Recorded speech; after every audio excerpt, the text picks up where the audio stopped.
Hello, folks. The Celtic Nerd here once again with SkullDuggeryTV. And hello to all of you. So, we are back again for some side chat. We are continuing our discussion series with Alien 3. Now, Yes.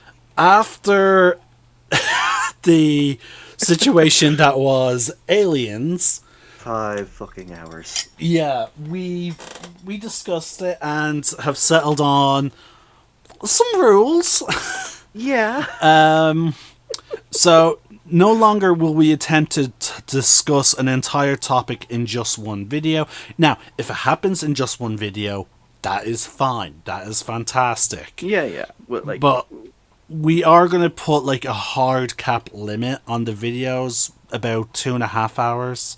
Because if we're talking more than 2.5 hours for a movie, then okay, holy fucking shit.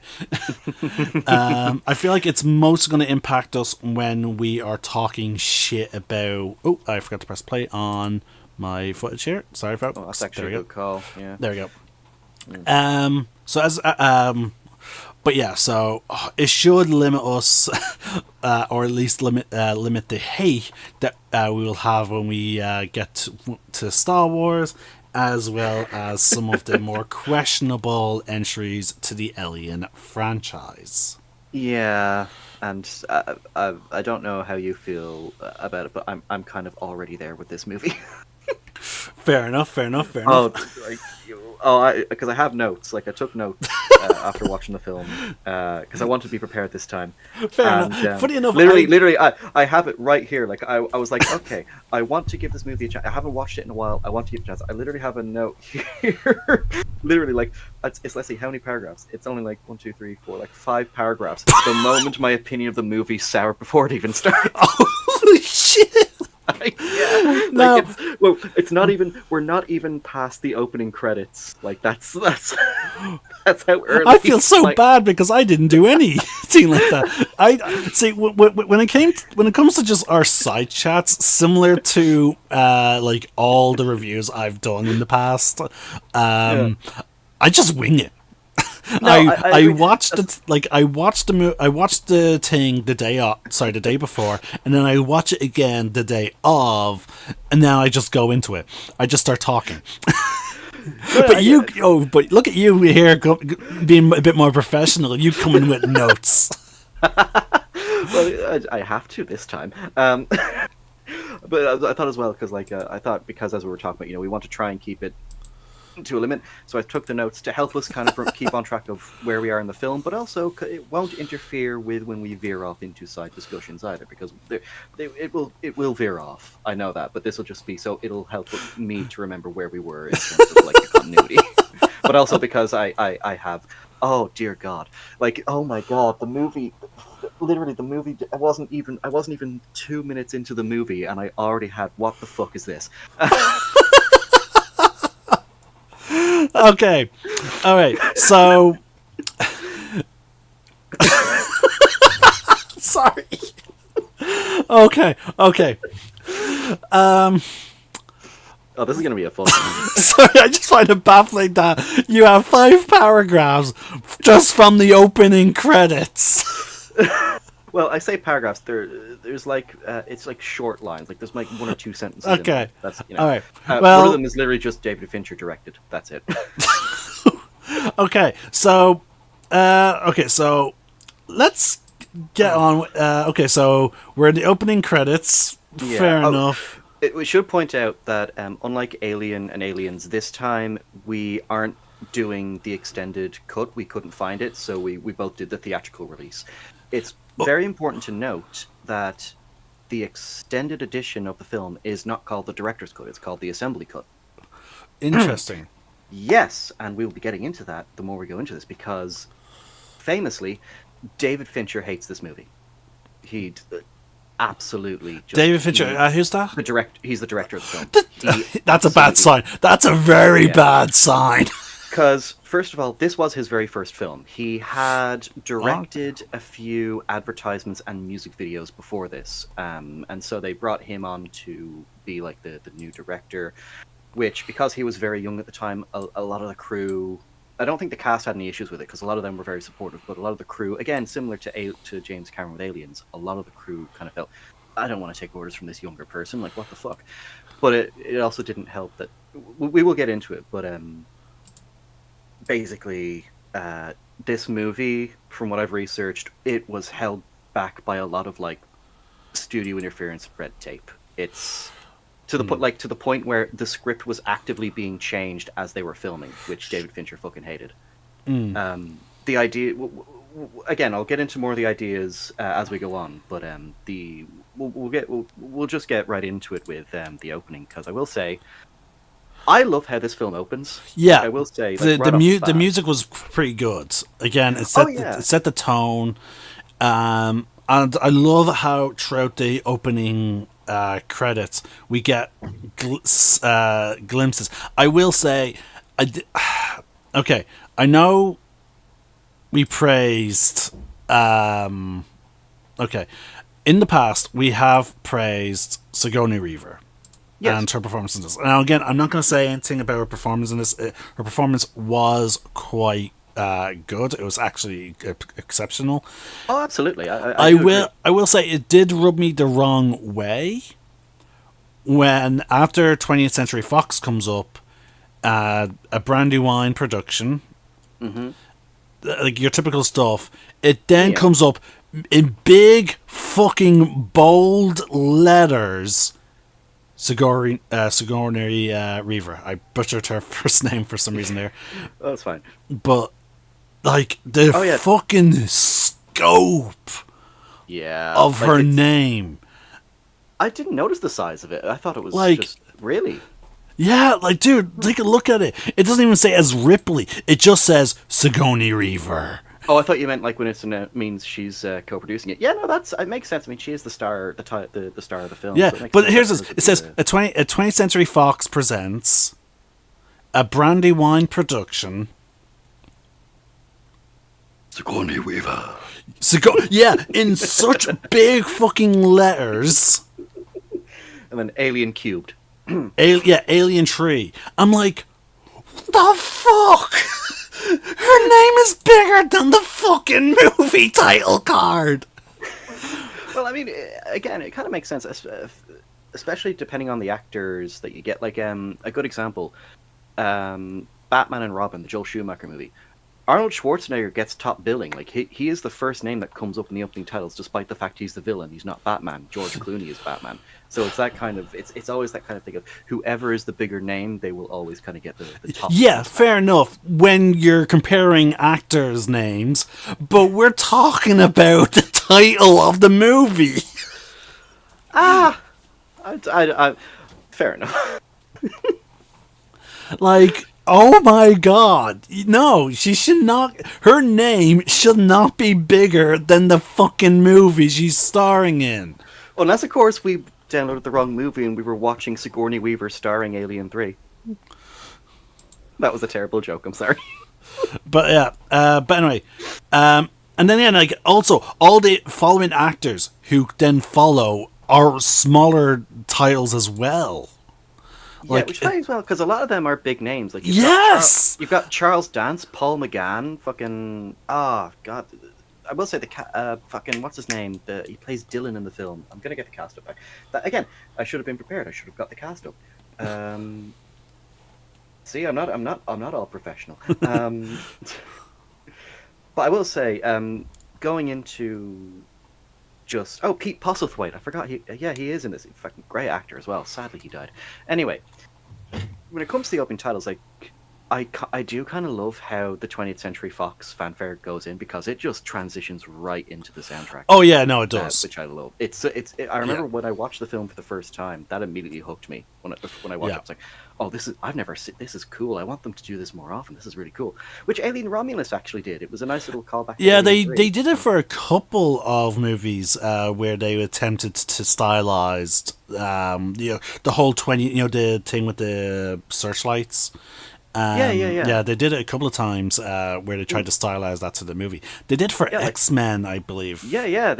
Towards the later movies, it was they was kind of transition into the dun diddle dun, which I did love. I always loved when they did that. I thought that was nice. But it's again, I do. It's a small thing, but when films do that, I do appreciate. Yeah, it helps you get in, like okay, yeah, these are the people that basically footed the bill for the movie, but like it gets you in the mood for whatever the movie is. It's like because if it was just the traditional the drum roll, yeah, then you'd be like, okay, it's 20th Century Fox. It's 20th Fox, but now we're getting what?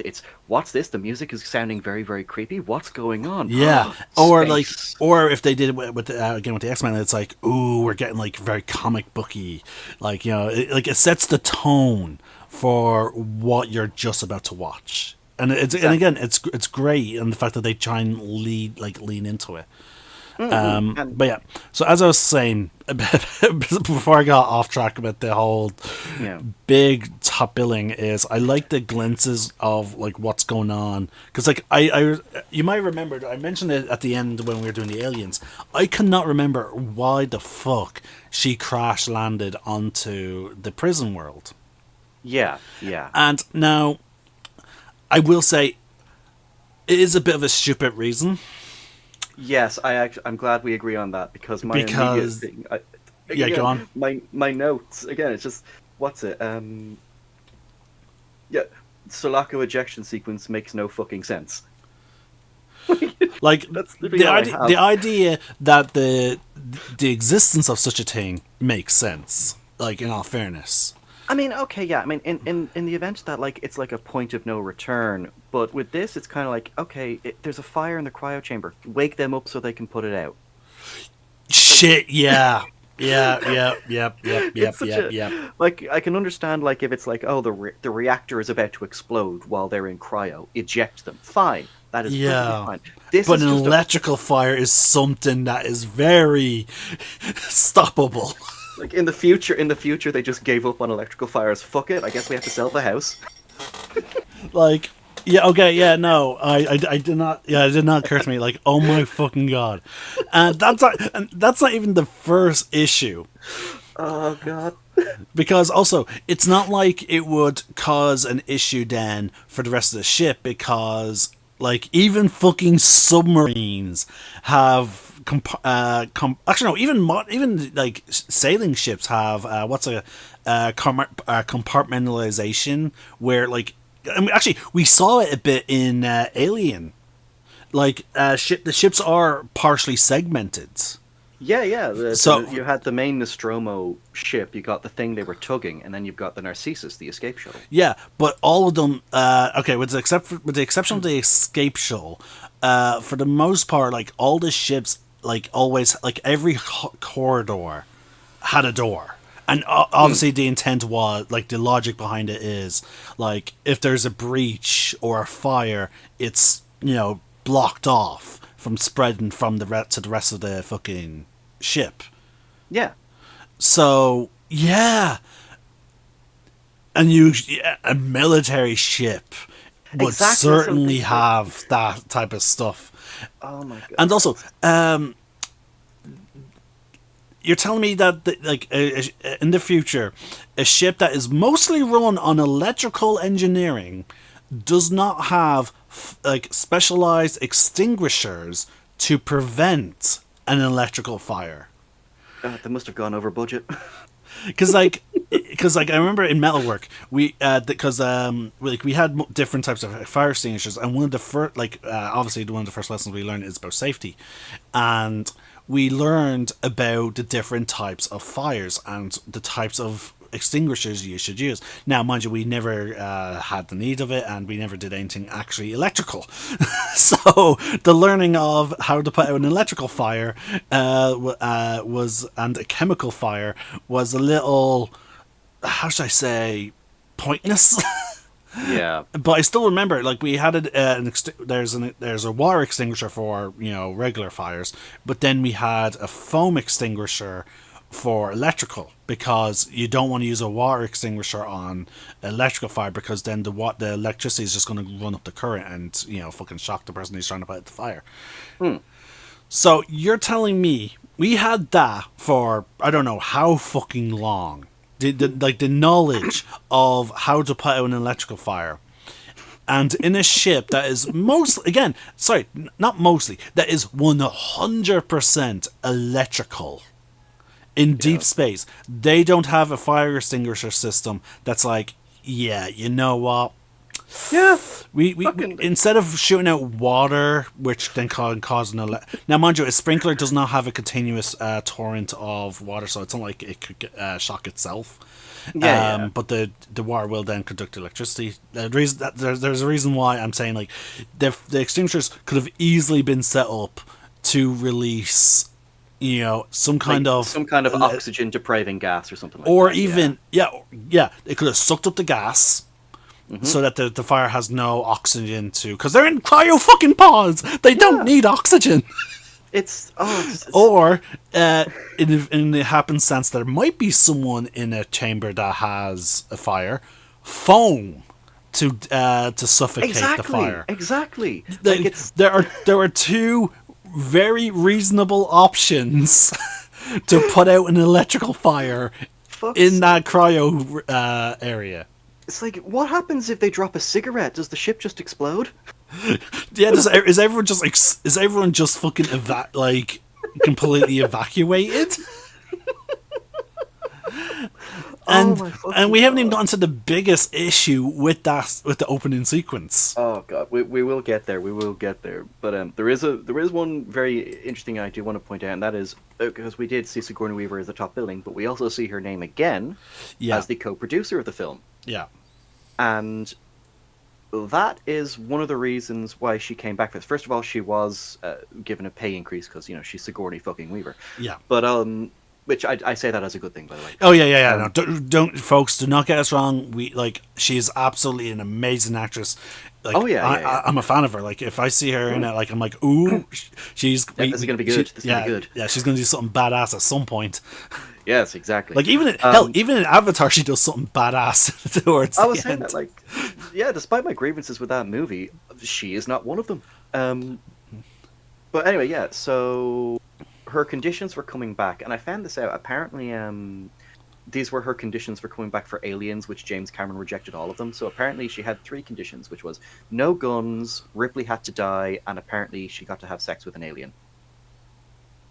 James Cameron rejected all 3 of them, and then for Alien 3, when she came on as a producer, they agreed to 2 of her conditions, which was no guns and Ripley had to die at the end. Sorry. Yeah. We rewind. You can't just say that and then just move on. Hold the fuck up. One of her conditions. Please tell me you have sources, sir. Like you have receipts, sir. Yeah, I do. Yep. Oh, and these are verified sources. Apparently, because I was well aware of the no guns and the Ripley dying thing. I was not aware of the third one, and apparently, Alien Resurrection, she kind of got her wish because.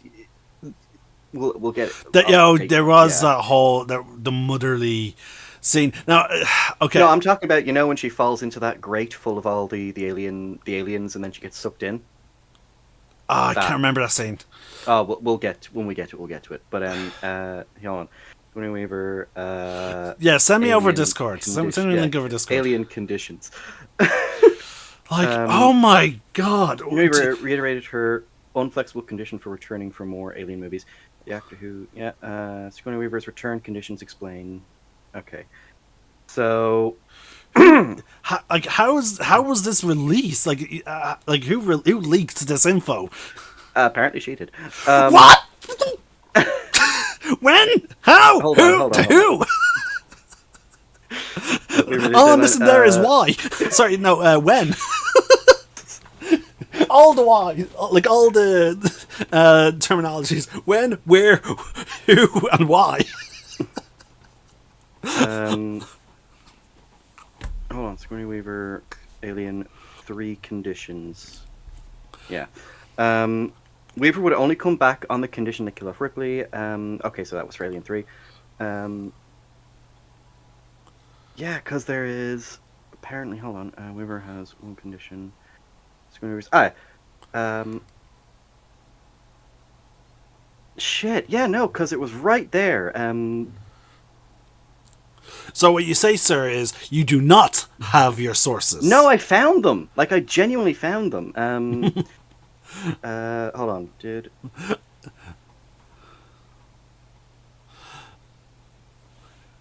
Now, see, folks, this is how you can tell, like, we don't script these types of things, because, like, this is the first, like, this is my first time hearing this type of shit. Because I found several, there's a YouTuber I watch called Oliver Harper. He does, like, retrospectives for, like, old movies. Really good, I recommend him.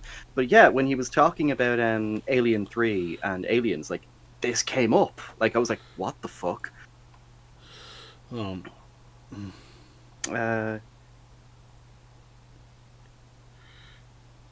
Yeah, shit. Okay, you will. For fuck's sake. Hold on. Did Sigourney Weaver ask for sex? Oh. Sorry, again, guys, because I want to make sure, because I need to qualify this. Yeah, you can't just say something like that. Like, and not, like, back it up. 2003 TV special edition commentary between Weaver and Scott. The actor said, "We actually wanted to have more quasi-sex scene. We wanted the alien to come and look at her through the glass and be intrigued by the..." Oh, okay, so that's the first one. Yes, okay, here we are. So Sigourney Weaver had 3 requests for doing aliens. No guns, sex with a Xeno, and she had to die. Cameron denied all of them, but she got her way in the following 2 movies. So she said. So by the sound of that, she says it during like the special, like the DVD or Blu-ray of what was it? I don't know which one. I'm not sure which one. It's just I just want to make sure, because I need to make sure this is because I need to make sure that this is true, because this has been going around for years. Like, again, so many sources I've come up with have said that these were the conditions. So it is the odds of probability is good, but at the same time, it's also the internet. Yeah. According to James Cameron, Sigourney wanted Ripley to not use any guns. She wanted her to have sex with the xenomorph, and lastly to die. So this is coming from James Cameron. Yeah, but you have the when and where he said it. Watching Aliens with the director's crew commentary. Okay. So James Cameron gave this in the commentary for Aliens. Okay. So there you have it, folks. It is James Cameron did confirm. Okay. Okay. You lent me that DVD. I am after this, I'm popping that DVD, and I'm confirming this myself, folks. We will do another video. If it turns out he is wrong, if it turns out he is wrong, I will make a video pointing out that he was wrong. Okay? But if it turns out I'm right, the video just has to be a minute long of you going, "Oh my god!" Yes, fair enough. Deal. I accept those terms. But okay. Oh my fucking god. Apparently, those were her conditions. Okay. For Aliens. They were rejected, and then Alien 3.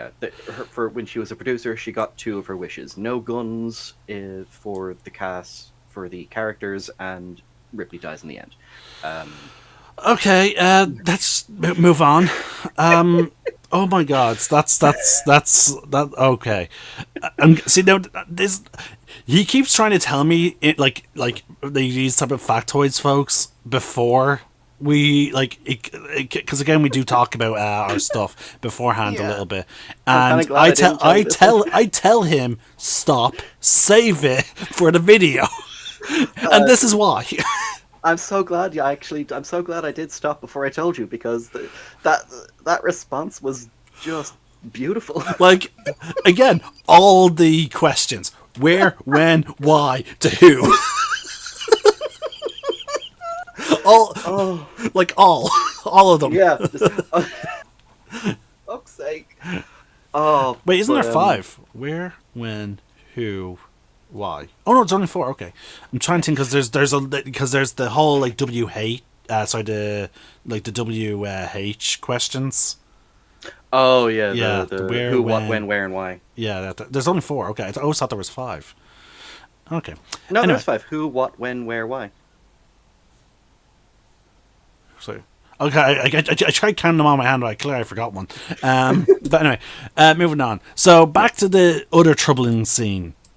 So besides from Oh. the electrical fire, we and whatnot, and so now from what you explained, the reason why we had this troubling scene is because of Sigourney Weaver as the executive producer. Which troubling scene? Uh, the whole reason why there's an electrical fire. Oh no. I think the electric fire was just already in the script. Oh, I think. okay. Her condition for coming back was Ripley had to die. It didn't matter Yeah, how it but happened, it was the rewrites you were telling me about. Oh, but she wasn't involved in the rewrites. Oh, okay. So basically, the film went through several different rewrites. 2 scripts didn't even have Ripley in them. One of them focused on Hicks going up against the company who were breeding an alien army, and another story focused on a male protagonist who was like on a prison planet or something like that, and then somehow they discover the alien homeworld. That script was both scripts were kind of put aside because there was no way to make them work. The alien homeworld one in particular was too costly, production wise, so they couldn't do it. Yeah, Eventually, I've seen like xenomorph, like proper xenomorph worlds, like, and they tend to be just fucking like. There's so many of them that like it's just like no. Yeah. It's one of those things where it can only really work, I think, With modern technology, I think. Yeah, you could make it work now, but yeah. So eventually, they came across a lad. Hold on, I have his name written. Vincent Ward is the guy, and he came up with an idea that actually, which was eventually kind of moved into what we have now with Alien 3. So his idea was that the EEV from the Sulaco, which is what Ripley and Liz are on, it crashes on this planet made entirely of wood, and it is run by monks who left Earth to create their own society. So like there would be like a blend of like natural and technology, where like the technology allows the planet to have an atmosphere and function and stuff like that. And then Ripley would crash land. The monks who are celibate would like keep her in a cell to keep her away from the rest of the monks, so they wouldn't be tempted. The alien, of course, that came with them goes around, starts killing people. They blame Ripley, thinking, "Oh, she brought the devil with them." And the original ending, because Vincent Ward was told by Sigourney Weaver, "I want to die in the end." Vincent Ward ignored that request and actually wrote an ending where, through some monk ritual, the alien is actually taken out of Ripley and she survives. And so, Ooh. yeah, that was going to be. The whole mystic stuff. Yeah, no, that would have felt really out of place. Yeah, I kind of agree, and I will say, for all this movie's shortcomings, I don't think the ending is one of them. I actually do like the ending. But yeah, so that was one of the Sigourney Weaver and Fox, they liked most of the ideas that Vincent Ward submitted, so they actually had brought him on to be like the main writer for the thing.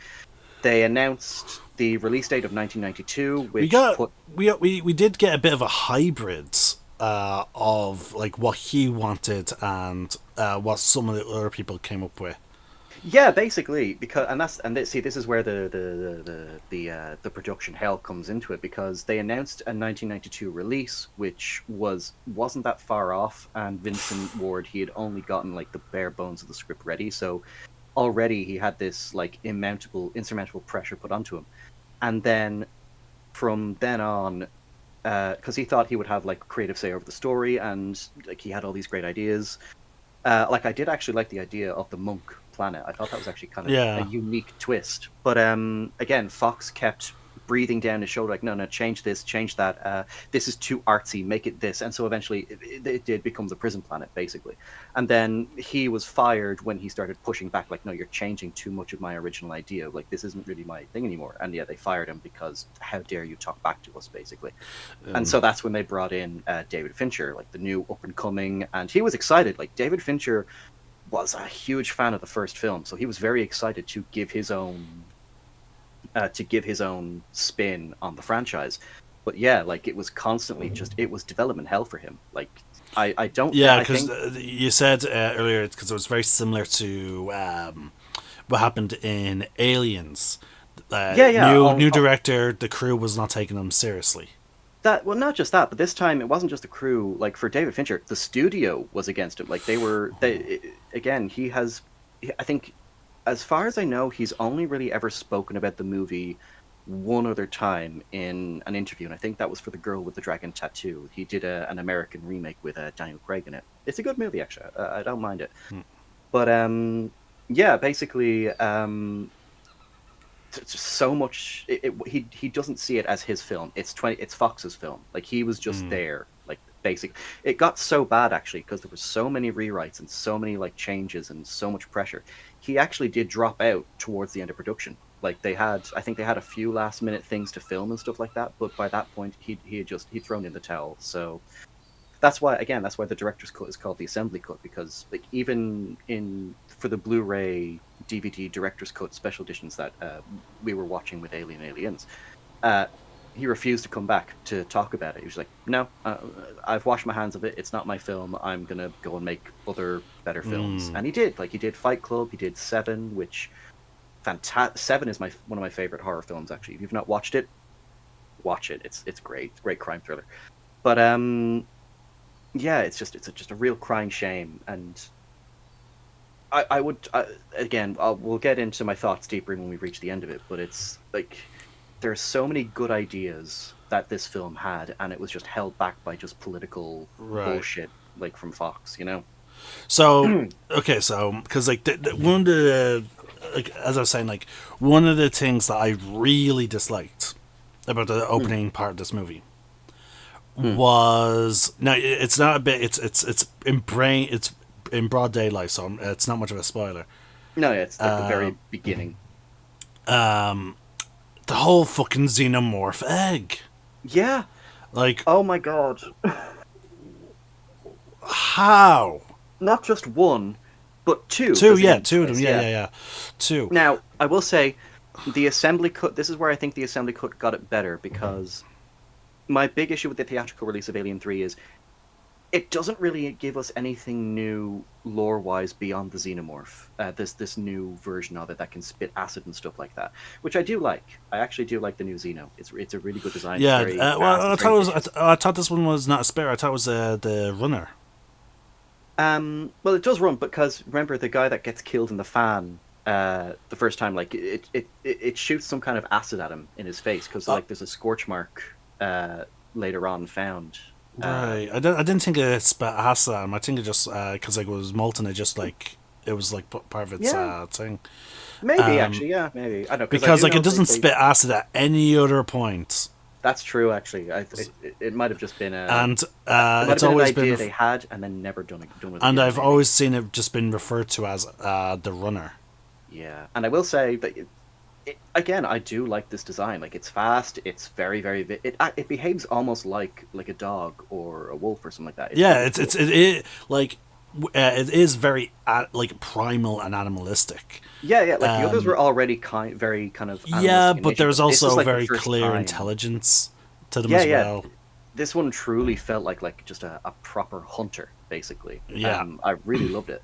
But so the assembly cut introduces us to the royal facehugger, which is basically a facehugger that it can implant two embryos, a warrior and the queen. The warrior comes out first, so that can protect the host of the queen. The royal facehugger, not only being larger than other facehuggers, also comes with its own inner jaw and a sharp tail to defend itself.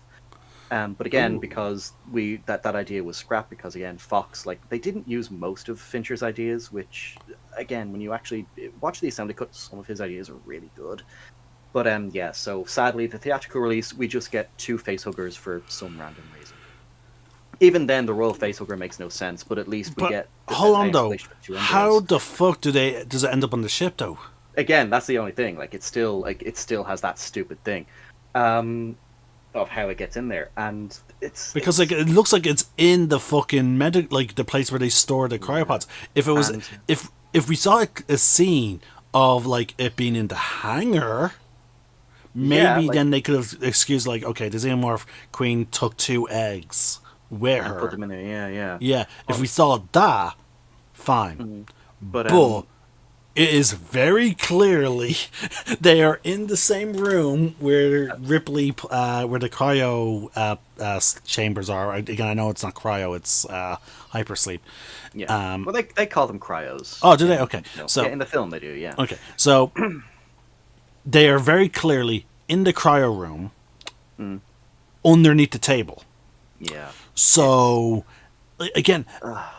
Maybe they couldn't afford the maybe they because of the production issues and whatnot. Maybe they didn't have the money to do the ship's hangar, and maybe they felt like, you know what, it's just a brief scene. There's no point of us making this set just for this like brief scene. Pretty with the much, egg. yeah. It's literally just, I think, because I don't think they reused the set from Aliens. I think they just made some new props, did some close-up shots to make it look as close to the ship from the second film as possible, and then they just felt like, you know what, there's no point of us trying to make it look like the hangar. But again, though, that extra detail, if they did do it though, that little bit of extra detail would have made it the whole scene feel a bit more like, oh, that conniving fuck! Like it. The Queen brought him. And again, if they did the royal facehugger, you could have written in that the royal facehugger is actually a part of the Queen's body that can separate. So it just ran off during the fight with Ripley. Yeah. Like there are so many ways you could have explained it. A short, okay, no, we would need more footage to explain it being attached to the Queen, and that would have been way more expensive. But like, if you had like two eggs like attached to if you shown like a close up of like an engine, you know, like that's all they would have had. Because remember, she was hidden between two engines. If you had a close up in the dropship, yeah. So if you had a close up of like something that vaguely looked like the dropship's engine, it would have made the scene a bit more believable. Also, it would have spoken to the intelligence of the xenomorph Queen. Exactly. Like she knew enough. Like, all right, this bitch killed my babies. I'm gonna show her. And this place is all on fire. Need to make a new nest somewhere. And again, and because they were and the idea of okay, to continue the species, because again, because they don't have an unlike humans, they're not going to have an ego. So obviously the xenomorph queen would protect the egg that would continue the species. Hence the royal egg. She would have taken that egg and again, as you said, one warrior egg. For the purposes of setting up a new hive.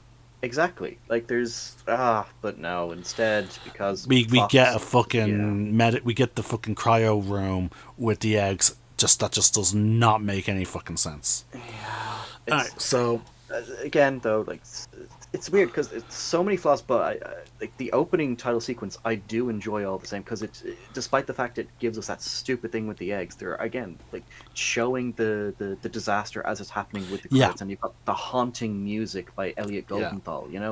It's great. Overall, in terms of that, it's just the ideas that it shows are shit. Yeah, there's so much potential they could have done. Exactly. And then oh god, so yeah, we get the it disconnects, it lands on Fury 161, and we get the moment the film died for me. Okay, here we go. Oh god, for fuck's sake. So why did they kill off Hicks and Newt and Bishop? yeah, I don't that makes no sense to me. And it's not when it came to the Bishop thing, it's not like they were saving fucking money, because he's still in the fucking movie. Yeah, they Twice. They did bring Lance Henriksen back. Apparently he wasn't on board at first, but they did they made a deal and he came back to do it. But yeah, it's just one of those things where because I do know the actress that played Newt. Again, she just did Aliens, and then she went on to become a teacher and stuff like that. So fair enough, she didn't want to come back. That's perfectly fine. And unfortunately, unless they get them actually to Earth and give them a happy Newt a happy ending. But then the thing is though, Sigourney Weaver's character wanted to raise Newt. So, which then would have meant no Sigourney Weaver. So, unfortunately, the only way, like, for that to happen was for Newt to then die. It was so.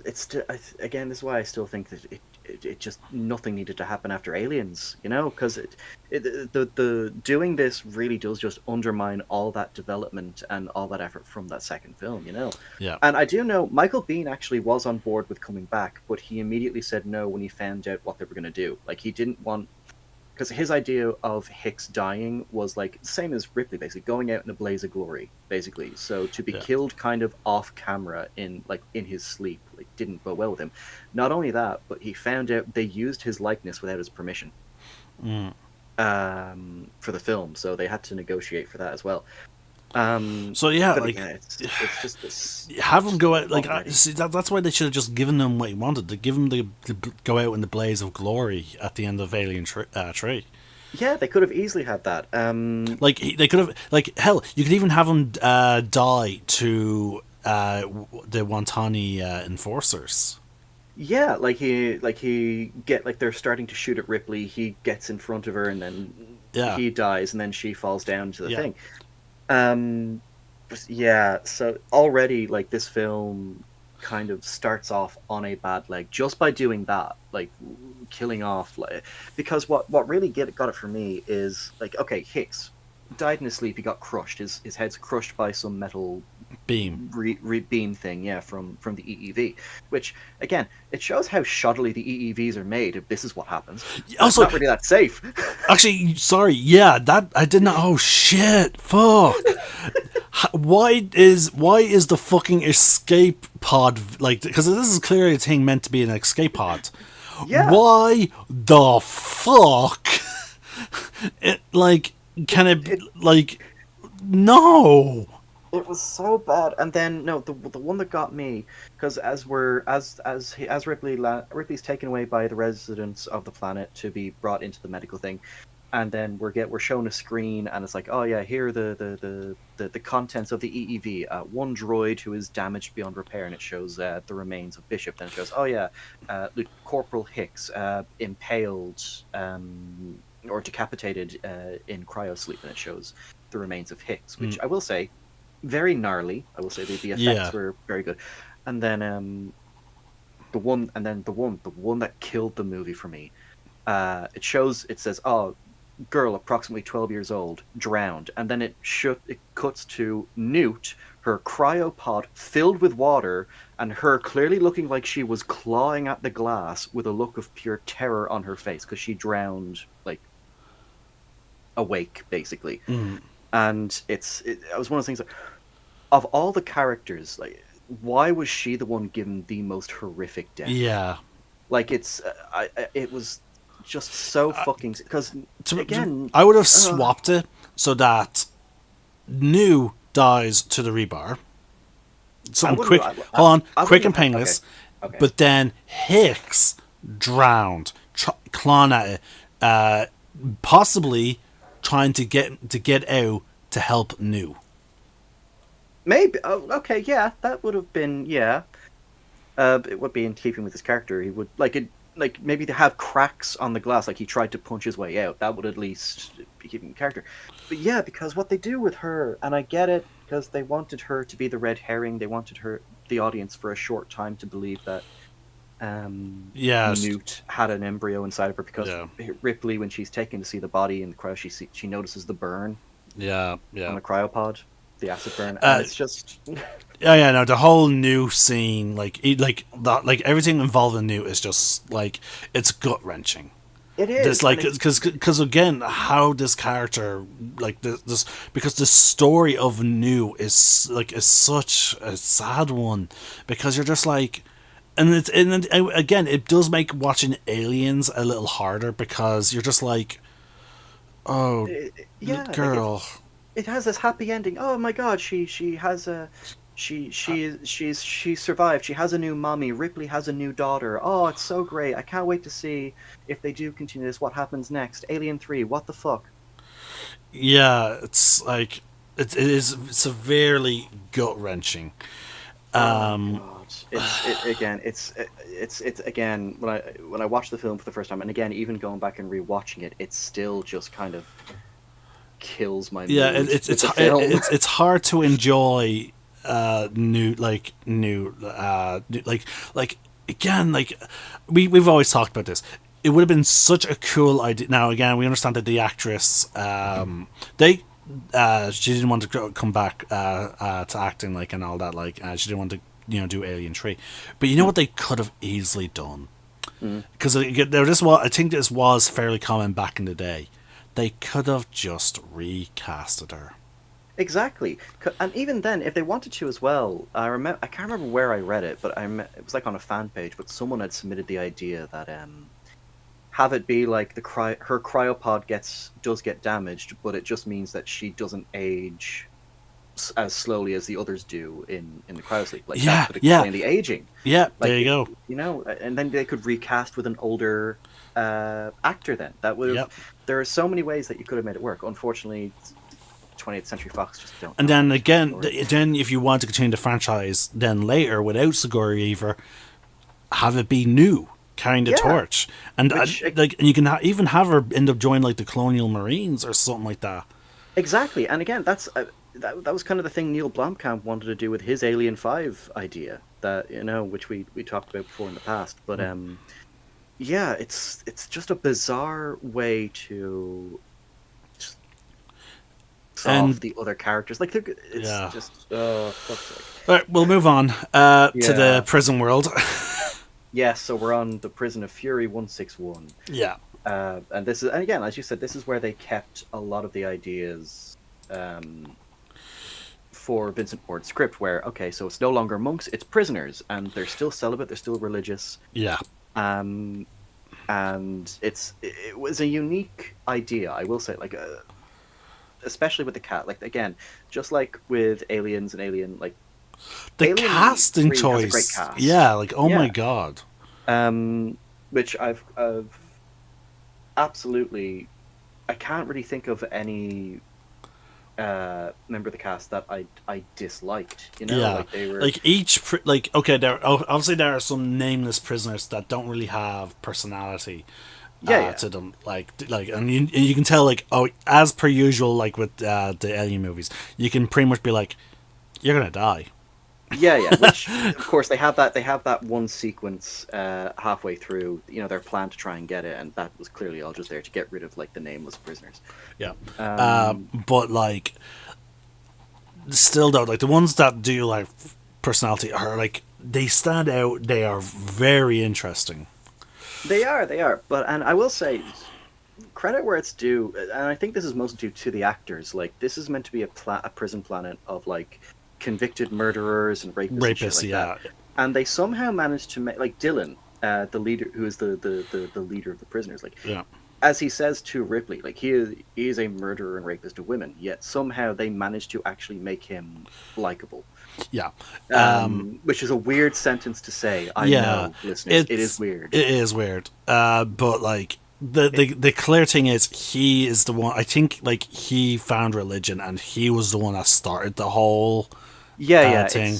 I think that's Charles Dance's character, Clemens, the doctor.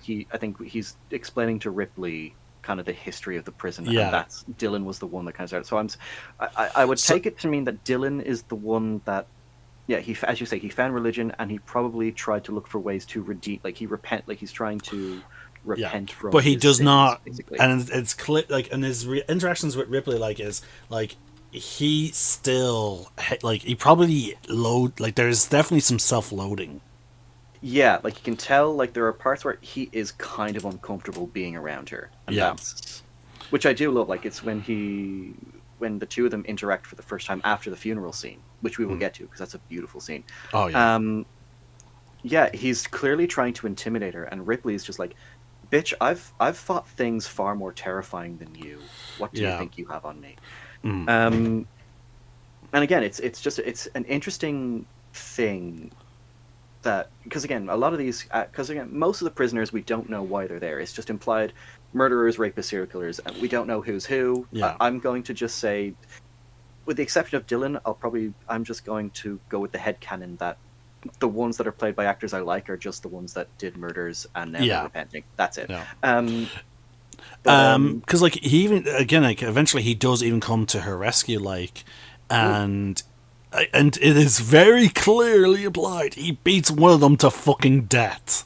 Well, actually, we do actually see that character again later do on. we? He's just got when before the warden dies, when they're all in the canteen, you can actually see him sitting at a table, and he's got a bandaged head from where. Oh, that's him.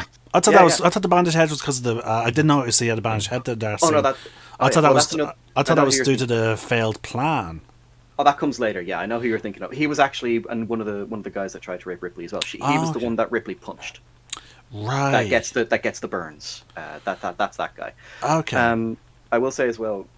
Again, we're jumping ahead, but I don't mind because I want to bring up that scene where Dylan saves Ripley from almost being graped. Has one of my favorite lines in the film. Where I need to teach. Like, I need to re-educate the brothers. Yeah. Just like, and he's got fucking beaten the bar. Yeah. So like again, like this is one like again out of all of them, they all though to some extent the others probably have repented. Repented. Because like you do see someone, you do see even some of them like being like when they say, "Oh God," like one's like, "Hey man, don't say that," like you know. So don't take the Lord's name in vain. You get glimpses that okay, some of these guys are probably claiming they repented so that they don't have to go to a different prison and they're staying there. Yeah. But like. Some of them are clear. Some of them that are there have clearly developed a conscience. Yeah. Yeah. It's a genuinely. Again, it's a weird thing because it's you'd never think. Like someone tells you, "Oh, what's the premise of Alien 3?" Alien 3 tries to make you care about a planet full of criminals. Oh. Yeah. Which I will say, I don't care about most of them. In fact, I was kind of happy when a lot of them died. Yeah, but, no. In the end, like knowing that they're criminals does soften the blow of the deaths. Yeah, which is to the movie's kind of detriment. The only real death I genuinely cared about was the Doctor and surprisingly Dylan. Yeah, but again, that's because with Dylan, you do get the sense of like. No, I'm fully repented. I'm like, to be honest with you, I could have seen him actually getting proper release, like as in like he is completely what's the term? Correct? Rehabilitated. Rehabilitated. I could see him being fully rehabilitated. However, there is clearly he still acknowledges like I've did horrible wrong. Like my repentance is not complete. Yeah, and so hence why he's staying on the prison world. Yeah. And eventually, how he's so okay with his final end. Yeah, like I again, when we get to that part, we will get to because their plan is pretty cool. But like his death, because he's just swearing at the alien, like, "Is that all you got, motherfucker? Is that how hard you can bite?" And just like. It's again, Dylan surprising. I never thought. Again, as you said, I was surprised to come out of this movie actually liking Dylan as a character. Yeah. Now, that's another example that this xenomorph is a lot more primal than what we've seen with others, because throughout the movie we see it actually for one eating. Yeah, which we actually actually see it feast. It's surprising, but like we would see it feast while ignoring others. Like others actually run away and escape because it is eaten. Whereas the drone, now again, like the drones obviously are all about building the hive and serving the queen. So that's why when we see drones, they tend to not leave survivors. Like if when they kill, they quickly move on.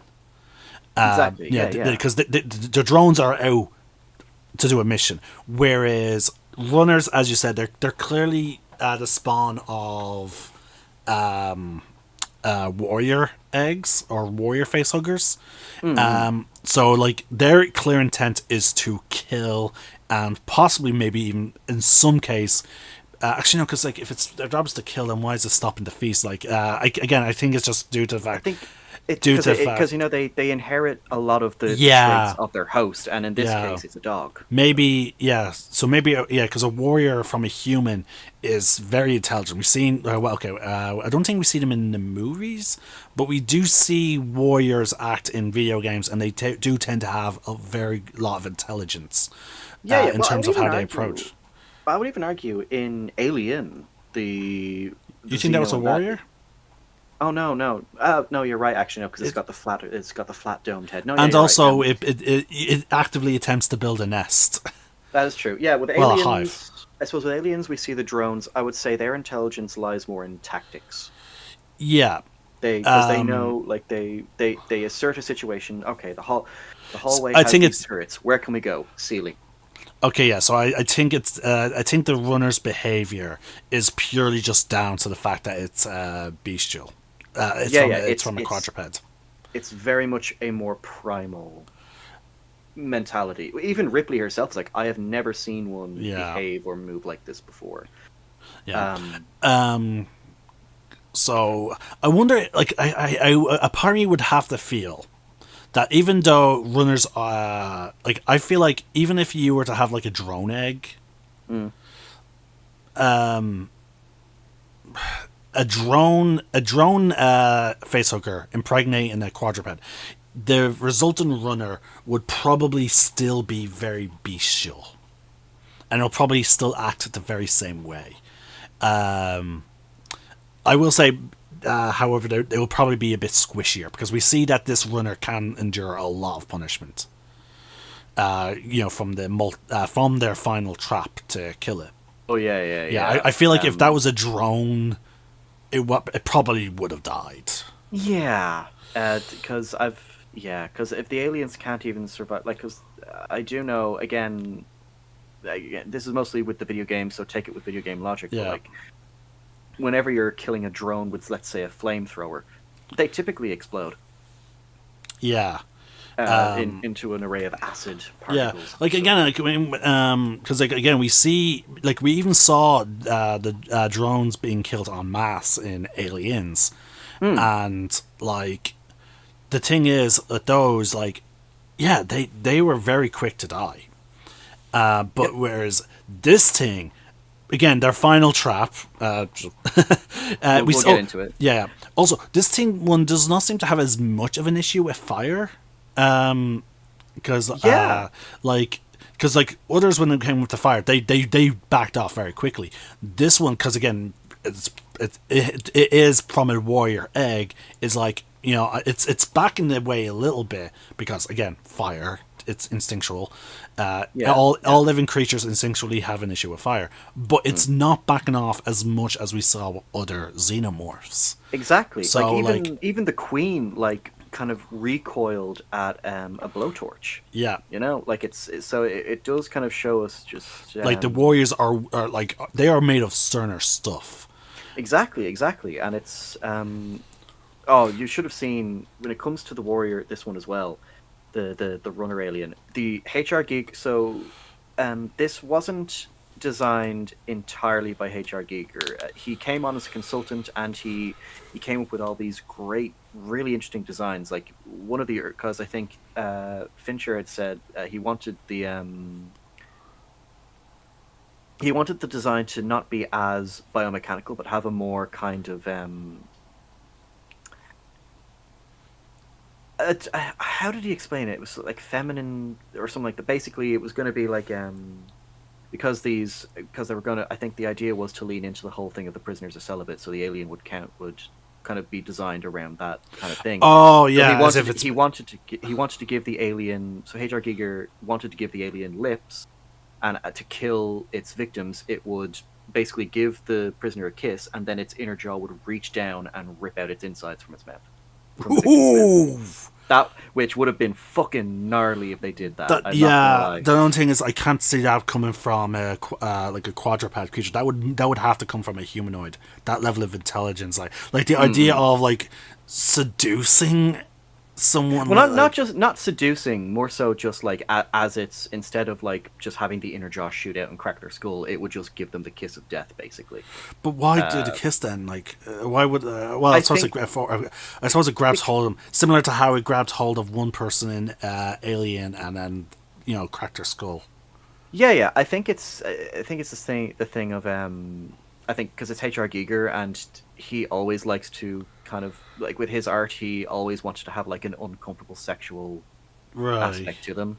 They didn't use those ideas, obviously. Though the whole ripping out of the mouth thing, again, I would have been curious to see how that works. But no. So the other designers then they took most of it, some of his ideas, and then they just stuck with the biomechanical thing. He didn't even get credited actually in the theatrical release of the film in theaters. He wasn't credited until the VHS release. Which I'm glad because it's still, at the end of the day, it is still based on H.R. Giger's initial Alien designs. No. So they gave him that credit for the film at least, which I'm glad they did. All right, so we continue on. So we talked about the prisoners, like, and it's a surprising like how you end up caring for some of them. So we then rejoin Ripley. No, sorry, the prisoners have a whole, like, the quote unquote warden has a meeting with the prisoners to basically squash any rumors that's happening. There's about 25 prisoners. I think 25 altogether. Was what Clemens had said. Yeah. Yeah. So he's like, okay, there's a woman. Don't worry, we're going to try and keep her separated from you guys, so he wouldn't be tempted, because like the prisoners are reacting negatively. Negative. Yeah. Like I believe through this scene we're introduced to a character, Morse, who is the one of the last prisoners to be alive, and he's like, I've taken a vow of celibacy. We've all taken the vow. Like so again, we're already given a very, very clear indication of their religious views and who these people are basically, in terms of that, and it's a good way of establishing the situation with very few exposition dialogue, if that makes sense. Yeah. And then we're then quickly introduced to Dylan, who basically calms down the prisoners. Yeah, he's kind of like the mediator, like, because when Morse has the big outburst, he's like, what? Dylan's like, what Brother Morse means to say is that we've taken this vow that of any kind of temptation, especially women. And it's like, oh, okay. So it kind of shows us this is the man who is the voice of reason. Yeah, in some way. You also get the vague sense, like, immediately, like he's he's more so the guy in charge as opposed to the actual warden. Yeah. The warden's just there as they will listen to him, obviously, but other than that, he's kind of just, they listen to him out of necessity more so than anything else. But Dylan is the one who they seem to respect. Yeah. Even Clemens, the doctor. Mm-hmm. So, speaking of the doctor, we then finally rejoin Ripley. As she wakes up, the doctor is saying, like, I'm giving you some of my own concoction. Yeah. He's, again, a very kind of, like, this is... And again, it's a good way of showcasing just how like, this is a Way-U facility, but it's very clearly like it's the ass end of nowhere. Like, they are low on supplies, so the doctor has to get creative in how he keeps everyone, like, alive. Exactly. Explains that he has to shave Ripley's head. They have a problem with lice, that kind of thing. Which apparently Sigourney Weaver actually had to get a slight pay increase just for doing that. Apparently. Yeah, I'm surprised. Like, fair play to her, because like I'm curious about the reason why they decided to have all of them have shaved heads. I know they gave an in-movie reason. But I think because it's a prison planet as well, so it kind of makes sense. That's what I think, though. I think a lot of people have jokingly called this movie the bald one, right? Because almost no one has hair, with the exception of Bishop, who comes back. Yeah, fair enough. But yeah, so he's Ripley obviously immediately asks, "Where's everyone?" And the doctor, who's played by an amazing actor, Charles Dance, who most people will know from these Game days of Thrones as Tywin Lannister. I know him from, of course, Alien. This was the first thing I saw him in, but he also Same. appeared in James Bond. Yes. I think it is For Your Eyes Only. The ski, because I just remember he's chasing Roger Moore while skiing. So that's all I remember. Yeah. There's also I've seen him first in this. Then I saw him in I believe Merlin. He's in Merlin? Yeah, he's only in one episode. He plays the witch hunter, who's a fraud. Ah, okay. I really need to watch that show. It's really good. It's on Disney Plus. But yeah, John Hurt is surprisingly he's also in it. Voices the dragon. Yes, he does. Acts as Merlin's mentor. Much. Well, one of his mentors. Yeah, I remember that much. I think I remember watching the first episode, and then I think I just never got back into it. Yeah, and a legendary Buffy actor is the King Uther. I was surprised to discover he was actually gay. I never got that from any of his performances. Because he's always playing straight males. Yeah. Anyway, so again, she asks to see the ship. He brings to the remains of it and stuff like that. Yeah, I'm curious about why she wants to see the remains of it. Like, because there was no there was really no hint for her up to that point to be like, oh, a xenomorph. I think it's because. I think it's because she wanted to see just how bad the damage was, like just the damage that was done, because she already knows that she's the only survivor, so I think she wants to see why, and so this is kind of because I suppose at the same time she wants to know what caused them to go into the EEV to begin with, so maybe going there would give her some kind of inkling. And yeah, then we get the explanation from Clemens about how each of them died. The droid was just damaged beyond repair. In all fairness, yeah, from the ending of Aliens, it's like, in all fairness, it is fairly obvious. Like, don't get me wrong, I would have liked the idea of like Ripley, repairing him somehow. Or like at least giving them some sense of repair. Like maybe not having given them back legs, but like some form of them. Maybe a form of him in a real electronic wheelchair, hooked up like that. You can so that he can control it as basically, he's plugged into the wheelchair, so he can control it that way. Again, it would have been cool. I'm just saying, like I like the idea of like Ripley, being attached to Bishop and then keeping him around. But then in this movie, we discovered that Bishop had like his pride as an android's like, I'm not going to be top of the line anymore. Just shut me off. Yeah. He kind of accepts it graciously. Well, yeah, like he's like, if I can't be top of the line, I'd rather be nothing. Yeah. Which I'm like, dude, swallow your fucking pride. But he's again, android. That's like. Hold on for a sec. Now. Okay, sorry about that. Yes. With a quick shout. Now, to you guys, it seemed like just a brief moment of him shouting "stop." Yeah. But anyway, what was I saying? Oh yeah. So she gets everything's explained to her there. She sees the acid burns on Newt's cryopod, which is when she demands to see the body. Already the doctor's like, okay, clearly you saw you're not telling me something. Yeah. And again, I will say credit to the character of Clemens. He's not an idiot. Like even he already, even during the autopsy sequence, he's not really fully buying into her logic. Like, oh yeah, I need to dissect the body of Newt, and he's like, why? Cholera, bitch. That hasn't been around for 200 years. What the fuck? But before we get that, we do get a scene of a prisoner with his dog. His dog has some gnarly scratches on him and whatnot. and it's very because again we see this dog very early on in the EEV barking, and that's when we see the facehugger kind of calling out. And and anyone who saw the facehugger in that scene clearly knows what's about to happen to the dog. And I will say, Hollywood usually kind of has that unspoken rule of if you can avoid it, don't kill the dog. This movie ignored that with a vengeance. Oh God, yeah. Like even at least with John Wick, we look away.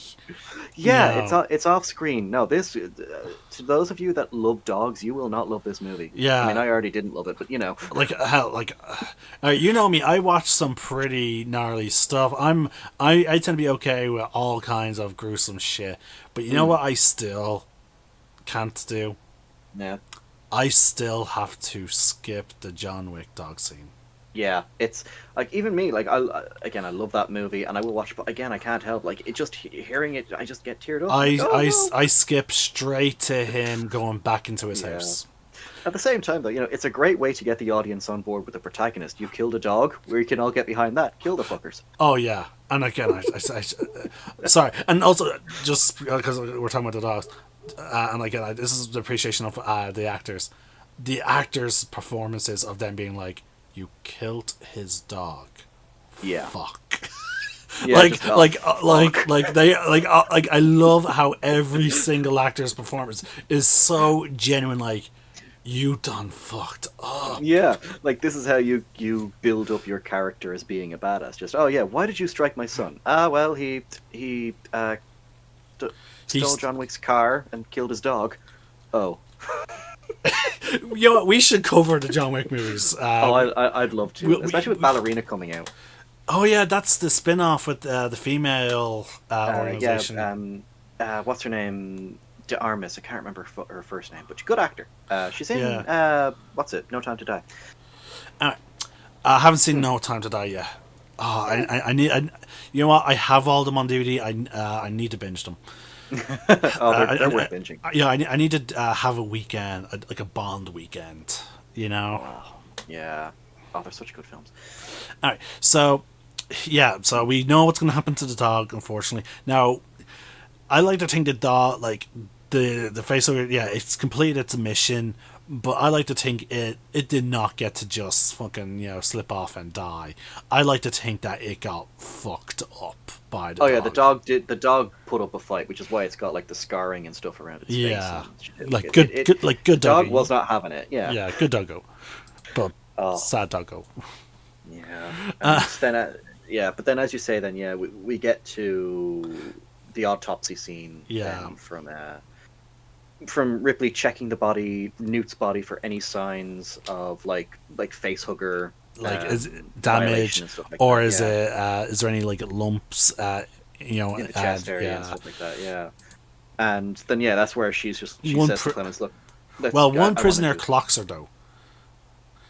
She's like, he's like, "What's she doing? What's she doing?" Yeah, and then that's when the doctor's like, "Okay, what the fuck are you like?" Now he doesn't say those exact lines, but the immediate like going to her is like, "Okay, what are you doing?" Yeah, and that's when she's like, "No, I'm not okay. I'm not convinced. We have to perform an autopsy." Yeah. Which Clemens immediately, a fair play to him as a doctor, is like, I'm not doing that without a good reason. Like, I'm not just going to blindly listen to why. Give me a valid reason why they cut up this little girl. Yeah. And also, then she comes up with the cholera reason. Yeah. Also, again, like these actors are amazing. Like, because again, like as I said, like he doesn't even say any lines. When the guy points out to her, just by the expression on his face, you can tell he's like, what, like. That's the expression of like now, of like, what the fuck are you doing? Like, like he's a testament to Charles Dance as an actor. Just it's the same reason why I love Hayden Christensen in the Star Wars movies, especially Revenge of the Sith. Oh, he does facial expressions really well in that film. Yeah. Oh my god. And I'm giving his performance in Attack of the Clones discredit. Because that scene where he breaks down crying to Padme. Oh yeah. No, for me it's when he finds Shmi. Oh, Again, the actor, he's a great actor, and like fair play. Like he found the role that he truly enjoyed. He did not enjoy acting afterwards. He decided just to fucking call it quits. Yeah. It's, and again, we'll get into it when we get to Star Wars. But there's so much. I will say there is things worth praising about Hayden Christensen, and I'm glad he came back. Him coming back, you can tell like it's not his performance as an actor, like. Because hell, I even enjoyed his performance in Jumper. I forgot about that film. Yeah, he did Jumper afterwards, and he was like, I didn't enjoy it. Like, I reached my peak as an actor. So that's why he retired. He squashed the rumors. Like, sorry, he was very vocal about it. It wasn't because of fans that he was. Oh, were people trying to blame fans for? Yeah. Okay, yeah. But he was like, I'm aware, like. Most people did like him in the role. But anyway, so we get to the sort of heartbreaking autopsy scene. Which I will say as well, like listening to that scene with headphones is very uncomfortable because of the sound design. Yeah. No, I don't like it. Like, it's just... They do not like they spared no expense on the sound budget for this movie. Yeah, well, they also like. They just want to make you feel as miserable as possible in this movie. Like that's again, I think that was the other thing I had an issue with this movie. It is too bleak. Like it's very almost nihilistic in its presentation. Like our only happy ending. Oh my god, they did it to us twice. Sorry, I just realized because like our only happy ending in this fucking movie.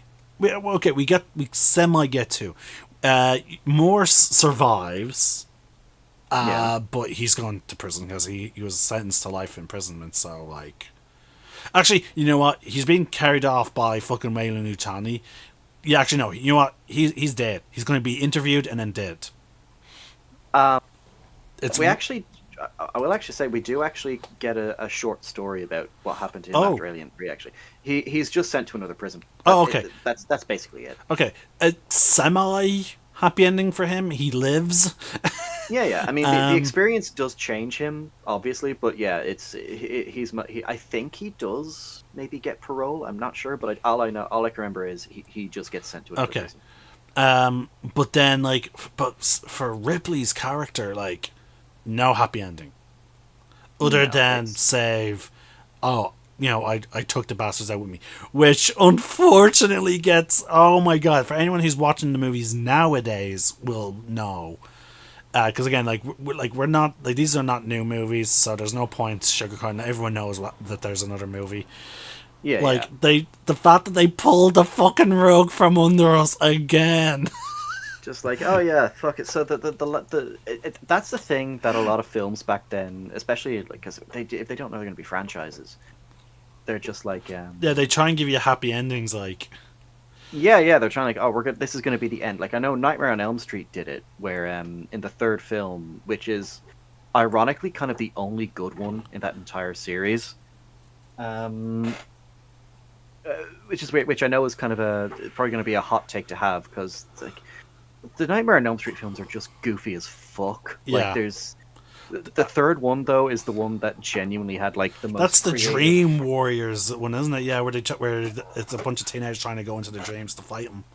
Yeah, and it's genuinely a good movie. Like they get creative with the dreams that but again, it's also because it's the third film. They actually give Freddy Krueger an ending. They actually find a way to actually kill off the character. But because it did so well, they were like, oh, we need to bring him back. And then that's where basically every sequel after the third one just plummets. Because it's just kind of undoing everything. Basically, the fourth film undoes everything the third film did. And then the fifth film undoes everything the fourth film did. And it's just this spiral of schlock afterwards. See, that's why I'm glad, like, now, fair enough, like, with Aliens, they did it with every single fucking movie. Yeah, well, not even that. Like, Aliens is the only one that doesn't undo what happened in Alien. It just kind of builds up and continues it. With Alien 3, it does kind of undo character development, stuff like that. And then Alien Resurrection undoes everything that fucking Alien 3 set out to do. Now, unfortunately, currently there's no Alien 5. And even if there was to be an Alien 5, it would be with a whole new. I honestly feel like it would be with a whole new cast. Yeah, I think I don't think we would ever get Sigourney Weaver back, unless again, these are old movies. I don't know why I'm constantly trying to tiptoe around spoilers, because like again, they are like, even Alien Resurrection is fairly fucking old at this point. Yeah, it's like the late 90s, early 2000s. Yeah. Okay, so obviously we're so far in the future at that point, cloning. So even if we were to get an Alien 5 that is based after that movie, I would like to just see her character like being like a fucking like advisor to colonial marines, like a proper, like she's like, yeah, like she's actually like teaching like xenobiology, like, you know, like xenomorph tactics. Yeah, well, apparently that was going to be one of the ideas that Neil Blomkamp had for his Alien 5. Like, apparently his Alien 5 was going to ignore everything after the second film. Like, it was going to be actually a direct sequel to Aliens. Like, we were going to get an older Newt, we were going to get an older Hicks. Like, it was. I wouldn't enjoy that. I wouldn't enjoy an Alien 5 ignoring 3 and 4. Because then get Ripley back. It'd be, don't get me wrong. Like, it's the idea, the premise sounds interesting, but that to have that like lack of continuity, that would have bothered me.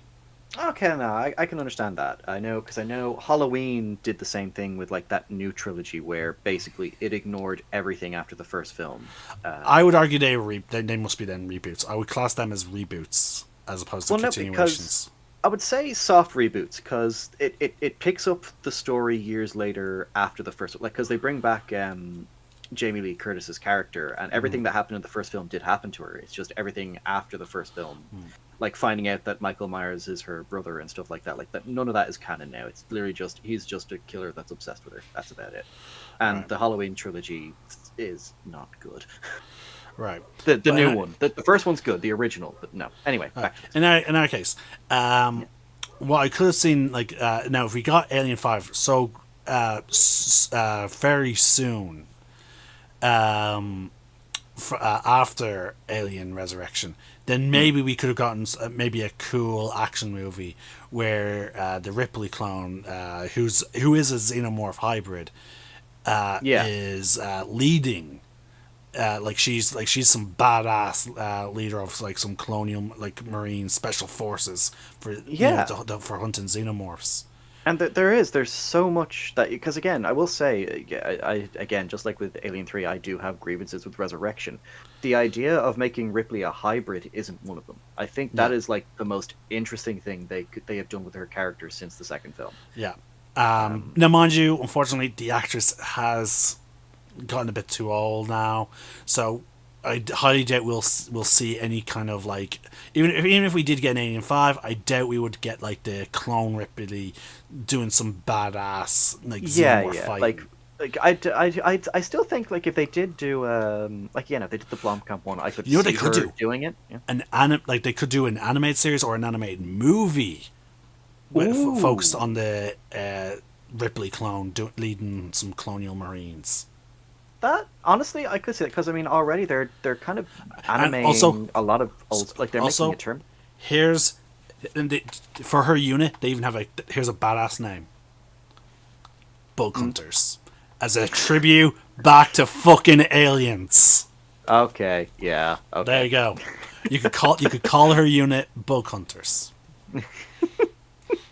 I mean, it could work, because they're making, because I mean they've already made a Terminator anime called Terminator Zero, which is actually really good. I haven't seen it. They could actually, that's actually quite good.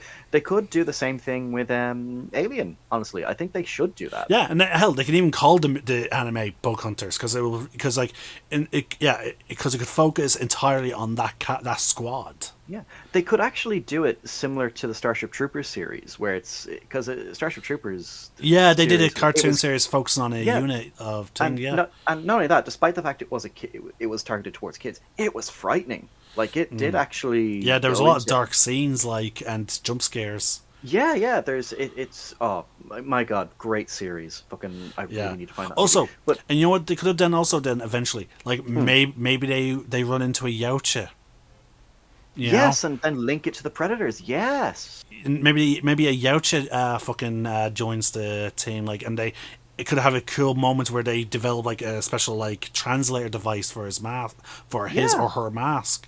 You know? And then we'd be getting, Ripley interacting with a Predator, which would be fucking amazing. There you go. But no, Boom. sadly, yeah, Hollywood hire us. Like, people, share this video because if you want to get like a badass, like if you want to see Ripley ripping it like xenomorphs to shit, because like again, like she has acid for blood, which means her body must be somewhat resistant. If you want to see Ripley ripping a xenomorph in two, That'd be fucking there you brilliant. like there you fucking go. Share this video, or even hell, remix this part of the video and share it, so that way one day we could see something like that. Maybe actually, maybe that should be maybe we should do like a little like short workshop video at the end of whenever we finish a series. Do a short workshop video of like what we would add to the franchise. But anyway, yeah. So yeah, we're I believe we're on the funeral scene now. Which is it is again, a beautiful scene. It's a beautiful scene. It's well acted. The music's fantastic. It's well shot, and again, I do love the again. I don't bring it up much because I think it's again. I when it comes to talk about films, I am more so like focusing on the more objective elements of it. But in terms of like a subjective thing, the symbolism, like the death and rebirth kind of symbolism that the sequence goes for, because as they're casting Hicks and Newt's body to the furnace, the alien is being born at the same time. Yeah, and it's a brutal scene. It is like I did kind of struggle to sit through it. Yeah, poor Duggo. Watch it. I did. I hated it because its squeals are so real. Yeah, I know. I don't like it. And then just an explosion of guts and shit. Like, oh like, no. Guys, if you can't tell, like me and Skullduggery are big dog lovers, and like we are also dog owners. Yeah, like I have three dogs. My dog is currently sitting on my bed right now, just sleeping. Oh, yeah. She was playing with my water bottle earlier on, and out of fear that it would pick up the mic. She can't play with them anyway, because in case she like swallows the cats. But yeah, like watching those type of scenes as a dog owner is just like, oh, yeah, it's not pleasant. I feel that way because again, I'm kind of a dog and cat lover. So if I see dogs or cats kind of in any way kind of being like getting harmed in a film or a game, I'm just like, oh, I didn't like that. Don't do that. Actually, have you not noticed? It's never cats. I will say, yeah, dogs kind of more so, but I have seen the odd movie where they'll off a cat. Like the first one that comes to mind is Kung Fu Hustle, where great movie if you haven't watched it. Oh, Kung Fu Hustle, love it. It's so funny. It's such a good film. But yeah, so you know that scene with the guys that play the guitar thing that slices people in half and shit like oh, yeah. You see the cat silhouette. Yeah. So I was like, ugh, no, I don't like that. Don't kill the cat, you bastard. Mind you, in all fairness, that was done so silently. Like, you only see the shadow.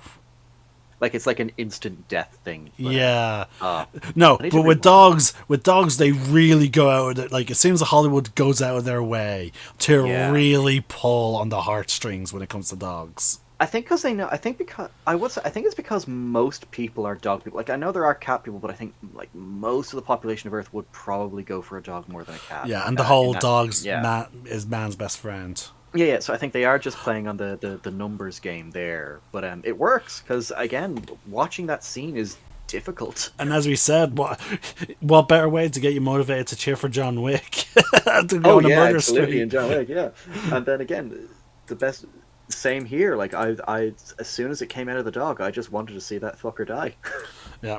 All right. So after we get Dylan doing a beautiful sermon though afterwards. Yeah. Again, strangely makes you care about the character. There is more to him than the reasons he's being. Like he is clearly a man that has repented, and he's doing what he can to ensure he stays that way, basically. Yeah. Now there's an interesting scene because just as the warrior xenomorph is born, again I say warrior, but I should use a more technical term, the runner. Once the runner is born, we get a scene of Ripley's nose bleeding. Yeah, and that's the first sign of many to come throughout this film, that her health is kind of comes up a few times during the course of the film, that she just isn't feeling well.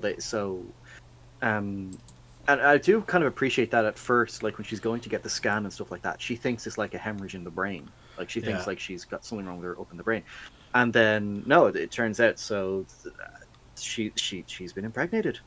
Yeah. Now, before we get to that scan though, she shaves her head, has a nice wash, and she goes to get food. Now she goes to get the food, like her food, like completely unsupervised by like the guard, the warden, or even the doctor. Yeah, and she's it's just going on her own. Yeah, because again, from her point of view, the shit she faced is nothing compared to these guys. And we see the prisoners reacting now.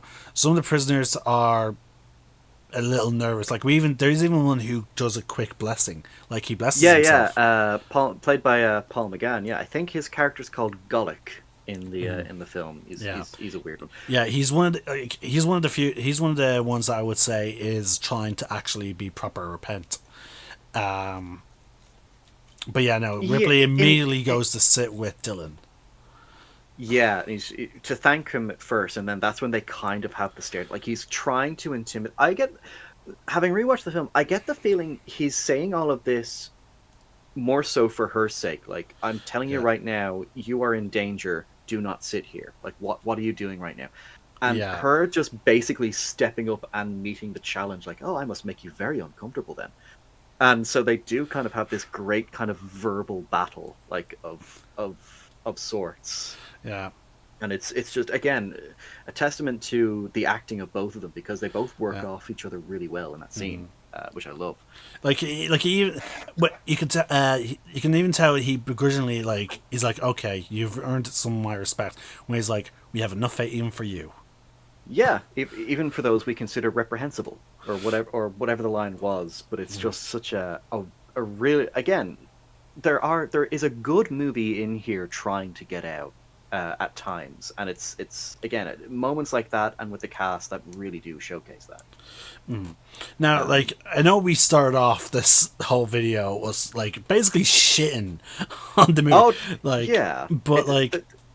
Once you get past this star, you can see some of the shine. Yeah, I'll just go spoiler right now.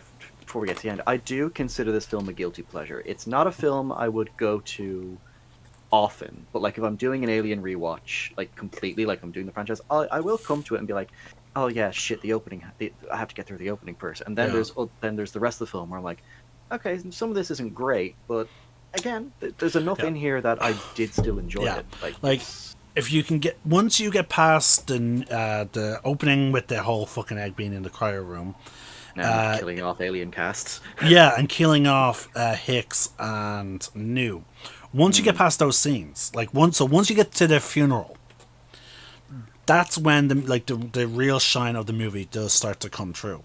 Yeah, again, the problem was not being able to get the actors back, and then forcibly having to adjust so that you can have your lead in it, because unfortunately. They had to kill off New because there was no way to do Sigourney Weaver without New. Because again, why would her character leave New? Because even if she had a passion for being an officer on a ship, which is how they lure her back to being to go with the team anyway in Aliens. She's not gonna fall for that shit again. No. once they got back to the colonies. She was going to stay fucking put with New. She would have been like, you know what? Maybe I'll just work on the docks. Yeah, I it's I could see that happening. yeah. I think it is one of those things where they should have just recast Newt. I think Yeah. honestly, it would have at the Um, very if Newt was. I think if Newt was the only other survivor, I think I could have tolerated the opening a yeah. little more because they just decided everyone but Ripley dies. I'm like, okay, Yeah. that's just fucking stupid. But again, like and then like with Hicks, like they could have continued like the story with Hicks, but again, like it's very clear like the person they really wanted back was Sigourney Weaver, Yeah. and unfortunately, again with the way her character was developed, there was no way of getting. Yeah, it is that thing of like, where do you go with her character from the end of Aliens? Yeah, Is like the only way you get her on the planet is if something happened on their journey, and you know, like she's stuck there with New and Hicks. However, the actor of Hicks didn't want to come back. The actor of New did want to come back. yeah. So that unfortunately the writers were backed up into a corner. Well, that's the thing. The whole Hicks thing could have been resolved if they didn't kill him off the way that, because that was his only that was his only issue. Like he said, he would have come back if they didn't kill him off the way they did. Oh, That was the thing. so they were just stubborn that you were going to be dead from the start. Pretty much, yeah. Like he had said, because he had said a few years later that he actually like, yeah, if they had, like, if he had had a say in how Hicks dies, he probably would have come back. It's just Oh, he didn't like how they killed him off, because they were just asking him to come back for a glorified cameo where his head gets caved in, basically. yeah, no. Again, I would have. I like okay.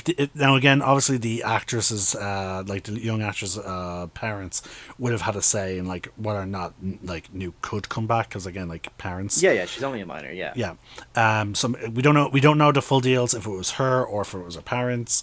But in either case, they couldn't get her back. So obviously, they would have had to either recast the character. But again, they had an option of something going wrong with her cryopod, so that she's still aged. They could have done that, and they could have yeah, just simply recast. But even if they didn't want to go with that option, then yeah, like they would have had to kill New. Because if the actress didn't come back and they didn't want to recast her, then that's the only way you're going to resolve that situation. exactly. It's But you know, like with the way that they, however, because Sigourney Weaver wanted them to kill off Ripley, though, at the end of this movie. Actually, no. I suppose they could have had New be taken off by Wayland Yutani. well, So that's the yeah, thing as well. That's where Hicks surviving comes into it as well. Then, because yeah, then she could just live on with Hicks then. yeah. But if he wanted to die off as well, then he could have Oh died yeah, off. that's yeah. He could So have yeah, died. You could have replaced Dylan's death with Hicks. yeah. Oh, that would have been amazing if Yeah. if Hicks went out the way Hell, Dylan did. give him a fucking knife. Oh, know? yeah. Again, he'll have it handy for close encounters. Oh, But it's again, there's so many ways like they could have ended this movie.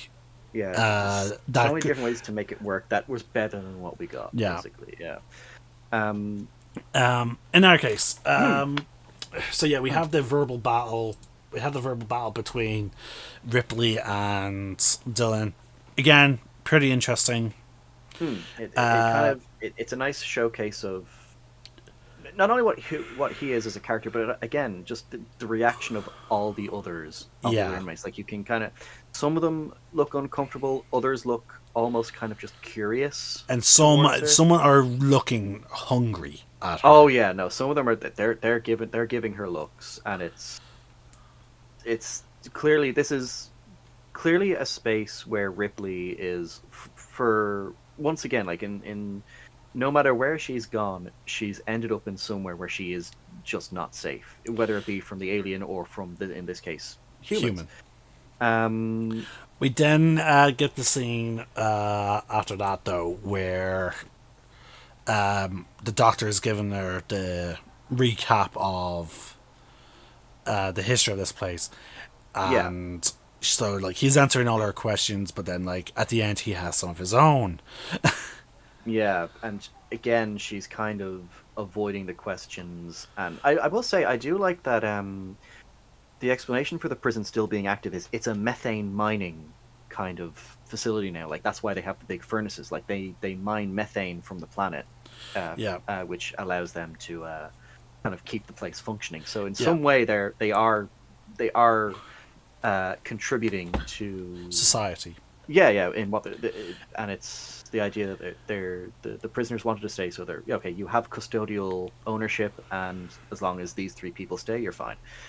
And yeah, it's okay. So because we're getting to this thing, yeah, she's avoiding the questions, but the way she avoids it. So do you remember when you said you had an issue with kind of the whole Hicks Ripley thing in Aliens? Oh God, yeah, I know. Yeah. What the fuck? Now, mind you, the Doctor knows full on well why that's starting to happen. Now, that scene doesn't happen until after we go back. We're in the vents. Yeah. Like the scene ends with her saying, "Are you attracted to me? In what kind of way? In that kind of way." I'm just like, oh, okay. And then we cut to the air vent scene. Then yeah. Now, because again, like Ripley's dodging a question. And because like we even get a scene earlier where he acknowledges that even he hasn't seen a woman for quite some time. Yeah, but he's just more gentlemanly about it. But anyway, so back to the vents.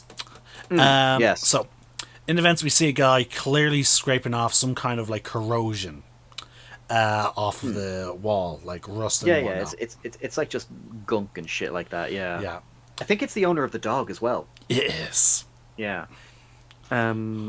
Which makes this even more sort of fucking tragic. Yeah. Because he thinks it's the dog in there as well. Yeah. So he's singing away with a god awful fucking singing voice. Yeah. Like we hear him talk, so I'm like, okay, that's how you talk. That's how you sing. Yeah. Oh. Actually, because in terms of the actor, because I was thinking I recognized him for some reason, and for the life of me, I couldn't place why I recognized him. And I found out he is in 2 movies that I have seen and that I enjoy, and that we've probably both seen. So, you know the guy in Guardians of the Galaxy that Chris Pratt's character is trying to sell the Infinity Stone to at the start of the first film, before he meets Gamora. Yeah, that's him. Really? That's the same. Yeah, the one the one that's all fancy. He's like, shoot. Get out, go away. I don't want to deal with Ronan the Accuser. The same actor. And he's also in the 1989 Batman movie. He is one of the 2 goons that we see Batman beat the shit out of at the start of the film. He's the guy that wait, just like, there ain't no bat. Now shut up. Ain't no bat.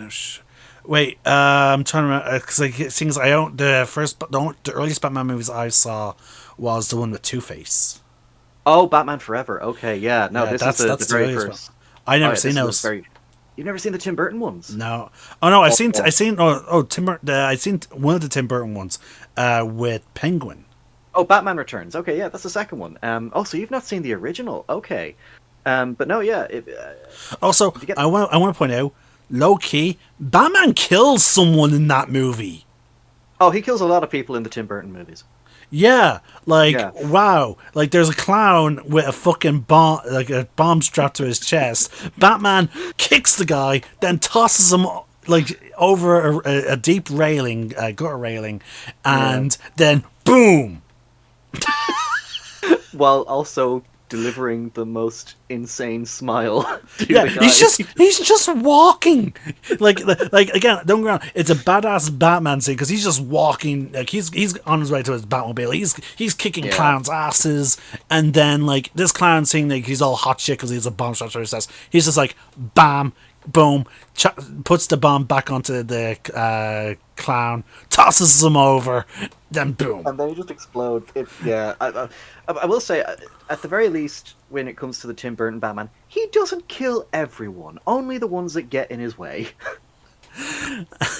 Most of them. Yeah, because again, like the Batman never kills is more of a recent thing in the comics and movies, like and shows.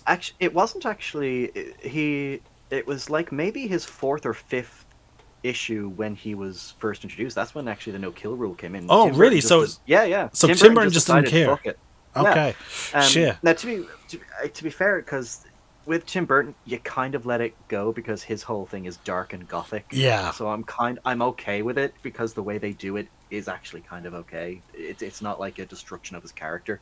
Anyway, sorry, yeah, but anyway, yeah, it's the actor from that film. He's been in a few other things, I think. I just, for the life of me, cannot remember where else I've seen him. But yeah, I just thought I'd throw that in there as a nice little tip. So yeah, anyway, he's scraping off some gunk. He steps in something disgusting, which now people. This is the first time we sort of get a sense of it, but not in this large of a scale, because like this is something that we haven't brought up yet, and I'm surprised we haven't brought it up yet. Is the runner xenomorphs, when they don't come out, they don't have a chest burster stay. No, they are just properly like fully formed, almost fully formed. Yeah. Now, obviously, they can grow bigger, obviously, and they do molt, which is what this guy's stepping on. But like, I think that is why. Again, I talked about it repeatedly. There's no ecosystem where something like the xenomorph can exist with another life form.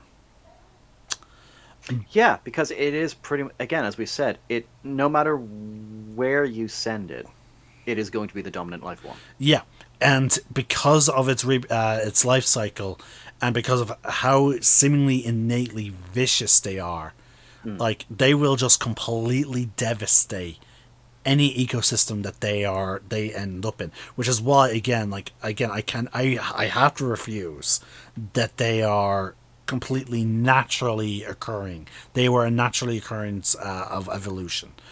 Now again, we got the Lady in the Dark from that was introduced in the comic book series. So, and again, like the constant reference that they are biomechanical. So, like again, besides from I think I'm really glad that Ridley Scott was adamant, like, okay, yeah, these are not naturally occurring creatures. No, something created them. Some they were let loose, unfortunately, and like I'm glad that was always the clear intention. Now again, the one I've always said it, and I've said it to you repeatedly. The only thing I hated about Prometheus, personally, was the attachment of the xenomorph's creation to an android. Now I understand where he was coming from, in the idea that only an android would think, who would be jealous of humans, with their with partially their organic. With some of the advantages of being organic comes with, but also knowing that, like, okay, well, being being mechanical, there is some fucking advantages there. I could see how an android, a synthetic, who then gets it twisted in his mechanical brain. Like, what if we had the benefits of both worlds, and then finding some alien stuff, and then eventually creating xenomorphs. I can see where he was coming from in that. Again, though, but for the fact of it being a human android, that's where I was like, no. If it was some kind of maybe alien race that was that was highly advanced with mechanical stuff, then yes. Sure. Now, eventually, he did change it. That is clearly the case. But like the attempt of it being like this being the origin of the Xenomorphs, I was like, yeah, no. Yeah. And so, because like again, we're now getting a sense of what happens when a xenomorph when a facehugger impregnates a quadruped. So if now this is why I'm bringing up the whole evolution thing, is because with the quadruped, with the xenomorph in such an early state, being like that fully grown from a quadruped, like that is fucking dangerous. Like that thing will fuck up ecosystems so fucking rapidly. Yeah. Because Absolutely. like at least with the fucking chest bursters, you have like a couple of hours where they're vulnerable, and again, like that, whereas they could have potentially maybe their own natural predator that feeds on the offspring, like potentially the offspring of xenomorphs. Like it waits for those moments, but we know that the chestburster only really seems to happen from humans, which I'm going to assume from sentient life form. Actually, no, because you could theoretically have quadruped. Yeah, okay, what's the term for two-legged? I know quadruped is Bipedal. bipedal. So, okay, we know a chestburster results from a bipedal. We know a runner is the result of a quadruped. Now, obviously, their varying intelligence most likely is determined by what type of life form. I imagine if you had like an ostrich get impregnated by.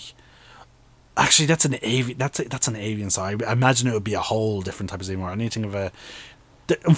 Okay, if you had a xenomorph impregnate a monkey, something or an ape, something that can be, but that is vaguely bipedal. Yeah. Maybe we would get a dumbed down drone. You know, that's on two legs. Yeah. So because I again I can imagine I can imagine there being an intelligent runner if it was to impregnate like a sentient quadruped. I'm trying to think of one now. Don't know when I can. Oh wait, sorry, Star Wars. I'm trying. I have Star Wars and Mass Effect in my head. Trying to think of a intelligent quadruped. But I'm only thinking of really two species. The Elcor from Mass Effect. Yeah. And fucking the Dud from Star Wars, Sebulba's species. Oh no, Doug, not Dud. It's Doug. They're called Dugs. Because I can't think of any other quadruped in Star Wars that's sentient. Yeah. I'm struggling myself right now. Yeah, because every other alien species in Star Wars is bipedal. Now that's because of this. Oh, Sorry, go back to Mass Effect. Mass The Effect. Hanar. They're okay. Now they're floating tentacles, man. I mean, they've got more than one leg. Fair enough, but they're not support. They're not supported by their tentacles, I don't think. Fine. Oh my god! Imagine a actually, no, could a Hanhar be fucking impregnated by a facehugger?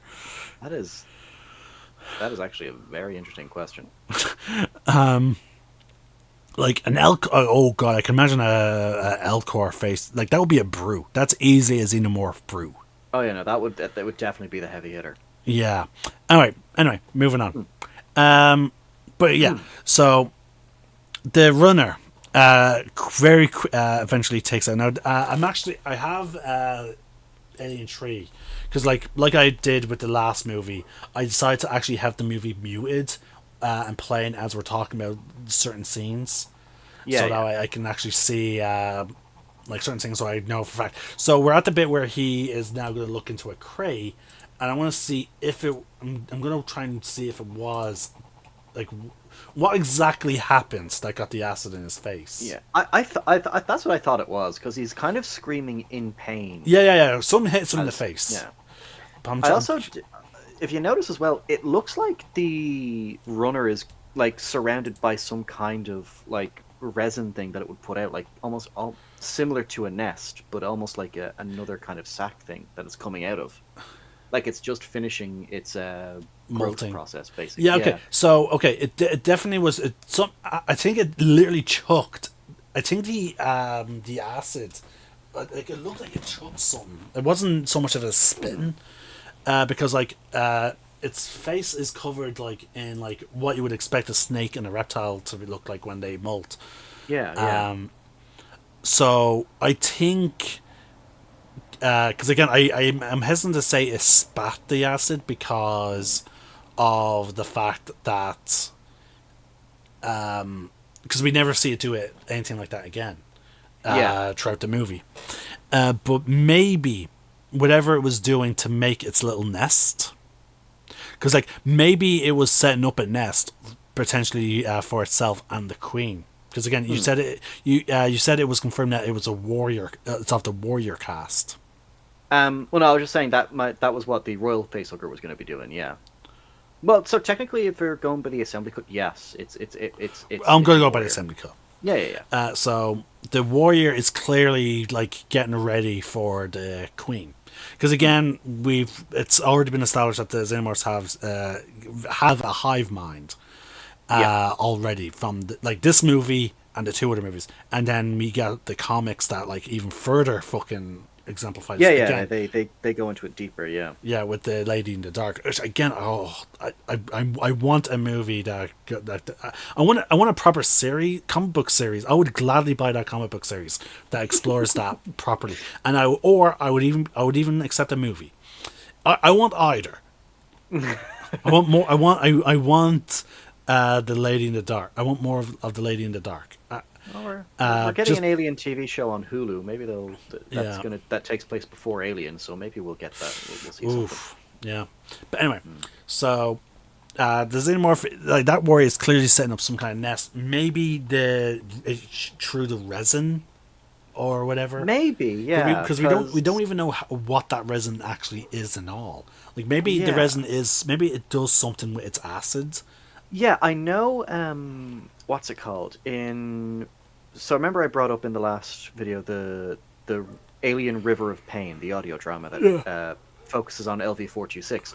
So there's a scene in it where Ripley is actually having one of her therapy sessions, and she's just going over what happened to the Nostromo, to the therapist and stuff like that.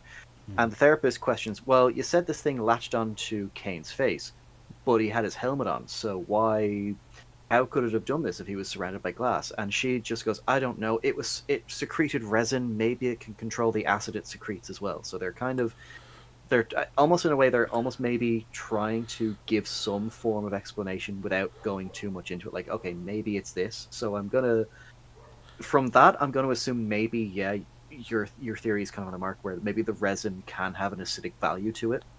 Yeah. Because they want it to. Like maybe initially when it's this excreted or whatever, it is highly acidic, but then it hardens. Well, yeah, because didn't they say in I can't. Is it Bishop that says it or Ash that says it that the acid actually does kind of, once it hits oxygen, it very quickly becomes not as lethal. It oxidizes or something like that. Yeah. So maybe what they do is they use the acid in their blood to melt materials around them, and because their bodies are clearly resistant to acid, they would then actually shape it into what they're like the desired shape.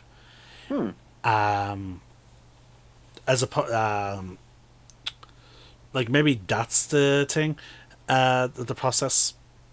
That's really possible, yeah. Now, I don't know what fucking process goes into turning like organic material into fucking the eggs, but that just speaks to the fucking Lady in the Dark and this whole eldritch fucking shit. That's going on with that, like, because again, like the Lady in the Dark fucking suggests that the fucking hive mind can span fucking star systems.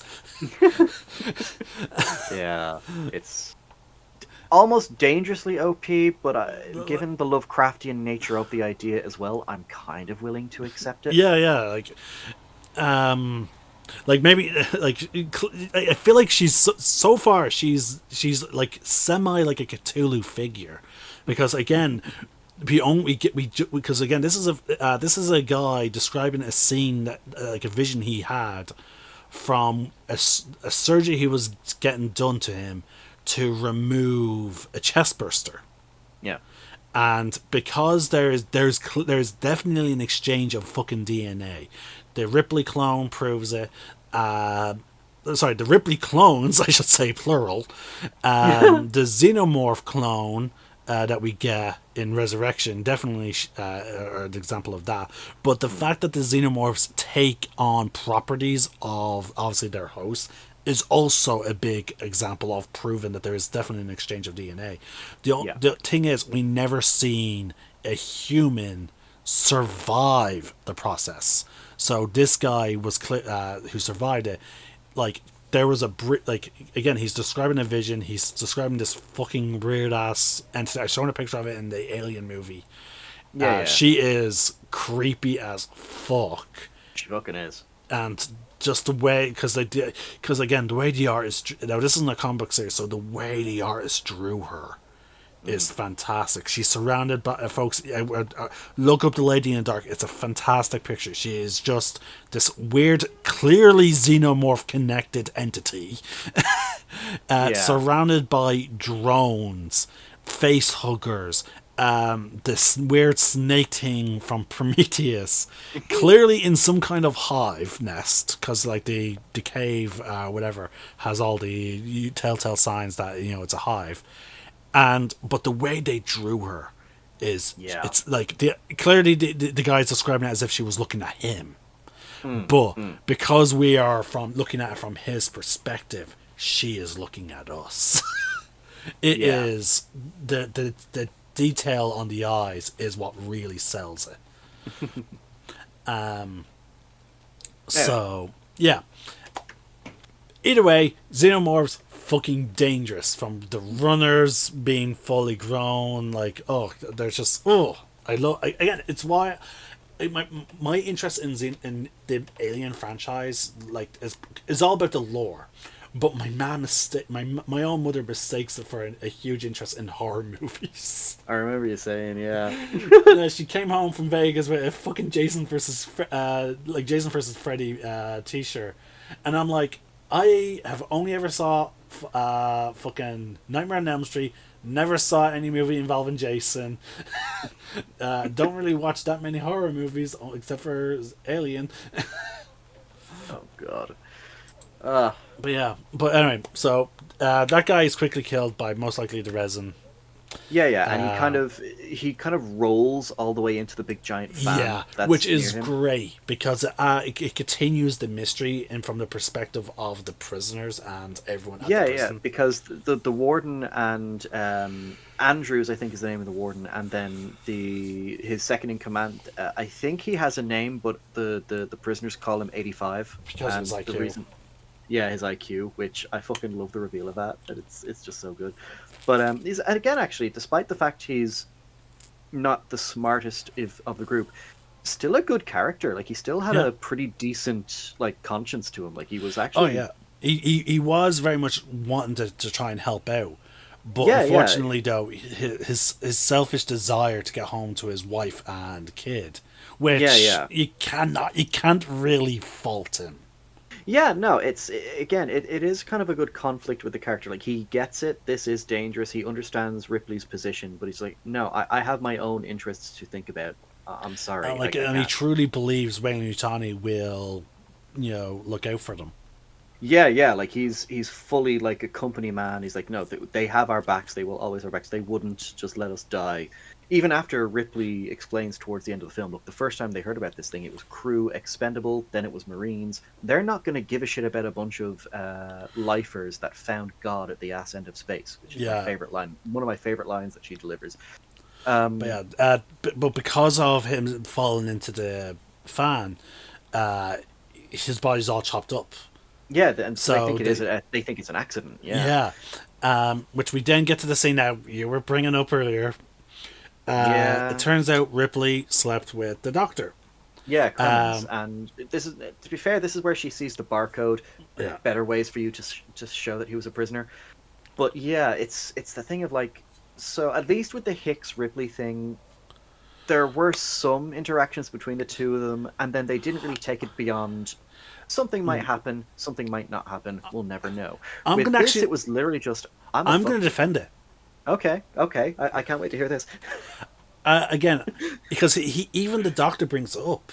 He's like, I know why you did this to avoid answering my questions. So like in the nicest possible way, of course. Yeah.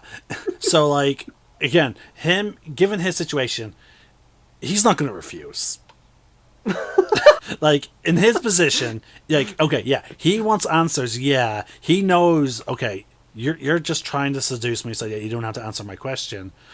But I have not I've not been with a woman in fucking who knows how long. So, like, he lets her, I and from her perspective, like, I don't like. I think they like each other. Obviously, on a beer, maybe on a purely physical thing. I don't think there's any actual romantic relationship. I from what I'm seeing, like from what I gathered from Ripley throughout this movie, was she purely only slept with him just to try and get out of answering his questions. Now, unfortunately, as we probably established, this guy is smart. Like, yeah, it was only he gets it. only due to his drug addiction and him being, and because of his drug addiction, him fucking up. What was it? He prescribed the wrong dosage of painkiller for a car crash. Yeah, so that's the only reason why he's there. Yeah, So like, it and has nothing to do with his intelligence or like incompetence. It was purely just due to an addiction making him fucking high, and yeah, yeah. And again, again, testament to just Charles Dance as an actor when it comes to his reveal of why he has the barcode and to explaining it all to Ripley. It's such a really well acted scene. Like he performs this, he plays the role of like this very guilt ridden, yet looking for redemption doctor really well. And it's just a shame that they really didn't really do much else with this character once the alien is kind of introduced as the antagonist for the rest of the film. Then, because like up until the alien actually is born, like he's a very active character, like for Ripley in the film. And he's pointing her in the direction to find Bishop's remains. So hold on, I'm having some technical issues here with my headphones. I can't really hear you. Oh, sorry. Okay. There you go. Yeah, I need new headphones. My mom has been laughing at me because she keeps saying that I have like little flakes of black in my hair or on my neck. Oh, from my headphones. Yeah. And in all fairness, only one side of my headphones works. Oh, that annoys me. That always gets me. And the volume was dipping on you. I meant to hire you up. I did via Discord. I really do need fucking new headphones. Hold on a second. I'm just going to pause for a second because my dog has seen another dog and she's going a bit crazy now. Hold on. Okay. Right. Oh. Alright, so yeah. So we were at the the scene. So again, me defending. So like, again, I don't think there's any romantic feelings like sort of there, because like it would be a disservice to her character if there was, due to the fact of the whole Higgins thing. Like, yeah, all right. You know what? I will say this. You convinced me. Yeah. Yeah. I actually didn't kind of think of it like that. Yeah. Yeah. Okay. But yeah, she immediately starts asking about like, what did he do as a prisoner? He explains to her, as we said, he fucked because he was probably high. He fucked up, tells the prescription for the amount of dosage of painkiller. Painkiller, yeah, and it just kind of killed off the victims of the accident, and so he was given senior. And I do kind of like that again, a good way to like just show us the content of his character. He thinks he got off lightly. Mm-hmm. Like he thinks he wasn't punished enough for what he did. Oh yeah, like again because he's a doctor, like so he like there is still that sense, like despite the fact that he knows like okay maybe I fucked up by getting high, but like I'm a doctor, my job is to save lives, not be the cause of the mending. Yeah, and it's again well acted scene from Charles Dance, just of. Really, again, it just makes me think they kind of wasted his character then after that, which we'll get to. But yeah, no. Before that, we had the sex scene. He's called out to the crime scene. Yeah, basically. We've already pretty much gone over it. Yeah, and he's the only one that notices the acid mark. Yeah. And So this is where we get from Andrews then the warden. He's just like he's like, oh, I want to see you in my office as soon as you can. And before that, we get the scene before he goes to the office. He informs Ripley basically about where to find Bishop.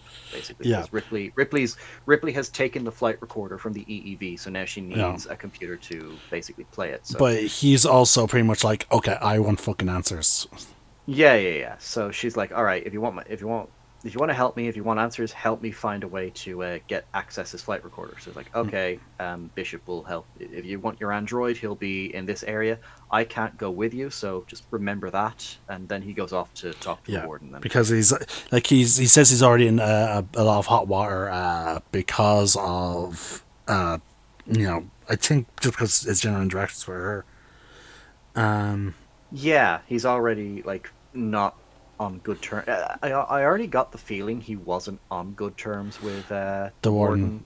from the start of the film. But their interaction next, because it immediately the next scene between him and the warden is literally, "You listen to me, you piece of shit." He really does.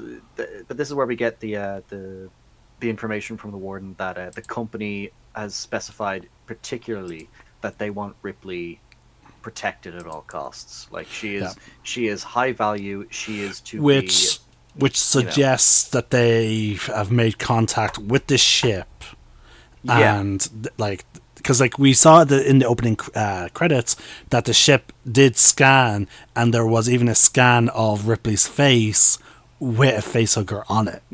Yeah. Though at the time we're meant to think it's just it is meant to be newt. But I think as soon as we see the autopsy scene, I think people can put two and two together. Yeah. So that's why like the company getting to the ship, seeing that, being like, oh, okay, we need to find where the fuck she is.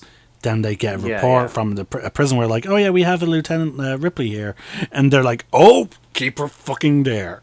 Quick, we have to go. No, it doesn't matter. Leave the kettle on. Let's go. Yeah, because they get there so fucking quickly. Yeah, I don't know if there's any time skips. Like there must at most she's there like what a few days. Yeah, she's definitely there a while. Okay, because what was they did say at the start when Andrews is giving the speech. He's saying, "Oh yeah, that we've contacted the company. They're going to be sending a rescue ship." Oh no, they don't give a time frame. They just say ASAP. Yeah. Yeah. So I do know the film because she wakes up. Then obviously there's the funeral. Then she gets her hair cut. Yeah. Oh no! Sorry, no. So because she wakes up, sees the bodies, then sees the ship, sees the bodies, has the funeral, gets a haircut. So makes Yoo-hoo with the doctor. Yeah. So bare minimum 2. It's at the very least, I would say almost a week. I would. Yeah, it has to be. Because quite possibly, when they're setting the trap for the alien, like they do kind of a montage thing. It's entirely possible that might have taken a day or two to fully set up. Yeah. Set up. No, okay, no, I mean not 2 days. I feel like 1 day because like the xenomorph not attacking for 2 days. Yeah, no, that makes no sense. Yeah. So at the very least a day. So because I do know that the film itself chronologically takes place 2 weeks after the events of Aliens. Right.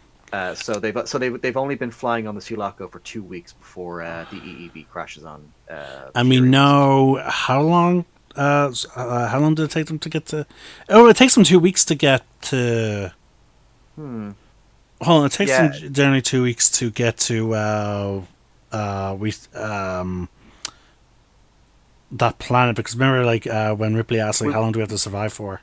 Yeah, well, we were trying to figure out, how long till we're overdue. Yeah, so I don't know. Maybe the ship. The only explanation I could think of is maybe the other ship, was on its way to rendezvous with the Sulaco anyway. Maybe.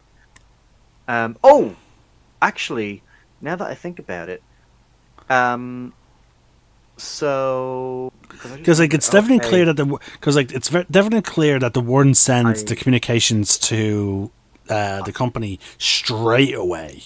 I'm gonna say I think I might know the explanation, and because I think I blocked it out of my head because it was that Uh, stupid. So you're familiar with the video game Aliens: Colonial Marines, yeah? The not company. really, no. Okay. It was made by not Rebellion. It was made by Sega and I think the Borderlands studio. Oh, okay. It is THQ. I think it's Sega. Yeah, it is the biggest piece of shit video game I have ever had the misfortune of playing. And so there's a DLC in the game called Stasis Interrupted. And in it you play as Hicks, who wakes up from cryo because it turns out that the Sulaco was intercepted by a Weyland-Yutani ship that took facehuggers from LV-426 and began using the complement, the crew complement of the ship they were on to experiment with Xenos. Some of the Xenos got out when they made contact with the Sulaco, and that's where the facehugger that got onto Ripley came from. And Hicks actually isn't dead. It was actually someone else that died. That just took his place inside the cryo chamber by accident during a scuffle with Weyland-Yutani goons. And so basically, I think the idea is the ship that arrives quickly enough to Fury 161 is that same ship that was experimenting on the Xenos in that DLC. I think that because Aliens Colonial Marines, it's canon. Like it's sadly So it is a okay, so that canon means story. Hicks actually is alive then. Yeah, I mean that's the only good thing to come out of it. But it's such a horribly written story that I don't think many fans count it. If you get me, like it's just that bad of a game. Because the DLC, I'll give them credit. They try to explain it. Because I can't believe I forgot this because it was so bad when I watched it for the first time that when I saw it for the first time that all I could think of was I'm just going to actively ignore this and for the rest of my life. And So as it turns out, I did. so basically, Colonial Marines happens. Yep. A group of a group boards the Sulaco, Hmm. wakes Hicks up. Well, Hicks isn't woken up. Hicks is woken up by two people who were being held prisoner by Weyland-Yutani to be experimented on by the facehuggers and stuff like that. Right. So instead So of yeah. waking up as Ripley and Newt and whatnot, he's like, okay, I'll help you out real Oh quick. no. Oh no. So sorry. At this point, the ship is already like almost destroyed. The Sulaco, basically the aliens on board, cause enough Oh, so havoc where he's the in a ship rush. So is. he's in a rush. Okay. Basically, he doesn't have time because as he's waking up, the EEV is being separated. Like the cryo chambers are being put into the EEV. He only gets a glimpse of Ripley with the facehugger on, and that's it. He Oh, okay. That must have been horrifying Yeah, for yeah. him. I would say so. Yeah. Hold on. Hold on for a sec. Hold on. But yeah. So yeah, Colonial Marines tries to explain it. It was such a. So who got? So okay. It's So it was just some random no-name extra that gets thrown in during a scuffle with Wei Yu and people they that gets just put in and the experimental. because And he just happens to have the same bandages that Hicks has. right, and the So yeah, cryopod was already programmed for Hicks. So that's yeah, why when the prisoner scanned it or checked any kind of log, it came yeah. up as Hicks. Yeah. So it's like they try to fix the problems that Alien 3 had, but in doing so, I think they just made it worse. Yeah. And so yeah, a lot of people just don't count Well, unfortunately, Colonial Marines. for the purposes of our discussions, we have to take into consideration. Oh god, fair enough. It doesn't change the fact that I still hate the opening of the film. Yeah, no. See, because again, Because keep in mind, the movie was made before this. Yeah. So again, it's the same issue as we had with, as I said, I have with Halo Infinite, is the fact that like there's so much shit that relies on, like, to know about the new faction that we're fighting, you need to play Halo Wars 2. Yeah. To know what the fuck happens involving Cortana, you need to read a novel. There is, like, which is not normally how the Halo franchise did the storytelling in their, when it came to the video games. The novels were just for extra lore, for extra battles of the chief and whatnot.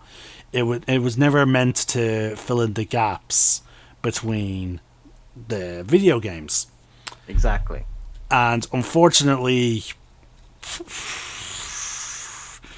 we have a movie version of this, clearly, where you're more reliant on a video game that wasn't even released yet. Yeah, that wasn't even released yet. So, unfortunately, lore-wise, okay, things are better now. It makes... in my mind, it's going to make rewatching, if I ever rewatch Alien 3, which I'll probably will at some point, it will make that opening sequence a little more tolerable. See, that's the thing, because for me, like, I'm just gonna have to, for this one in particular, I would just have to judge it as they wrote it, like as the film back in the 90s when the film came out, because it's still a why didn't the Sulaco wake them up? Yeah. No. Yeah. No. Don't get me wrong. Judging, okay, if we were to just judge this purely based on the movie, it is still so fucking terrible. Yeah, but again, even with the game, I feel it still doesn't help.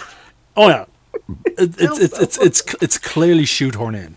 It is, especially when you take into account that when this game came out, Randy Pitchford and all the people who were working on the game for this game when it was coming out for the 360 and all that, they were actually saying this game's going to ignore Alien 3. As far as this game is concerned, Alien 3 never happened. And then they bring out a DLC that not only acknowledges Alien 3, but actually ends with Hicks seeing Ripley fall into the furnace. So canonically, he was on Fury 161 at the end of the film as well. Oh, yeah. Probably thinking like, okay, I'm gonna save her. Don't worry, I'm coming. And okay, fuck. Yeah, it's that's gonna make this. That makes the fucking ending of the movie sadder. Oh my god. If anything, I just think it's just one of those things where they just tried to solve a problem that didn't need solving. Yeah, you didn't need him there being too late. I didn't need him there, period. Yeah. Actually, chances are he was a prisoner. Like he was there, like, guns blazing, apparently. Dude. Yeah. That makes, like, okay, movie-wise, he didn't need to be there. No. But, like, in terms of fucking story, like, see, this is the thing about the fucking Alien franchise. Like, they don't just leave happy endings. Yeah, well, since Alien 3, they don't. Like, since from the moment of Alien 3 hit cinemas, like, they're just like, yeah, you know, there's the idea of, like, happy endings and whatnot. That's not. Yeah, fuck that. And then people didn't like that. So, okay, so yeah, we're going to do Alien Resurrection now. I know, we killed Ripley, but there's a very, very perfectly reasonable, believable explanation for that. Why are you leaving? Come back. But yeah, we're going to give you a happy ending of sorts, and it's just a. They should have stopped it at the second film. I'm sorry. No, they really should have. But again, though, like, actually no, because the comics were in full swing. So, like, yeah, they could have just ended it with the second movie. In terms of the movies, ended with the second one. Yeah. And then they just have to. I think the Alien films should just do what the comics do. Just do like an anthology thing. You know, like different people encountering the aliens and how they deal with them and stuff like that, while also kind of making it interesting lore-wise. Like, again, you don't want the Resident Evil effect. No, where you are heavily reliant on one actress. Yeah, it's. I think. Alien definitely could work from now on as just we're going to be introducing different characters and their experience with Alien. It could work, and Resident Evil does that with the games. So yeah, no, with the movies they didn't. That's didn't. That's what I was meaning by no. comment. Oh no, I got what you meant there. Yeah, I was just pointing out as well that the games actually knew this better than the film did. Anyway, we're. I think we should wrap it up there because we are reaching our 2.5 hour mark. Oh God, yeah. Okay, and so we're gonna have to continue this next time. So we'll probably need to rewatch the end of this video in 2 weeks just to remember where we left off. Where we left off. So we left off because the funny thing is the Xenomorph has not even started properly plaguing. The prison. We've just gone over. Okay, I still think right now for this entire 2 hours 25 minutes so far, my favorite thing has just been your reaction to Sigourney Weaver's conditions. I just wasn't expecting it. I'm sorry. No, wait, what? So okay, I'm gonna put. Here's a funny thing, folks. In terms of just talking about the movie, this movie is 2 hours long. Felt shorter, I will say. Yeah, we are only at minute 40.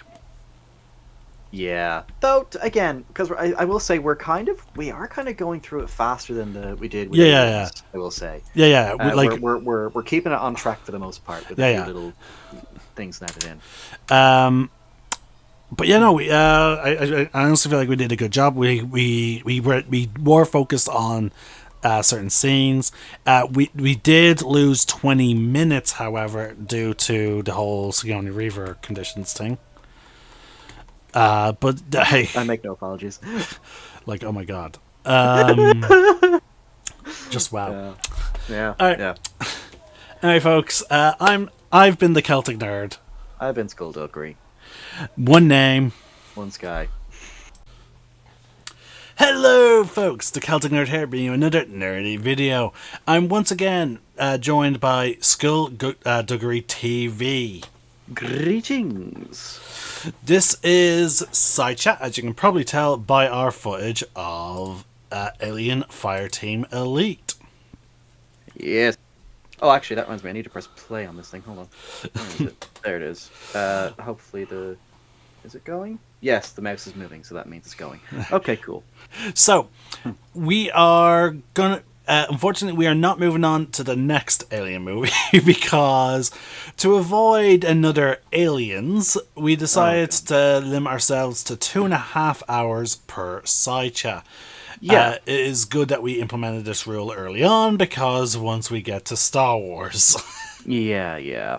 I do plan to, for this, for Alien 3 anyway, I'm going to edit both of these parts together in like a big supercut, but I will try and shorten it down and trim out the stuff that might not be forthcoming. But other than that, it should still be like, it's definitely going to be shorter than Aliens. Yeah, no, I might at some point do a supercut myself, but like, yeah, folks, it's just from our perspective. You have to also look at it from our perspective, like. Aliens was a toll. Like, yeah, it was. Like, there was a lot to unpack with that movie. Oh yeah, it was. Like, and don't get me wrong, I have no problem. Like, again, I've seen as long videos on YouTube and whatnot. Like, that's for me. It's not so much like I have an issue with the length of the video. It's more like it was a toll on us actually recording it. To sit there for like 5 hours talking about movie. Now, we covered every single bit of that movie. So, like, it's just that, like, in one sitting, because we're both YouTubers and we both have our own other contents to get through. Like, I have 3 fucking Let's Plays ongoing, as well as I have my D&D stuff. Like, we have live. Like, this, he has a career. Like, so Yeah. I'm currently like I have a few other videos I need to work on myself. So this is one of those things where we need to, for the sake of both of our own well beings and lives, we need to. yeah, we can't do the footage all in one go anymore. Yeah. Um, Like I could imagine like if we ever decided to do something like this as like a live stream, I imagine that would be okay because like there's a bit yeah. more freedom in terms of length. But yeah, in Yeah, terms and of we like could the we could videos. even then interact with viewers. Like, now, mind you, though, like, can you imagine the fucking tangents? The amount of tangents that would happen if viewers are fucking chiming in. Oh god, that would be fun. Actually, I'm not gonna lie, that will be fun. Yeah, no, because I see you. I even see it with again. I tend to bring them up quite often when we do our videos. The Super Colin brothers, like, they're now doing their live shows, and Hmm. so they have the actual audience right in front of them, and someone would shout something or like say something, like, and then they'd be like, "Oh yeah," and then they would then go on a huge fucking tangent. But again, they have fun because they're talking about Harry Potter, like, so, Yeah, like, yeah. they honestly don't mind. Yeah, that's the thing. Like, as long as it's a subject you know you're having fun with, then that just translates as far as I'm Oh concerned. yeah. So, we're now again, if you're watching the Supercut, you know exactly where we left off. Yeah, In yeah. terms of talking about Alien 3, we left off talking about the scene between the doctor of the prison and the Warden, the yeah. warden. Because see, because it's not exactly a prison anymore. Like, is it really? Yeah, it's like they are still technically prisoners. They're just like they kind of they're custodians of it basically. Hmm, Like they'll never leave, and they have to have the two guys there as their like carers, I guess would be yeah, the appropriate word. but it's just that there's no guards or anything. So realistically, the prisoners could just fucking kill them. Yeah, Like, and yeah, actually, we learn later on when we'll eventually get to it. We kind of learn later on why they kind of don't, in a way. It's yeah. which is very convenient, but fuck it. But then after that, we learned a bit more about the ending of, and a bit about the start of Alien 3 with Higgins. Oh, Why, like, what? I actually. Oh, Are sorry. you talking about the whole? Are you talking about the whole thing of like, aliens, colonial marines, kind of Yeah. tried to? Yeah. So I did a bit of digging. I want to find it. So it looks like they retconned that whole thing to no longer be canon because Oh, like the okay. game just turned out so bad. But in my Okay. research, I also found out something new that I think was kind of cool. I still need to properly background check this, but I was watching. I think it's a YouTuber I was watching called Oliver Harper. Again, I think I mentioned him in the last video. Good YouTuber, highly recommend his content. He does great retrospectives on old movies. But I think I can't remember. It was either his video on Aliens or Alien 3, one of the two. But apparently, in Aliens, during Ripley's hearing, they have that. She has that big screen behind her, and it's Yeah. showing the information of the Nostromo crew and stuff like that. Yeah. When it gets to Lambert, the information, the big wall of text that is basically her bio. She actually had a sex change. She was born a man, but then got a sex change to be a woman. Oh, okay. So, if you want to get technical, she is technically like one of the first sci-fi horror movie trans characters. Yeah. Okay. Interesting. Yeah, a small No, thing that I just wanted to share. Yeah, that's a very small detail. Like, wow.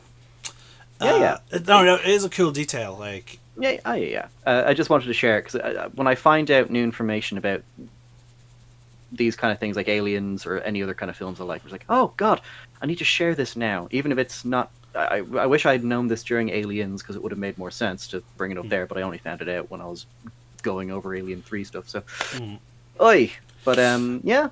I just found that kind of cool. I wanted to share it. But yeah, as far as Colonial Marines is concerned, it's non-canon now. as far as I can tell, yeah, they kind of, because it's not mentioned in any other, like Alien Isolation is referenced in extended lore and stuff like that, but so far there's been no reference to Colonial Marines. So it's looking likely that they just they just decided, yeah, we made a shit game and a really shit DLC to go with it. So we're just gonna But as you said, you need to double check it. So like, so we're still technically in a quasi. Is it canon? Is it not canon? Oh no, I had to double check the Lambert thing. The Alien killing Marine thing is, as far as I'm aware, yeah, it's no longer canon. Oh, okay. So okay, that's good. Now, mind you, as I said in the previous, now if you're watching the Supercut, the what would have been the first part of this whole video, if you're watching Supercut, or if it's not Supercut, you're watching the end of the last video. I said the whole him waking up and like the whole ship intercepting the Sulaco and all that would make the opening of Alien 3 a bit more tolerable. So once again, like, oh my god, now we're just completely 100% stuck with the shitty electrical fire opening with no explanation of how that fucking xenomorph egg. Actually, sorry, no, 2 eggs, because there had to be 2. Yeah. Got on board the Sulaco. It's as bad as Colonial Marines was, at least they gave us an explanation for that. Yeah, an effort was made. Yeah, but now we have nothing. No, it's just that shitty, like, because the Sulaco never even fucking touched down on the fucking planet. And the placement of the eggs, again, we brought it up in the last video, or at the start of the Supercut. If they simply had the eggs on the fucking ship, like on the underside of it, like where the engines were, like where the xenomorph crane was, that would, and then you see then the fucking facehugger going out and exploring the Sulaco, looking for someone to impregnate. That would have been just fucking fine. But no, we didn't get that. Instead, the eggs are we only see 1 egg, but eventually throughout the movie, it's very clear that there's 2 eggs. Yeah. But no, we see the fucking egg on the underside of the fucking cryopod room. Like under the table. Yeah, I still don't know what they were thinking. It feels like a rushed idea. Like, oh, how can we explain away that there's an alien? Oh, fuck it, egg in the cryo bay. How to get there? I don't fucking know. The script demands it. Oh yeah, no. In all fairness, oh my god, this actually reminds me. I know we're talking about something we already talked about, folks, but I just realized. There's an exact quote from Harry Potter that is very similar to this. All the way back in Philosopher's Stone. When it comes, this is hilarious.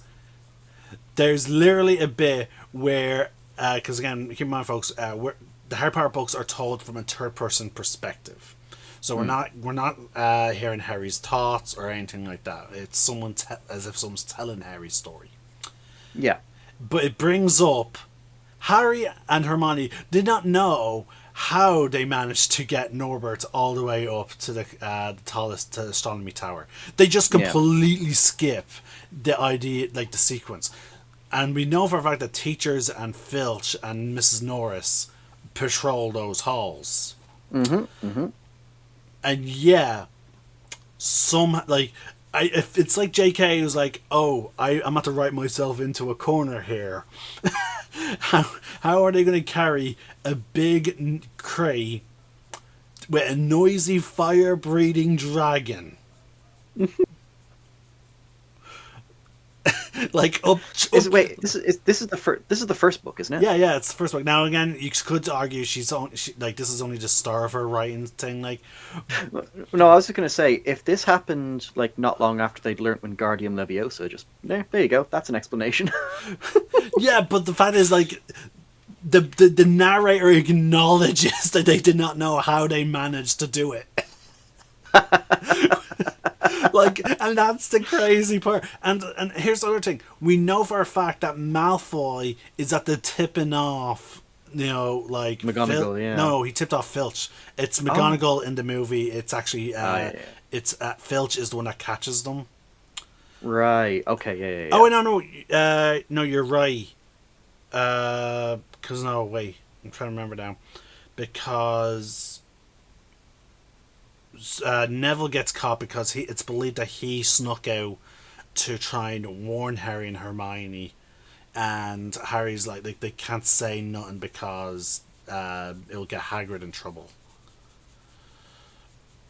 Because they actually don't get caught for the dragon. Like Hagrid doesn't get caught with the dragon at all. Like unlike in the movies, they're completely successful in their plan. Which again, the narrator is like they don't know how they succeeded. And the reason why they got caught as they were leaving was because Harry forgot his invisibility cloak. It's amazing how often he forgets about the invisibility cloak. Or the Marauders map. But again, the Marauders map conveniently always gets taken away from him ever since he gets it. Fucking Lupin takes it from him in Prisoner. He again gets taken off from him from Moody. Yeah. It's just a long list of plot conveniences to help the writer through the story. Yeah, but again, like it's just hilarious, like because this is a very much similar situation where, like, oh, how did they get there? No idea. Yeah, fuck it. Like I had to bring it up because it's just a hilarious thing. And again, there's so many things that do that. I will say, like, as much as I love the character, sometimes even Batman's guilty of this, where it's just like, how did he stop him? I don't know. I just invented some shit. Okay. Like, in all fairness, I also do wish that J.K. did not abandon the initial idea of, like, instead of a golden trio, having like 4 main characters: Neville, Ron, Hermione, and Harry. Oh, so Neville was actually going to be... He was meant to be more central part to the group. Like, if you read the books, it's super fucking obvious. He's actually there a lot.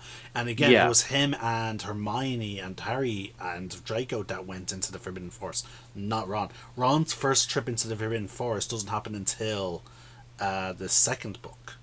And that's why the Devil's Snare was in there to begin with, because Neville's herbology. Yeah. Yes. Okay, that would have been interesting to see. Yeah. It was initially intended, but she abandoned it at some point, and the theory goes is because it would have been a bit too cluttered.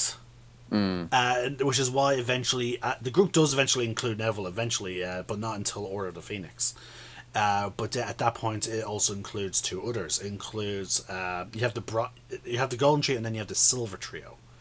So I'm guessing that's Neville, Luna, and Ginny. Yeah. And again, but the original idea was to have, because the 6 of them represent the previous generation of like Hogwarts students. Harry, his father, but they don't have. They basically represent their best version of the previous generation. Like Harry represents his father, but without the arrogance and ego. Hermione represents Lupin, but instead of being ashamed of what makes her different, she fully embraced it. Like, 'cause Lupin was, completely fucking ruled and shamed by the fact that he's a werewolf. Hermione fully embraces and takes pride in the fact that she's a half-blood. Ron represents Sirius, except with the whole extreme loyalty, but he doesn't.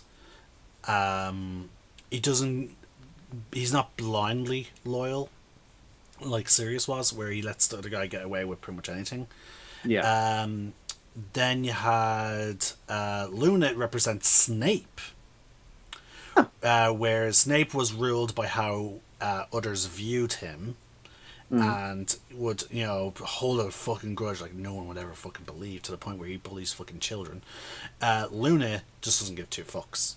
You make fun of her, it just washes off her back. She's a duck to water, Yeah, she is just a very chill. I genuinely thought she was stoned for a good chunk of those films.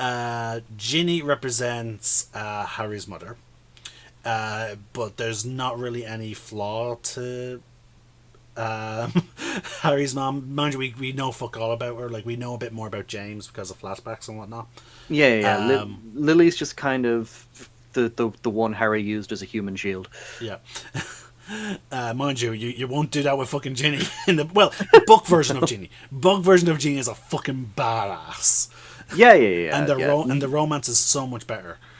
Oh, absolutely. Like, again, we talked about this before, but like movie version, and this is again, it's not the actor's fault. It's down to the writing. The movie version is just a personality vacuum. But then you have Neville, who's supposed to represent Peter Pettigrew.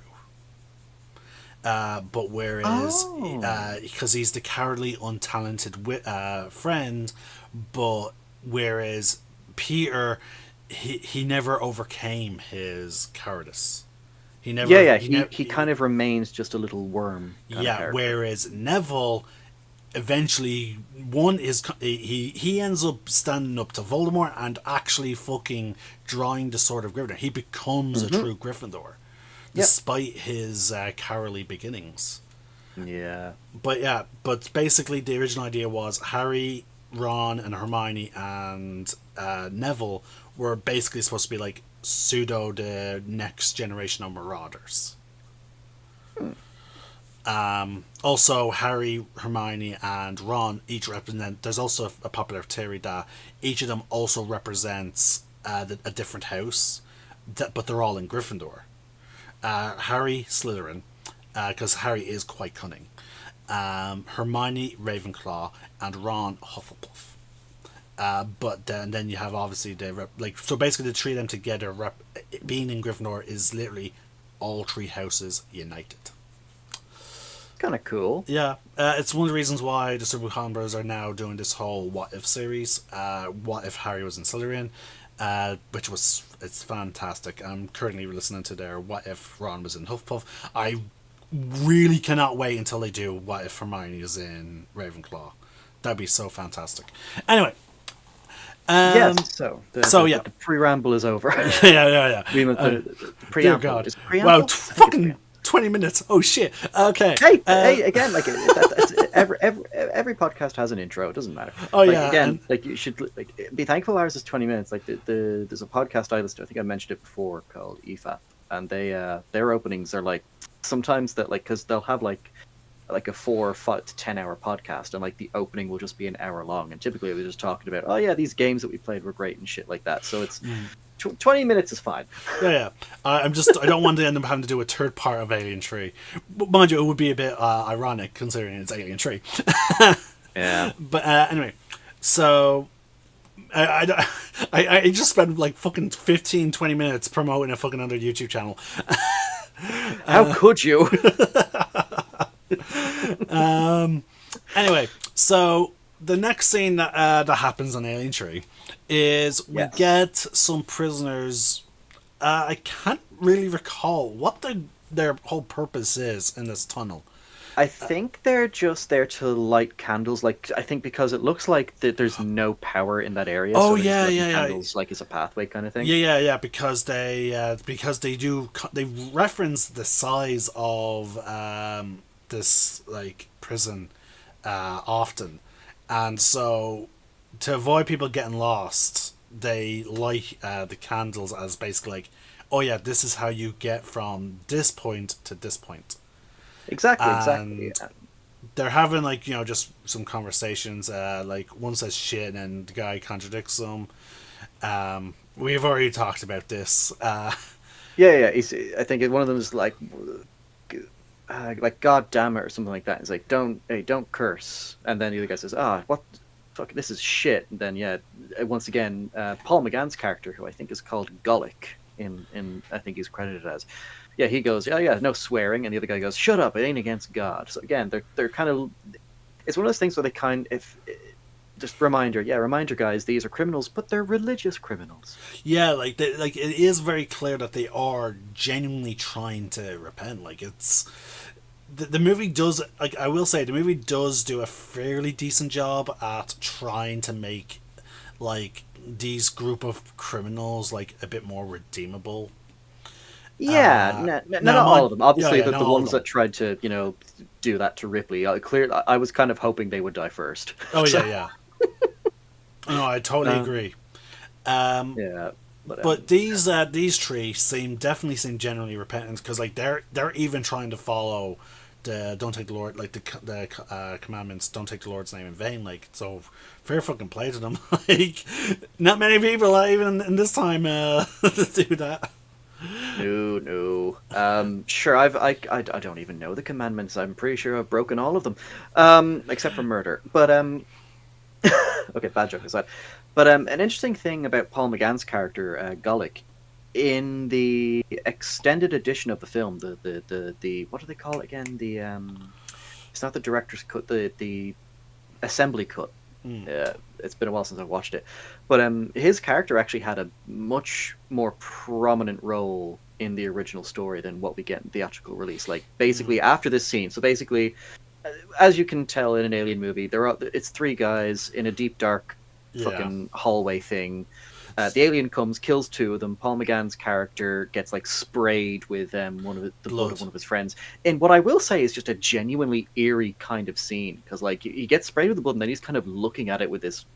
It's like a perfect blend of fear, but also kind of awe, which is a credit to Paul McGann's fucking acting abilities. Fantastic actor. But yeah, no. From that moment on, like, Golic was supposed to have a slightly more prominent role in the film, where he's actually obsessed with the alien and kind of worships it. Like, again, the next time we see him, he's calling it a dragon and stuff like that. Yeah. I'll get into more about what he does as we go further into what we're talking about in the theatrical release. But it's fascinating to go back and watch the assembly cut and see. Okay, so this is kind of what they wanted. Okay. So basically, they notice that some of the candles are flickering, but there should be no wind. So they think, okay, there must be some kind of like hole and whatnot. And some of the candles start going out, like they can see like the light dimming. So they send one of the prisoners out to obviously relight it. And unfortunately, the one that they send to relight it, oh boy, you know what's gonna happen to him? Yeah. It's one of those things.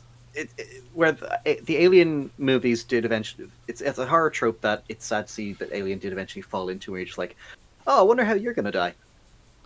Yeah. You're just like, one of them, the other two eventually, hear what's going on. They look down the hallway and they see that the buddy that they sent to light the candle is being horribly killed. So they begin to run. Now, they completely abandon the candles and try running into a vent. And then they start running around. But as we discussed, the purpose of the candles is so that they don't get lost. So, unfortunately, very quickly, the two of them do get lost. And if I recall correctly, they actually end up in the fucking place where the guy got killed. Yeah. They got so turned around in the pipelines that, like, oh, where are we going? Where are we going? Then, it just kind of... pardon me, it fully takes up the they do a circle. I will say, like, this is the first time as well that we kind of get a good look at the runner alien, I think, in the film, because the first victim is the one that gets sucked into the fan. Yeah. And we only get like a brief glimpse of it, but like this is the first time we actually get to see it properly, and it's probably one of my favorite designs for the alien. So in terms of like how expressive it is, like it only has the mouth to go on, but like fair play to them, like they do the pardon me, the VFX team when they were making the runner puppet, like they did a great job of making it expressive with just the mouth alone. Oh yeah, like, they did a great job. It's just a shame that though, because they want to make sure that it's clear that this is unique, and because it's a quadruped, like due to the limitations of puppetry, eventually they have to use 90s CGI. Oh god, yeah, and to be fair, like I've seen, because there's a lot of other movies that came out around that time that had some fantastic CGI, and so because I believe the budget on this film was a lot higher than the last two films. So to see it's like really horrible blue screen kind of thing. Like you can actually see the black outline that they used to cut around the alien so they can superimpose it onto the set and stuff like that for the actual shots. And it's some of the it's nowhere is it more prominent than during the final chase scene, when they're trying to trap it in the lead thing later on in the film, when it's running on the ceiling and shit like that. It hasn't aged well. So the two guys are like, where is it, like, because like it just left the body there, which even they're like, okay, this is strange. And then the black guy with the cross on it, like tattooed onto his forehead, looks up, and the Xeno is right above him, picks him up, starts killing the shit out of him, and the guy, it's a buffet, basically. And then the blood, as you said, the blood splatters all over the guy's face, and then he goes fucking legging it. And again, I saw what you mean, because as per usual, I have the scene sort of playing out in front of me. Cool. Again, gotta love having two monitors. It makes things like this very easy. And like like that he does have, like, it would have been cool if they like extended the whole like length of the movie. Okay, so if they did this as a show, it would have been really fucking cool if we then had like, and if there were way more prisoners, like if a cult started forming around, like, and they started secretly leaving, like, and then we start seeing like this cult starts secretly closing doors or leaving people to die, like like leading people into areas that they believe that the xenomorph is. Like, and again, I keep bringing her up. I would love for a situation like that with the lady in the dark as well. Like this, like a fucking like eldritch fucking cult type thing to spring up. With the xenomorphs being viewed as like angels to like to her, like they're her messengers. Like, there's so much creepy shit that you can do with the lady in the dark. But that's it. Like, they can just I'm pretty sure some of the comics have delved into characters that have done that. Like, just go full blown eldritch horror. Like just these things, like, these are demons. They birth out of you and stuff like that. I'm pretty sure there are alien things. But imagine having a cult that reverses the xenomorphs not as demons, but like they refer to them as like angels. Like it's not like a fear thing. It's like total like like love and like worship of them, like, because like they're just kind of, it would be an interesting concept for them to explore, and I kind of would like to see it in some way, even if it's not in like film form or TV, even comic or game would be fascinating to see. It'd be just that would be great.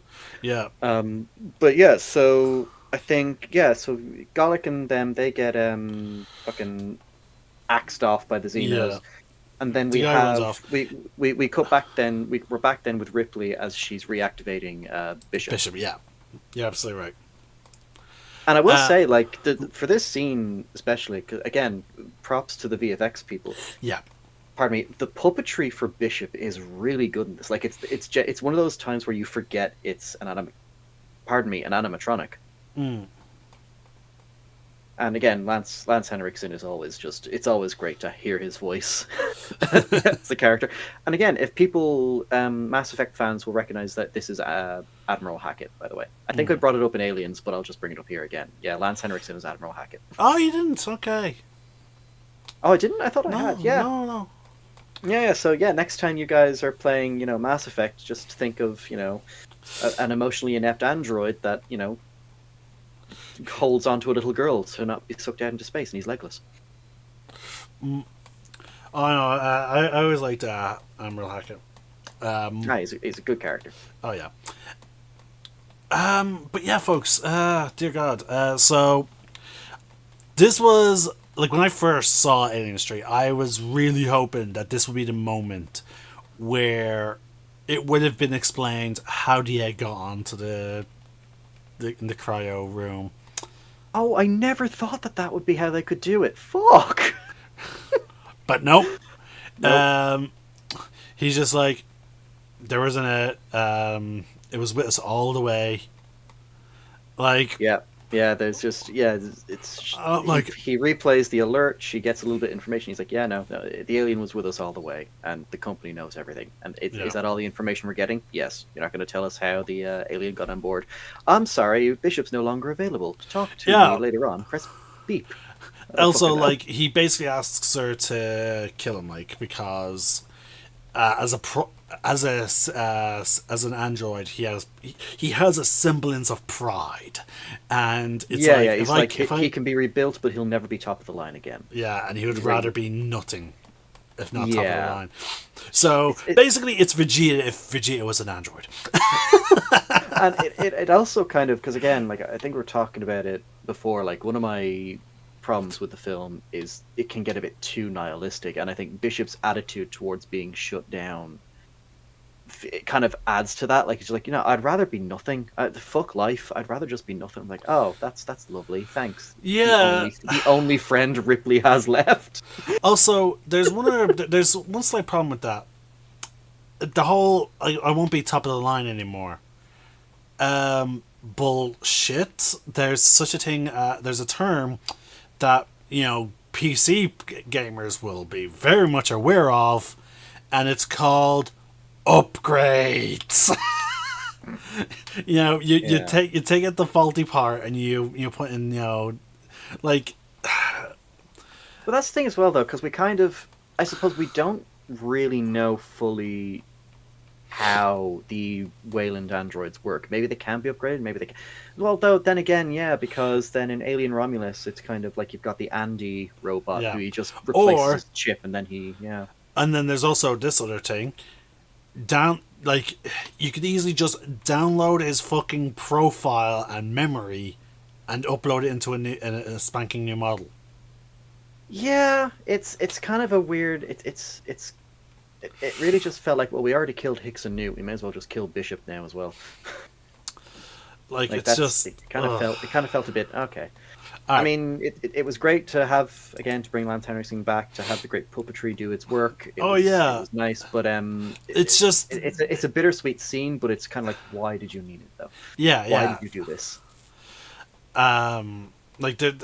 Again, for a robot, like, it's the whole like, I'll never be top of the line, or the idea of pride is really weird, because his primary function should be to serve. Like, regardless of am I top of the line or not. No, that shouldn't come into it. You're programmed to serve. Yeah, but at the same time, it's shown, like, even in Aliens, Bishop was shown not to be your average android. Like, I suppose that's because he's technically owned by the Colonial Marines. Yeah, I think we talked about that in Aliens. Yeah, like, he wouldn't have the Weyland-Yutani kind of programming in there. It'd just be like, oh no, he's a Marine. They'll think it's weird if we have some Wagyu programming in there. He's not RoboCop. Let's not do that. Yeah. But my point is, though, like, even if he is owned by the Colonial Marines, like, the idea of being programmed to serve would be universal. Like, that wouldn't be just a Wayland thing. Now, mind you, Wayland would have programming like serve the company at all fucking costs. Yeah. They would have gone full OCP on him. Yeah. Yeah. However, if you bought any kind of scent, like, for whatever purpose, be it Colonial Marines, private, some other private sector or whatever, like other company, like, no, the primary function would be to serve whoever fucking bought you, or the highest representative of that group. So the idea of he's like, no, I don't want to serve you, shut me down because I won't be top of the line. I know I'm paraphrasing, obviously, folks, but like, you see the flaw. But I think it's kind of one of those things where they just wanted to have Ripley have a tender moment with, like, one of her last friends, because she's like, do you really want that? He's like, do it for me, Ripley. And she's like, okay, and then just turns him off. And I mean, it's weird to hear an android breathe out a sigh of relief at being shut down. Yeah, considering they're not supposed to, breathe. I kind of, personally, I don't mind it. I think it's a nice little, because it kind of shows what he may not have been human, but certainly, he certainly had a soul, I guess, would be the takeaway. If to getting weirdly philosophical there, but yeah, that basically, like, he's one of again. There's a reason Bishop is a fan favorite android. Oh yeah. Sorry, folks. I'm not. I don't mean to be shitting on Bishop. It's not. I'm not doing that. You weren't. Don't worry. It's more. I just have an issue with the dialogue that they gave him. Yeah. No, I can absolutely get where you're coming from in that regard. But again, it's Alien 3. Yeah. There's a myriad of issues. So, following this, though, him being shut down, the prisoners come in and with the guy, tied up. Yeah. Paul McGann's character, Gullig. I have it. It's a Gollum, but it's just without it's just Lig basically. So he is going complete apeshit because they found, like, he's covered in blood and two of the prisoners are gone missing. The warden and his second command believe, like, okay, this guy clearly did it. Yeah, and Dylan is just like, no, he's a lot of things. He's a murderer. He's a fool, but he's not a liar. And he never lied to me. Like, he wouldn't lie to me. Yeah. And then we got, like, he's going on and on about, oh, it wasn't me, it was the dragon. Yeah. And then that's where Ripley kind of makes her entrance. Like, he's telling the truth. Yeah. I want to hear more about this dragon. And then we get, oh, sorry, I accidentally muted my mic. Then we get, like, this great kind of just brief look from Clemens, the doctor. He's kind of giving her like a, oh my god, you have been holding out. Like, what do you know? And then of course the warden's not having any of it. He's like, this man is a fucking murderer. Like, what? You need to understand. Yeah, he's crazy. He's insane. Yeah. But then Ripley's like, okay, let's talk about this in your office, because in his mind he's just like trying to, he's constantly just trying to make sure that he understands that he is vastly outnumbered. He wants to make sure that the prisoners understand, like, okay, like, it's a facade of control he's trying to, like, do. Like, I'm the one in charge. Like, so, which is why he's always like, I'm doing, this is rumor control. Oh, God, yeah. And it's so funny. So he brings Ripley to his office, and then clearly Ripley just now we use that as a joke in my D&D games. Ripley casts exposition at 5th level. yeah, because we immediately just cut to, like, she's clearly already told the story, and he's like, oh, let me get this straight. You encountered this creature. It 6 kills on feet sight tall. and is it kills on sight and is generally unpleasant. Yeah, I'm like, that's one way to fucking describe it. Yeah, but what I kind of do love is I can't remember the character's actual name, but 85. He's just like, you can kind of see in his face, he's like, I've never heard anything quite like it.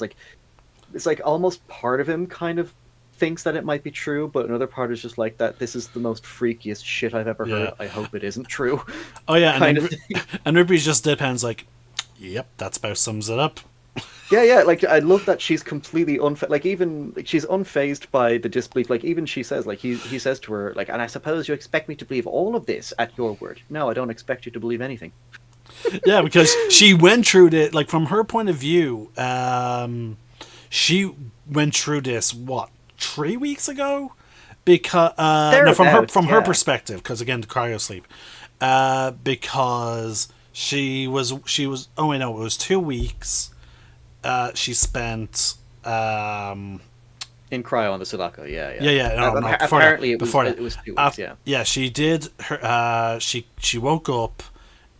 She then had her meeting.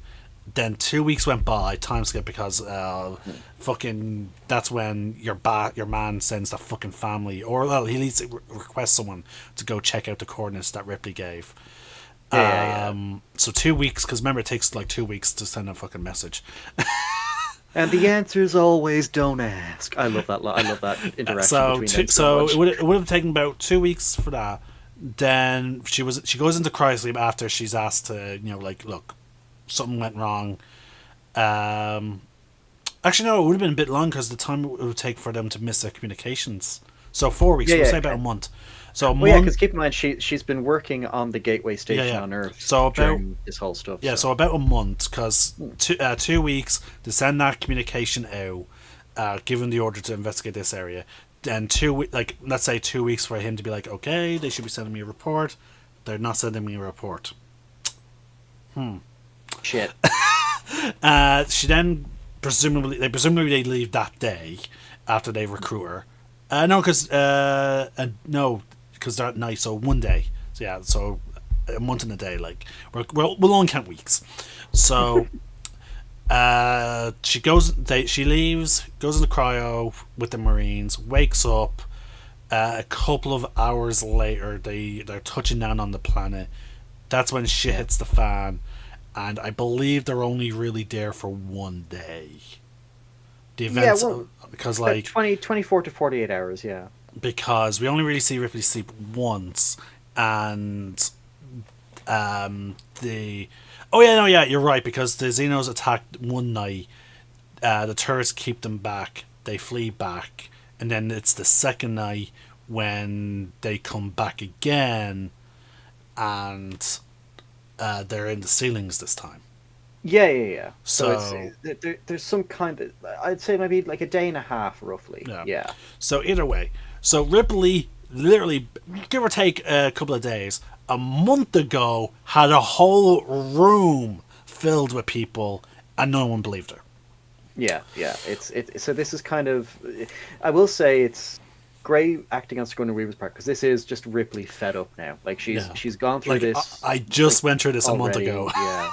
Like she doesn't care if they don't believe her. All she needs to know at this point, it's just a matter of time before it kills again, and then they'll just come like, all right, so what do we do? Like, we're coming to you now, Ripley. Please come and save us.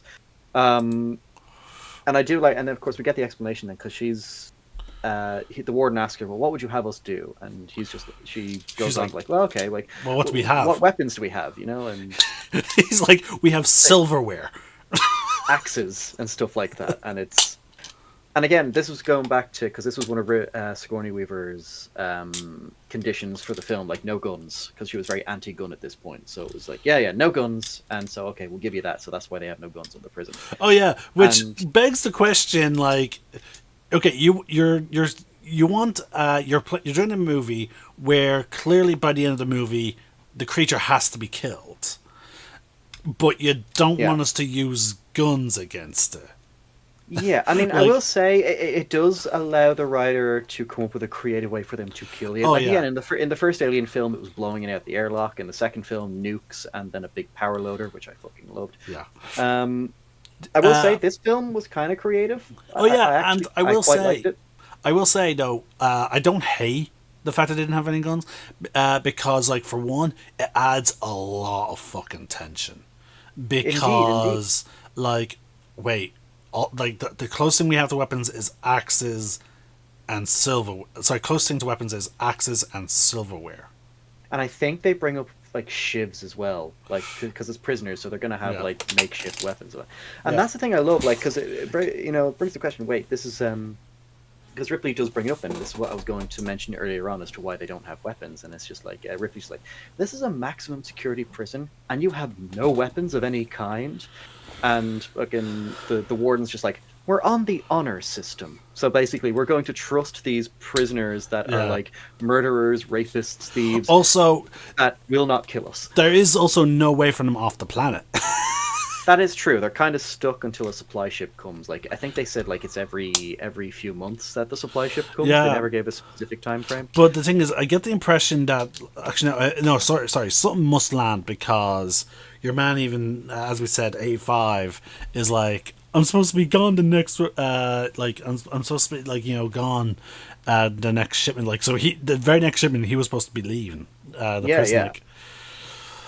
Like, so Sigourney's just like, we're fucked.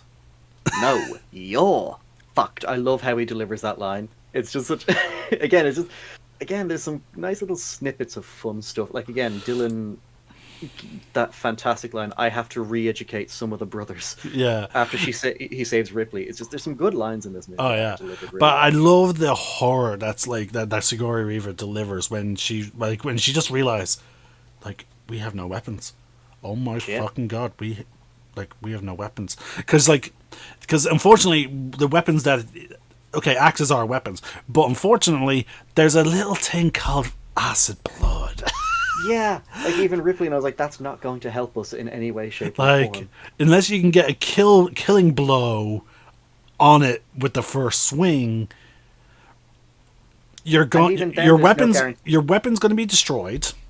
Hmm. So if it's not a killing blow, you just go buy weapon, and you know the Xenomorph is going to be even pissed off, more Yeah, pissed yeah. off at you, or or even if you do get a killing blow, like unless like unfortunately if you kill someone with an axe, blood's going to spray everywhere. Exactly, that's what I'm gonna get to. Yeah, like even if you get the killing blow, you're fucked. This is why, like as I always point out, Xenomorphs cannot have evolved biologically because They they have to are have been man-made. Yeah. yeah because they well not man-made, something made. Yeah, yeah. You know what I mean. Because they need like every living creature, like even like every like now in real life we do have what we call apex predators, but if the thing is though, apex predators can still be taken down by other animals, you know, in certain situations. Like even great white sharks, lions. Like a lion can, like people refer to a lion as an like a land-based apex predator. But here's the thing: if a lion goes near a watering hole and there's a fucking crocodile, It's fucked. yeah, now the crocodile's the apex predator. You know, like there's like again, it's the beauty of nature. Like nothing is absolutely fucking perfect. So like but with the xenomorph there it literally is not like unless something is acid proof you can't like yeah no there's no prey that has a chance of surviving the xenomorph because like any kind of natural weapon the prey may have would then die to the acid unless it too was immune to acid. But the thing is, though, the only reason why something would probably have acid, like that type of acidic blood, would be as a natural defense mechanism. You Yeah, know, exactly. but like so, then like that was it's just yeah like there's too, everything's just too perfect for the xenomorph. The xenomorph is perfectly insulated against violent attack against it from any natural creature. Only only modern to advanced technology can effectively deal with the xenomorph because from this actually sorry not even modern because they are bulletproof. It's Yeah, only it depends on the type of bullet. Yeah. yeah, yeah. So like only high caliber ammunition. Now looking at the clone units tend to have that high caliber ammunition. Mhm. So Like yeah, even shotguns, like if Alien Isolation is anything to go by, like the best so, most a shotgun can do is cause it to run away. That's about it. yeah. So like again, it's just we have a problem where again, like as I keep bringing up it, like this is why I'm glad that there are comics that like hint towards that make it clear. Okay, these things are not biological. Like it's always been clear that they were because ever since the first movie, the guy referred to it as biomechanical. Yeah, yeah, yeah. They are biological. It's just that they're not natural. Yeah, which again, like it's just um, but yeah, so Yeah. So the after this, we have basically, Ripley talking to the doc. Like she basically tells him everything at this point. I think. yeah, not yet. I think they have a moment, but yeah, the warden is just like, look, you're now on lockdown until the rescue until the pickup ship arrives. Clem's is going to look after you. Fuck off, and that's it. And then Yeah. yeah, so she's with the doctor then. They're having a drink. Well, not having a drink. They're just having a conversation. Well, no, they're I'm looking at saying they're sipping some out cups. And I don't think it's tea. Oh, fair enough. But yeah, they're kind of having this discussion, kind of heart to heart moment. This is the scene where Clements kind of gives us his full backstory of why he's here. It's the main bulk of the scene now. Also, Ripley starts coughing. He's like, "Okay, you're clearly not well. Maybe you need one of my concoctions." Yeah, and this is because this is one of the first signs, because Ripley throughout the course of the film is showing like she's not feeling 100%. At first, it's meant to be like, oh, okay, it's clearly after the crash. She's still like suffering some physical ailments and stuff like that after all. But no, as the film progresses, like she is getting worse and worse. Like out of shortness of breath, coughing, that kind of stuff. So it's nice. We'll explain why in a while, but it's nice foreshadowing. We then have Golic being like, "Are you? Were you married?" Like, and he's like, strange enough, he's being genuinely nice. Like, he's just like, "You're pretty enough," like, and all that. Like, like, he's not creeping on her or anything. Like, like, it sounds like just like a casual conversation. It is, but then it gradually gets a little bit more creepy because, like, oh yeah, girls used to like me too, for a while. Yeah, and which kind of opens up a whole thing of, what the fuck did you do, you weirdo? And then he's just like, you're going to die too. I'm just like, Paul McGann's a great actor. And so, yeah, they loved it getting him. Yeah. It's around at this point, and the doc's like, okay, you know what? Enough of you. Closes the curtain on him. Now, which then leads us to a very interesting thing. Now, like, I love how the first hint we get of it is not like a shadow or anything. It's fucking the doc's like, now, I don't know my backstory. Do you still trust me with a needle?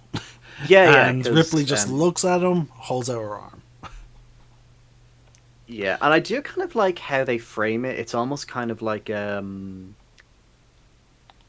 don't know if this was intentional or unintentional, but I kind of got the impression when I watched the film for the very first time originally that once he injects her, she's hallucinating or something like that. Oh yeah, we're going to get to that bit. I'm purposely trying to not say what happens next. Oh, okay, yeah. But yeah, I agree. At first, I thought it was hallucination as well. But yeah, then after he sticks the needle in her and he starts, injecting her with his concoction, and then we zoom in on like some medical equipment, and then we see something shifting through the glass and stuff like that. Yeah. Now at first you think, it's just like what's those breathing things with the black thing that goes up and down, like that helps people breathe. Oh yeah. Like it has little plastic baubles inside, something like that. Yeah. But then we zoom in on the needle, then we zoom back to the dock, and then we see something behind the curtain, slightly moving. Now, this is a brief moment. It's literally the tiniest amount, like you wouldn't believe. Like, hold on, I'm actually I'm gonna do a rare thing, folks. I'm gonna drag my Disney Plus thing briefly over, just to show you. Now, this scene only lasts a couple of seconds. It is unreal. Like, I'm trying to pause at the right moment, because like it's literally a blink and you will miss it. There we go. Okay, so I'm just going to drag this over. Okay, nope. Disney Plus is clever with their programming. It's detecting that OBS is recording something over. Something is recording something over there. So we're just going to be completely blank. But okay, So you brief for a blink and you miss it. You see, how like Xenomorphs have like those like tube things coming out of their backs. Yeah, well, oddly enough, the runner doesn't. Okay, so it must be their tail then. It must be the tail. So you briefly see the tail, move the back of the curtain, and then come down. And again, it's a blink and you miss it. Really? Yeah. I missed that. Yeah, it is so fucking quick. But then Ripley eyes open as if she's sensing something, And then we switch to Colic, who's looking over, eyes filled with fucking terror. Yeah, he's absolutely like what he's trying to get out of his binds and stuff because he's in a straitjacket at this point in the hospital room. So he's trying to get away. Ripley opens her eyes. She sees the looming figure. She quickly pulls back. Like needle comes out of her arm. Doc's looking confused. Turns around, and he's poor Clement. Because he still knew nothing about what the fuck was going on, and he's killed by the fucking alien. And it's just it's kind of. I would say it's kind of a. I think they would have benefited more if he had survived. Like if it had gone for Gollig instead, and then they just kept Clement's character. Oh yeah, if it quietly killed him and then left, and then that would have been so fucking terrifying. Now, mind you, I have an explanation of why it went for him, but again, we'll get into that when we get to a certain big reveal. Yeah. Actually, I didn't think of that either. That's a good point. I'll bring up my idea. But I will say though, it would have been, imagine the creep factor if it killed Gollick and then left. They open and they never allude to it. It just kind of you turn around and it happened. Like fuck, it was here the entire time. Yeah, that's and like even they more open creepy. they open the curtain. And then they just see a fucking bloody mess. That would have been I think that if it handled well, like if that was executed well, it would have been really creepy. Now this is when we get to see the runner in like a decent lighting. Now again, this is a CGI moment. It's a bad but then it quickly. I love how for the close-ups though they do use puppets. Absolutely. Yeah, thank God for that. And it's basically like the iconic, like I'm sure a lot of people, even if you're not Alien fans, you would have seen it. It's like the iconic kind of screenshot of like Ripley like looking like her eyes closed and scared, and the alien is just up close to her with the second mouth out and stuff like that. It's a good shot. And for whatever reason, it kind of it does this weird head movement and then fucks off, takes Clement's body, and goes back into the air vents. Yeah. And then so she buggers off. Then she goes off to find out where everyone else is. The warden's doing his rumor control stuff, and Dylan is just having none of it because he's just like, oh yeah, it's very clear that the two prisoners that died met an unfortunate end at the hands of prisoner Gollig. And Dylan's just like, fuck's sake, can you just shut up? Yeah. And Ripley then runs in and is like, it's here. Yeah, it got Clement, it's here. And probably one of my. It is actually one of my.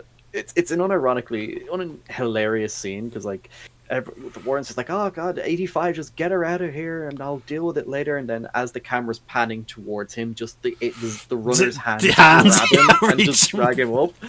Yeah, and I just love it. Like you just hear this horrible, like painful screaming, blood is splattering on the ground like a fucking shower, and then it's all over. The ball drops down. The prisoners are losing their absolute shit.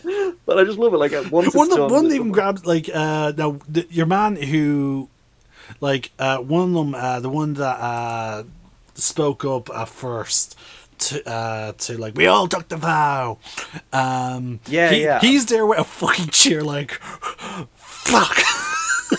Fuck! Yeah, I think his name is Morse in the film. I think that's the character. But yeah, I loved his reaction to it. It's just this awkward silence and just like everyone else is like they're all panicked and whatnot. Now, fair play. His survival instance is pretty good. Like he's grabbing a weapon, but he just grabbed a chair. Yeah, but like he grabbed something. Everyone else is just huddling up to each other. Actually, sorry, surprisingly, they're huddling around Ripley. Like, shit, mommy. Which has bigger context when considering what the big reveal involving Ripley. Oh god, it's so good. But yeah, he's just there with the chair, and then then there's just quietness, and then it's just him being like, "Fuck." Fuck yeah, it's so good. And then the next scene is the guy mopping up the blood, and he's looking up, trying to make sure it doesn't grab him. He's mopping it up. He's hunched over so much, constantly looking up. He keeps like when he's like he would dart back, and he's just like, look up, see where I'm mopping. Look up, see where I'm mopping. Look up. And then, See, and this is what we mean, people. Like, there's clearly like elements of a good movie in here trying to get out. And I know, also, like, it's sorry, you brought it up in the last video. Like, yeah, go you for can very much tell there were British people behind this, because like this is very much British humor. Like, it's so fuck yeah. fucking dark and gritty. Oh, it was. It was so good. It's again, there are again like there are elements of like just genuinely like good moments in this movie. Like again, I'm always of the thing like if they even Sigourney Weaver came out recently in an interview and said that like Fox should have let David Fincher like have complete control of the film, because I genuinely think like there is a good movie in here trying to get out. It's just Yeah. marred down by so much shit. Like sadly we because of Fox we get the end result we have. But Oh yeah, like to be honest, it basically makes me feel like when fucking EA interferes with BioWare. yes. Because like Anthem, oh my fucking god! Like, have you? I'm not sure if you played Anthem. I saw the gameplay trailer for it, and that was kind of enough to put me off it. Okay. That kind of style just doesn't fascinate Fair me. enough. I played it. I finished it. I absolutely fucking loved it. Now, and again, I'm also like, again, it's the same way with Mass Effect Andromeda. Like there are 3 games that like I actually enjoyed, but I'm not blind, obviously. Sorry, there are 2 games that I played that I really enjoyed. But I'm not blind to their faults. But then when you do some digging, you'll learn that EA, the big company, similar to Fox, starts fucking sticking their fucking nose in. Oh yeah, And then they, it's always EA, and it's not yeah. EA. It's like some other company, you know. Yeah, like yeah. it's- Like, funny enough, the Dagda, to use his battle name, me and him talked about it, like, and he told me like that, like it's actually a miracle Anthem is in a good state as it was. Like the fact that it's actually has enjoyable gameplay is because they had to develop this whole new thing programming called sandboxing. Oh yeah. Because for the 10 years that Anthem was in development, they have changed teams completely 10 times. I had heard this actually. Yeah, Yeah, I think it was the same thing with Andromeda, I believe. Yeah. Yeah, EA kept pulling people off the production teams and whatnot, and like basically just brought in new people completely. And apparently because they were brought on, they were sent to different projects and whatnot, or simple different divisions and whatnot. There was a very there were very difficult means of communication between the previous developer teams and the current one. So, like, again, Anthem suffered a lot of that. Now, lucky enough, Mass Effect Andromeda did not get the huge Anthem treatment. Like, thank fuck. I really enjoyed Andromeda. I just wished fucking EA would have kept the plan going ahead, as opposed to being like, okay, I completely abandon the game now. Like, Yeah, I think Andromeda is one of those things where it was 1 week when EA like the game came out for 1 week, and then that's when EA said pull the plug.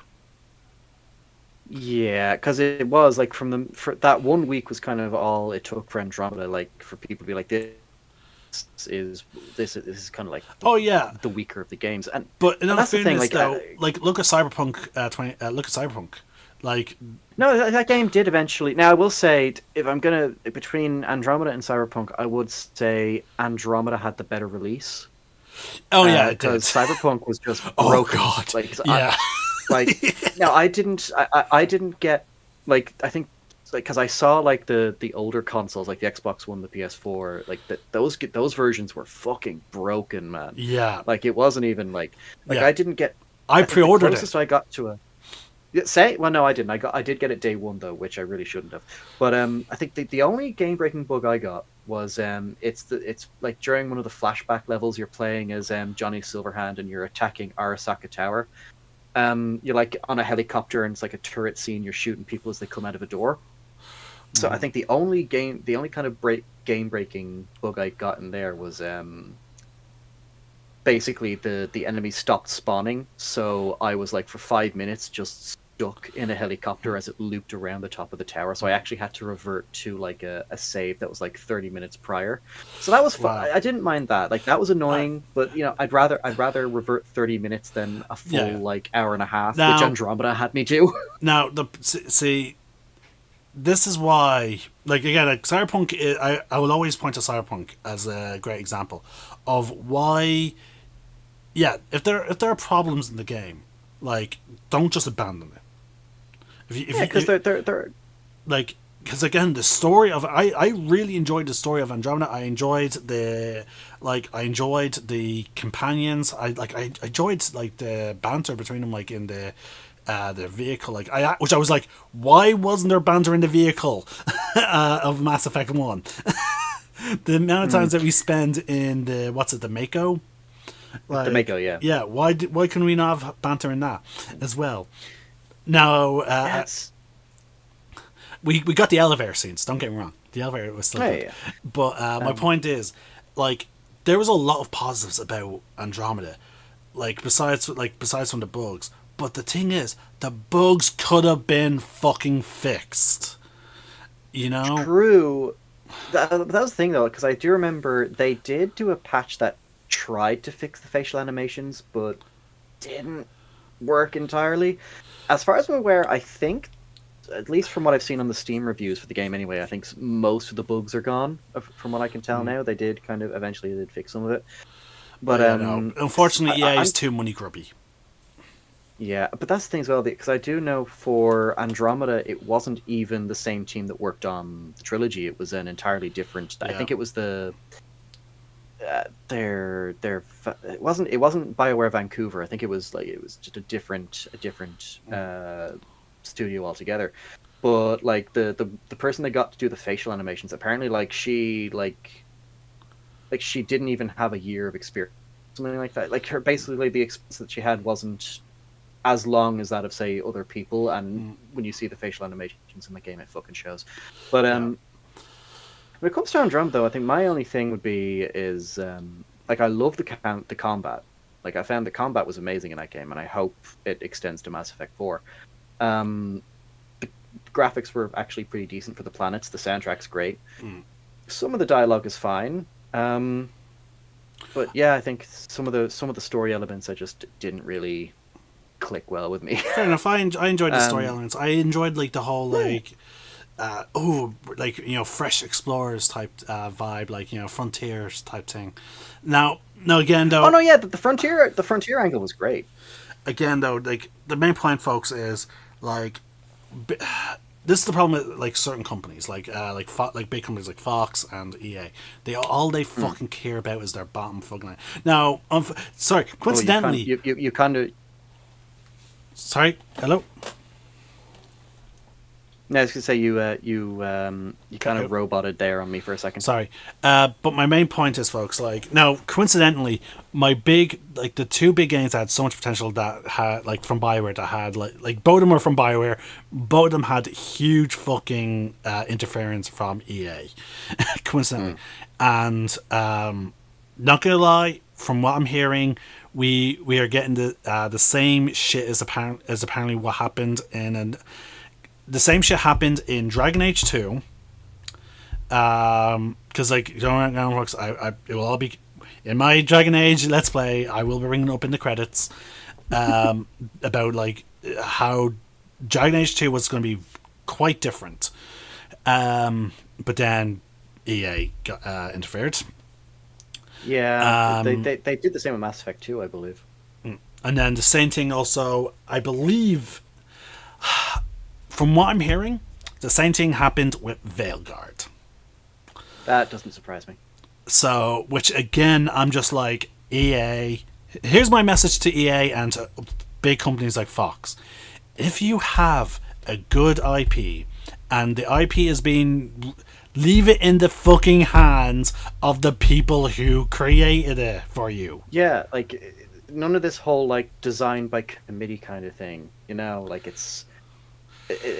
which is Alien 3 kind of has that. Like, it's kind of, oh no, we need to have one alien, and like it needs to, like, okay, we have to go back to kind of like what the first movie was like again. And people like to see them characters that are just cannon fodder. No, we don't. So just have them be cannon fodder and shit like that. It's yeah.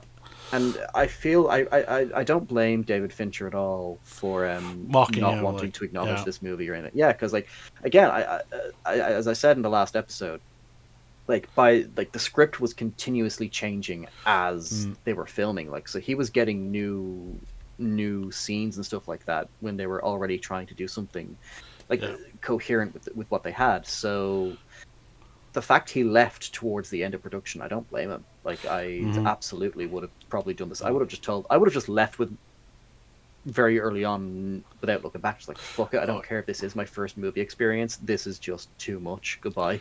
Yeah. And from the video game perspective, devs, leave them the fuck alone.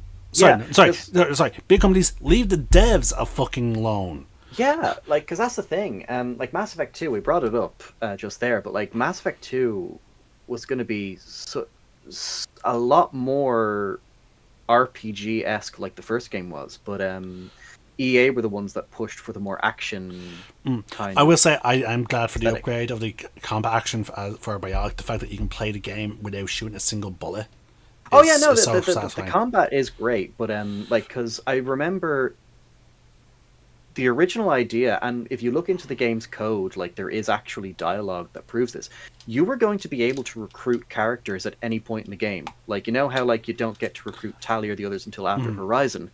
You were actually going to be able to recruit them, like, from the minute you get the Normandy. Like, and you could basically go anywhere you wanted, recruit who you wanted at any point in time. Yeah, but they're like, oh, no, we only want you to have these characters for this half of the game, and then you can recruit these characters the second half of the game.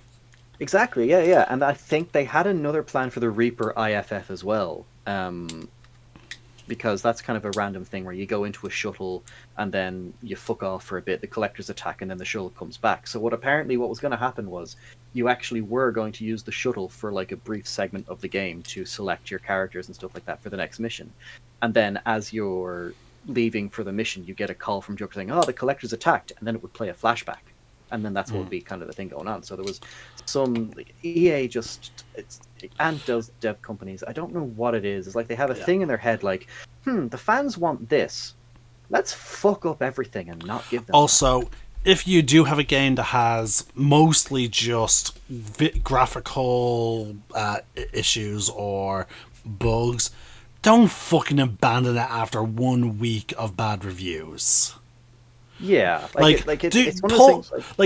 fucking CDR, pull a CDR, do as many fucking patches as it takes to bring out the fucking diamond in the rough. Like, look at fucking Cyberpunk.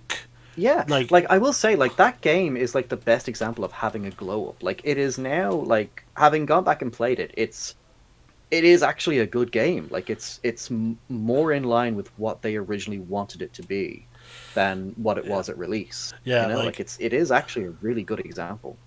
Like, it's just again, like, it's just if they're having issues a year in, I could then understand why they would abandon the plans for DLC and no more patches and whatnot. I could understand that, but the fact that they abandoned Andromeda after 1 fucking week is what really gets me. Yeah, and that's the thing, like, because the game would be really bad for that end, like a Concord, that new game that came out that's basically like an Overwatch clone, but just really shit. And, like, keep in mind, this is coming from someone who does not like Overwatch either. Like, I couldn't. I don't like Overwatch. But yeah, but like, as soon as I saw the trailer for Concord, like, all I thought was, okay, so it's an Overwatch clone, and the gameplay looks like it offers nothing new, and the characters look. I'm just gonna be honest, and if you liked the Concord character designs, people, my apologies, but I have seen AI come up with better character designs. Yeah, no, like, there was no charm to them. They just looked very bland, looked very samey, copy paste. It just wasn't grand. And then the fact that, like, the developers were actively kind of like calling critics of the game talentless freaks and stuff like that. You know, Yeah, like no. that's your game deserves to fail if you're kind of like that. But like there are instances where like that can happen. Like a game Oh is yeah. just so bad where like it kind of Oh fails no, and like within and a I few get. days. Oh But no, like and I I get get what you that. mean there. Like with Andromeda I think should have been given a better chance. Because, like, see, unlike Concord, though, it wasn't a clone of any other game. Now, mind you, it tried to capture, like, the exploration energy that the original Mass Effect had, you know, being on the Mako. And, like, they certainly, like, in my opinion, they got it.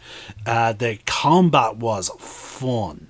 Like, the idea of, like, okay, I'm going to switch one. Okay, shit, shit,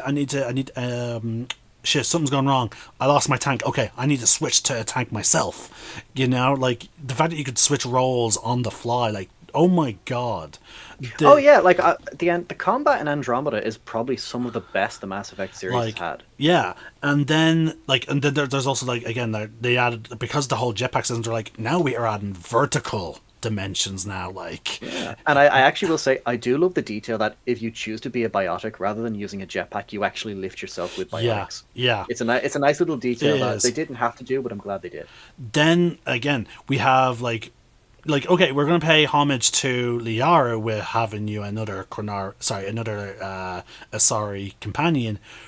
But what if Liara was a bit more erratic, and we get Pip, like who is clearly a very young Asari, and she's very outspoken. She is definitely not a Liara clone, which is fantastic. We also get a badass female Turian smuggler as our companion, like, you know, and then we get this old grizzled Krogan, you know, He's who got like bones on his yeah, armor and shit like like that, you know.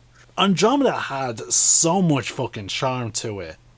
You It know, did like again. It's that whole. It's like Alien 3. There are elements of a good game in there. It just got marred down by so much like graphic. backroom red tape and shit Yeah. like that. You Oh, know. then there's the controversy about the voice actress for the default female raider.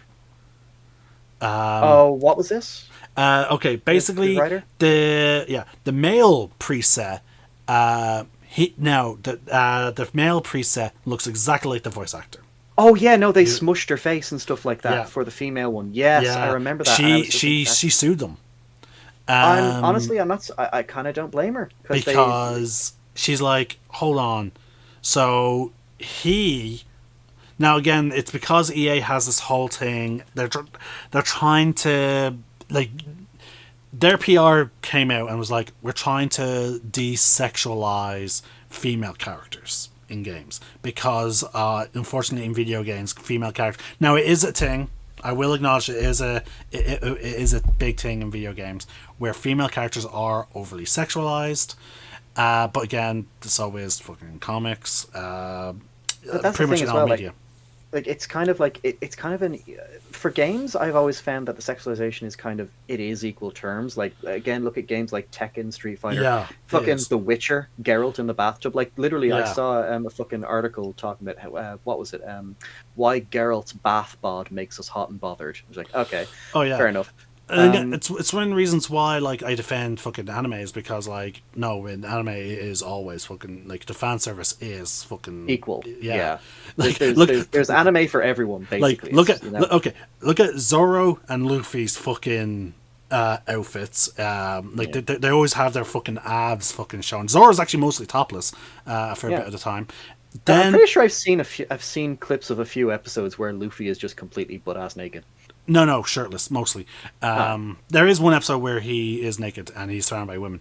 But like, then you also have like Fairy Tail, which is okay. Fairy Tail is very guilty of fan service, but it's also very guilty of equal opportunity fan service because not only do we have Urza and Lucy with their fan service, but you have a character, Gray, the male character, who's because of the way he was trained at such a young age, subconsciously strips. It's interesting. Yeah, it's his quirk, and people have to point out like female people. It happens so often that there's even female members of the Fairy Tale Guild that's like, "Great, your pants." And he's like, "Oh my god!" Oh, fucking But hell. so the amount of times you see him in his underwear, like he's shirtless and he's only has his boxers on, or he's in the process of taking off his boxers. So he doesn't realize he's doing it. Yeah, because his Okay. instructor made him, because he uses ice magic. His instructor was like, an ice make wizard should never be afraid of the cold. So she made them. So she herself would strip down into her underwear, and she would make her students strip down into their underwear. But for some reason, he starts subconsciously even removing his boxers now. But anyway, Okay, the fair. point is, though, Yeah. the controversy there was, again, as you said, they smushed her face. I remember that, yeah. And again, fucking EA is like, oh well, we're trying to make it so that like we're not being a sexist game company. You know, Do you know we're what making overly sexual female characters. do you know what the funny thing about that? Sorry, I want to bring up. I No, yeah. think the reason why they went into such drastic situation is because of Miranda from Mass Effect 2. Well, you mean Miranda and her buns of steel? Pretty much, Yeah. because those camera angles when it came to Miranda were always like, Yeah, there why was do we one- need this camera angle? I was like that with one shot in particular. It's when you're in Miranda's office and you're talking to her for the first time, and when she's talking about How perfect she is. I think it's either how perfect she is or she's talking about her sister. And then it just for some reason it cuts to a shot where we just get a full body shot of Shepard with his arms closed, with his arms crossed. But fucking like right on the taking up the entire left side of the screen is just Miranda's ass. Yeah. So I do get that. Like I remember when they were bringing out the legendary edition of the Mass Effect trilogy. They actually did. They've cropped that scene now, so we don't actually see that. And a lot of people are like, "Oh, don't censor it." And all I could think of was, I wouldn't really class this one as censorship. It's just taking out a shot that really wasn't needed, Yeah. which I can understand for that stuff. But the funny thing is though, with that whole we don't want to we don't want to sexualize these characters. A study came out recently where they were talking to like a bunch of female gamers, and like the vast majority of them said they actually like playing as like sexy characters. Yeah. Yeah. No, So- again, this is where big companies like play it too safe. Yeah, like there is a line, but at the same time, like they're games, like they're designed for escapism and fun. You know, we don't want real, we want fantasy. You know, like I don't like if I'm playing as a male character, I don't want him to look like me. I want him to be this fucking Terminator Schwarzenegger Adonis looking motherfucker. But yeah, so again, big companies, stop doing what you're fucking doing. Yeah, no more studio interference. It's Yeah. and Alien 3 is like the assembly cut has again the assembly cut does fix some issues I have with the film. Like it explains how there are two embryos instead of one, which is through the royal facehugger. It kind of gives us a different like in the assembly cut the runner comes out of an ox, not a dog, so we don't have to suffer through dog violence. Okay, yeah, I would have liked that. Yeah, and we're going to be going into Golik's thing now because, of course, after your man That dies, saying, they're all- A5 they're all- is trying to take control. Yeah, A5's trying to take control. All the prisoners are gathered, and fucking what's it, Ripley? They're turning to Ripley to ask for some help, and she decides, okay, yeah, let's see what kind of plans Actually, we can- you're wrong there. Oh, It's okay. A5's trying to take control. Mosick or whatever. Morse is like A5. Yeah, he's laughing it off, and basically all the prisoners are rallying to Dylan. yes, to that's take it, control. Dylan, yes. However, Dylan's like, no. I don't want to be the man in charge. I'm not the officer type. He does not mind looking after people, but he does not want to be the man in charge. So he's like, hey, lady, you were an officer, right? Like he's trying to use every logic to put her in charge. He's like, you are an officer, you've dealt with this thing before. Like he's just like, there is literally no reason for you not to be in charge. Other than the people preferring me to be. Yeah, and so Ripley she does kind of accept it. She's like, okay, so we have no weapons, is that correct? So we need to think of a way to stop this. Like she goes over like she's very honest. Like she's never seen one move like this. She's never seen one behave like this. The rest of them I've encountered were afraid of fire and not much else. So it's like kind of get some brief back and forth between them all, but then that's when we start getting into their plan eventually of how are we going to stop this thing? Like you've got 85 and Ripley going over like a map of the area and stuff like that. Yeah. And Ripley realizes that a lot of the air vents and shafts, they lead into this one particular area. So like, all right, let's leave the alien here and then lock it in this big chamber. And 85's like, yeah, if we lock something in here, nothing can get the fuck out of it. Yeah, because they never used it. He was like, how do you know it's around here? Like, and she's like, no, it's here. It's like a lion. It wants to stay near the zebras. Yeah, and 85's like, zebras? Oh. Like, he gets a brief thing of realization. Yeah. Okay, that's very dark humor coming from you, Ripley. What the fuck? Mm-hmm. Then she's like, we need to burn it out. And... oh, yeah, sorry, he's like, how are we going to do it? And she has this line like, humans for thousands of years have enjoyed the ability to make fire. Certainly things have certainly things have not changed. Like, yeah. Then we have this actor who was in Jurassic Park Lost World. Pete Postlethwaite. Yeah, great actor. Great actor. I loved him as the hunter in Lost World. Even at the end when he got his book, he's like, yeah, but my friend died. Yeah, he's like, this was not worth it. Well, another great movie. We'll have to get to that at some point. But but yeah, so they come across like this fuel, I want to say, or just flammable nitro, waste. Some kind of nitro glycerin or something like that. It's like, it's very flammable, and they start painting the vents with it and stuff like that. But what I love as well with this scene is we finally learn why they call him 85. Yeah. The guy, and it's just like Pete Postlethwaite is like, oh, when he arrived, a few of us got a look at his personnel record. It's his IQ. Yeah, and then he describes like just how dangerous the thing is. Like he saw it like hit a ship, and it was like dry docked for like a week. Yeah, this is how powerful this shit is. Like this, nothing can survive it. Kind of and thing. This is when they fully examine the room, and she's like, "There's no way in or out." He's like, "Yep, no way in or out." They're like, "Okay, we can absolutely trap it in this room," because I think it's room that was used to store chemical waste or something like that. So yeah, like it's once it's in there. Like it can only be opened from the outside. And Dylan's like, "So you want to melt with some Y chromos?" Like I like the way he refers to him is double Y chromos. Yeah. And it's such a good way. Then we get the montage of them, doing everything. Ripley is being exhausted. She's starting to look a lot more worse for wear now. And Dylan's like, "Hey, are you all right?" Yeah, like it's kind of again for a lot of this movie's flaws, like when it comes to foreshadowing the stuff with Ripley, I think it did a pretty decent job. Yeah. We then have A5 trying to take command again. He's like, "Okay, don't light it until I give the signal, right? This is the signal." That's the flashlight, yeah. And then, now mind you, he does have a good moment where he fucking grabs a guy's cigarette. He's like he's smoking it next to something flammable. Yeah. That was just previously explained is so flammable it took out a ship.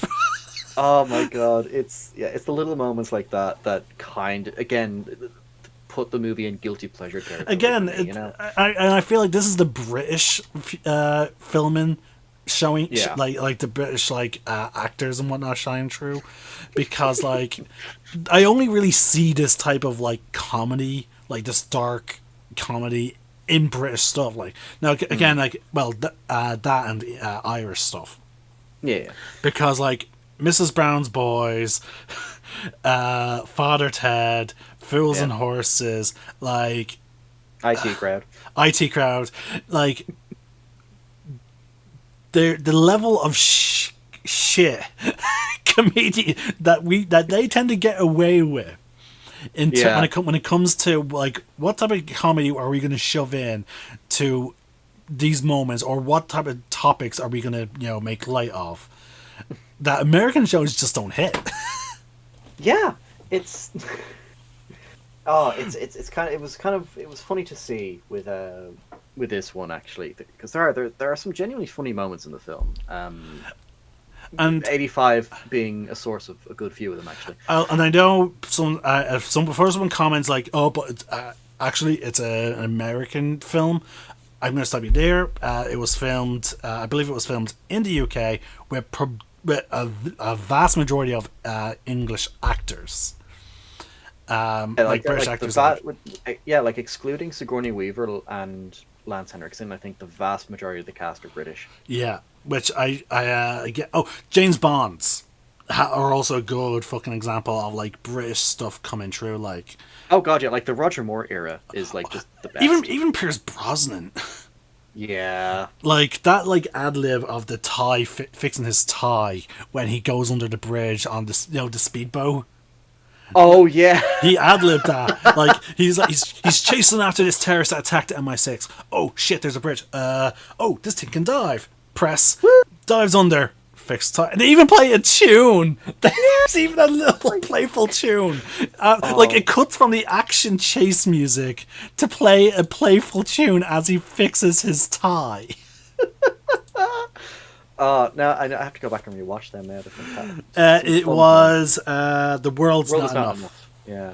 Hold on, folks. My mother's actually ringing me just now, so I'm just going to worry, I can pause my recording. Yeah, so can I? No. Okay, so... Alright, folks, for you guys, our pause was nothing, but for us, it was quite a while. Yeah, sorry about that. So, yeah, we're at their montage. Yeah, they're starting to like paint all the stuff. They're lathering like all the air vents, which I will say, as far as a plan to lure the alien goes, like it is a really good plan. Like instead of a flamethrower, which like Dallas had when he was going into the Nostromo air vents, this time, right, we're just gonna set the whole air vent system on fire. Oh yeah. Now there's a moment here where one guy is going into the higher sections to paint. Now I don't know what is this thing that they're using that he drops that clearly is some kind of like lighter or something. Yeah, it looks like a flare or something to ignite a spark. Yeah. Yeah. But like I like when he drops it and he initially starts climbing down to go get it. You actually see the runner peek over. Yeah, it just appears just kind of out of focus in the background, just appearing behind him. Yeah. He's like, okay, you're gonna come back up. Yeah. I'm just gonna wait here for you, silly human. I'm just gonna eat you with my little mouth. Which is funny because I've been watching Family Guy a lot lately, and that kind of came up. And also, this is yesterday when I was rewatching, Alien 3 again for this video. That's when I first noticed that the xenomorph actually leans over, looks down at him, trying to pick it up, but then you do see it go back. So it's like, okay, I was waiting for you to. Where are you going away? Oh, okay, you're picking something up. Okay, I'll go back. I'll reset. I need to get this jump scare right. Yeah. So the guy picks up, puts it in his mouth, starts climbing back up, gets all the way back to the top, and then it's at that moment, like, when the xenomorph then, is like, hello. Or it's like, finally. And then the guy drops this lighter thing and whatnot. Because, of course, the plan has to go horribly wrong. Oh, absolutely, yeah. And it's like this kind of slow motion shot of the spark hitting, and then all hell breaks loose. You've got 85 being like, wait for the fucking signal. And we see just how deadly this shit is. Like, it is, oh my fucking god. Oh yeah, it's like someone just set off like a couple hundred propane tanks. Like it's a massive fucking explosion. Like it's clearly also, again, much like how the initial hive scene in Aliens was clearly a way to kill off a good chunk of the Marines. This scene is clearly here to To kind do of the same thing with the prisoners, like, because we're down to pretty only like much what is it, 4 prisoners by after the end this. of the scene. Yeah, but here's the thing, actually. Because yeah, the explosion happens. Like most of the prisoners that are in the air vents are burnt alive and shit like that. Ripley and Dylan just kind of barely escape the explosion. Yeah, In the assembly cut, the plan actually works. They actually seal the alien inside. that's the end of the movie. Well, no, because yeah, well, no, no, that's not the end of the movie. But so yeah, no, in the theatrical release, the plan is clearly they've removed scenes. It's now the plan has failed. The alien's still running amok. But during the explosion, the alien comes across Ripley again, and for one reason or another, like it's not attacking her. And then there's just this one prisoner who decides, "Fuck it, come on, you come and eat me," and actually gets it to chase him into the chamber, where Ripley proceeds to close and seal the door. And then the sprinklers go off, and yeah, the alien is sealed for the time being. And this is where Golik's thing comes back in. So basically, Ah, because yeah, Golik is very much obsessed with the dragon, the alien now, or he calls it the dragon. So he's talking to Morse in a scene in the hospital, and he finds out that they've sealed the alien, and of course, because Golik is obsessed with it, he wants to see it, he wants to worship it. So he convinces Morse to set him free. He knocks Morse out, then he goes off to the door, opens it, and the alien obviously kills him, and then fucks off. But also before all of this as well, they 85 and Ripley do actually send an update to the company, and Ripley actually refers to the alien as Xenomorph for the first time as well. Like her character, it's the first time her character actually says the name anyway. And we're just saying, oh yeah, we have it contained. What do they want done with it now? And of course, it's the company, so like, oh yeah, wait until further instructions. Under no circumstances are you to take any more action, because they want it alive, basically. yeah. Which Ripley already knows is like, all right, yeah, no, I'm not following that order at all. And then yeah, Golik releases it, and basically the theatrical release, it's literally just them standing outside the open door and being like, ah, fuck, what do we do now? Yeah. The 85 just being like, well, I'm out of ideas. And then Morse being like, no fucking shit, that's a surprise. Yeah, no surprises there then. Ripley asks A5 to accompany her to, because she's like, okay, something's clearly wrong with me. Maybe it's internal bleeding. Like, so she goes off to. Yeah. She thinks it's like some kind of hemorrhage in the brain or something like that. Yeah. So she goes back to her downed vessel, because that's the only place where advanced fucking technology in this entire facility. So she lays in the cryopod, and A5 comes across her. And she's like, okay, would you mind manning this for me? Yeah. And it's like he's going through the typical scanning process, and then she's describing like what to look for, like it should be like a dark patch, because she's expecting she's bleeding internally or something like that, like, you know? Yeah, like some kind of brain damage, something that would explain why she's feeling this way. Yeah. And instead, we get the reveal that she has been impregnated. Yep, with a chest burster that has yet to come out. Yes, it's kind of this. It's clearly the interior. The embryo does look a little different. It does when we see in the scan, and of course, then it starts to kind of click with Ripley. Then, like, this is why the runner left her alone the first time around and stuff like that, and so she's clearly distraught about all this. Like, she actually has one inside her now. Like, it's a very well acted scene. Oh yeah, and it's not just a regular Xenomorph. Like, she because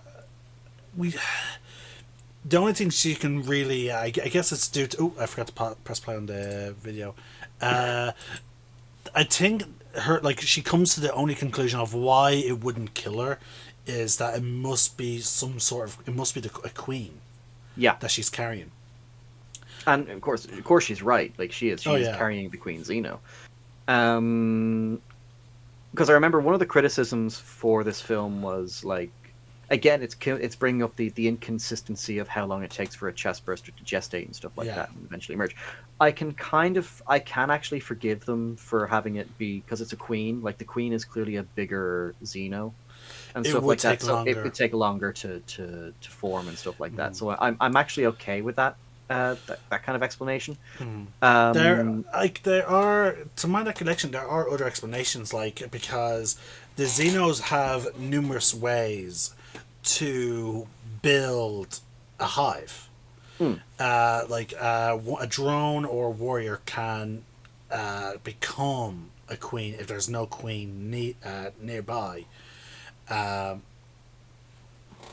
yeah, We yeah, also know that, also in the absence of a queen, they will literally take organic creatures and like and morph them into eggs. Yeah, yeah, which one of them could then, like, again, there's so many fucking, now again, it's like what the original android in Alien says, like the perfect organism, like, because this, like, they have, there's so many redundancies, like, basically built into xenomorphs. Yeah, like, hmm, again, like, you have the bullet, like the extremely tough exoskeleton. yeah. You have the ability. You have the ability that they can go into hibernation for extremely long periods of time, so that they can basically sustain themselves without food. They can survive in a fucking vacuum. To our knowledge, they can, like, we've only really seen extreme cold and extreme heat be their issue. Now, when I say extreme cold and extreme heat, I'm referring to fire and like liquid nitrogen, because again, I'm pretty sure, like, if these things were dropped in like an Arctic desert, like, I'm like, if these things were dropped in like an Arctic desert, Arctic tundra or a desert, they would be fine with it. You know, like, they'd be okay. Like, we're talking like multiple minus zeros and way above, like, boiling point, in terms of like heat for these guys. Hmm, We know that our exoskeletons can also survive like extreme environmental conditions, as also said from Alien. yeah. Then there's the acid for blood, which again protects them from any violent death from any kind of organic creature, akin to, because, like, eventually, like, if you injure me, you're gonna fucking injure yourself, which will chase off most creatures. Yeah. And that's even after you get through its fucking tough exoskeleton. And then they have this to build up their fucking nest. Yeah, it is so many fucking redundancies built into the fucking xenomorphs. Yeah, And it's one of those cases where it absolutely is engineered. yeah. And then I you know have, I sound like a broken record at this point, but come on. yeah. There's also the case for, basically, I'm pointing this all out. I wouldn't be surprised if the queen, even in this earliest stage, the queen is aware that there's no nest for it just yet. And as such, it's biding its time to come out. Yeah. I understand now. The most logical explanation is, like, yeah, it's the queen. It's going to take longer to incubate, but given the fact that a regular chest burster was a couple of hours, we're now going on several, like 2 days, I think, at this point. Yeah, it's been roughly like 48 hours since the initial landing. That is a big jump in time between a regular and for the queen. So again, I wouldn't be surprised if the queen was waiting basically for an all clear from the warrior. Probably, because I do know. Because we I know. think, Because we do know that warriors he knows are meant to, like, protect the queen. yeah. So I wouldn't be They're surprised. well. That's the thing, because I think the comics kind of confirmed that depending on the situation, like even if an embryo isn't 100% fully formed yet. Now, keep in mind, I'm not saying like in the very like the first few minutes. I'm talking like maybe the first hour or two after gestation, kind of. So let's say, for example, like Kane, like the facehugger came off of him. Mm-hmm. He was awake for maybe an hour, maybe an hour and a half, for however much time it takes for Yeah, him to get cleaned up and back and have have dinner that. with the rest of the Yeah, Nostromo crew. Yeah. So maybe let's say round two up 2 hours. hours. Let's say two Yeah, hours, 2 hours.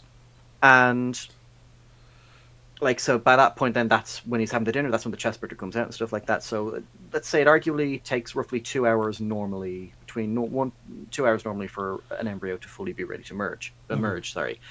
And then I think Alien, which Alien was it? I think it was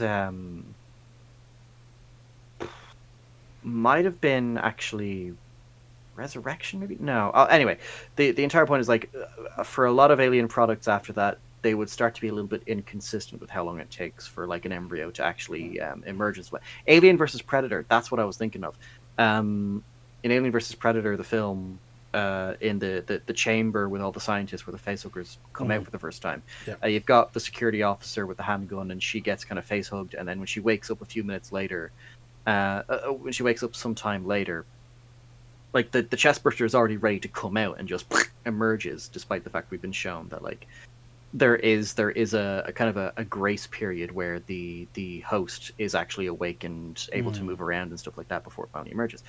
So basically, I think the comics kind of confirmed that sometime after the first hour or so, an embryo can choose to emerge earlier depending on the situation. Like it goes based off of like a host's emotions, basically. So like if it's got high adrenaline going on, stuff like that, like its fight or flight instincts will kick in. It'll detect that its host is in danger, so it'll emerge quickly.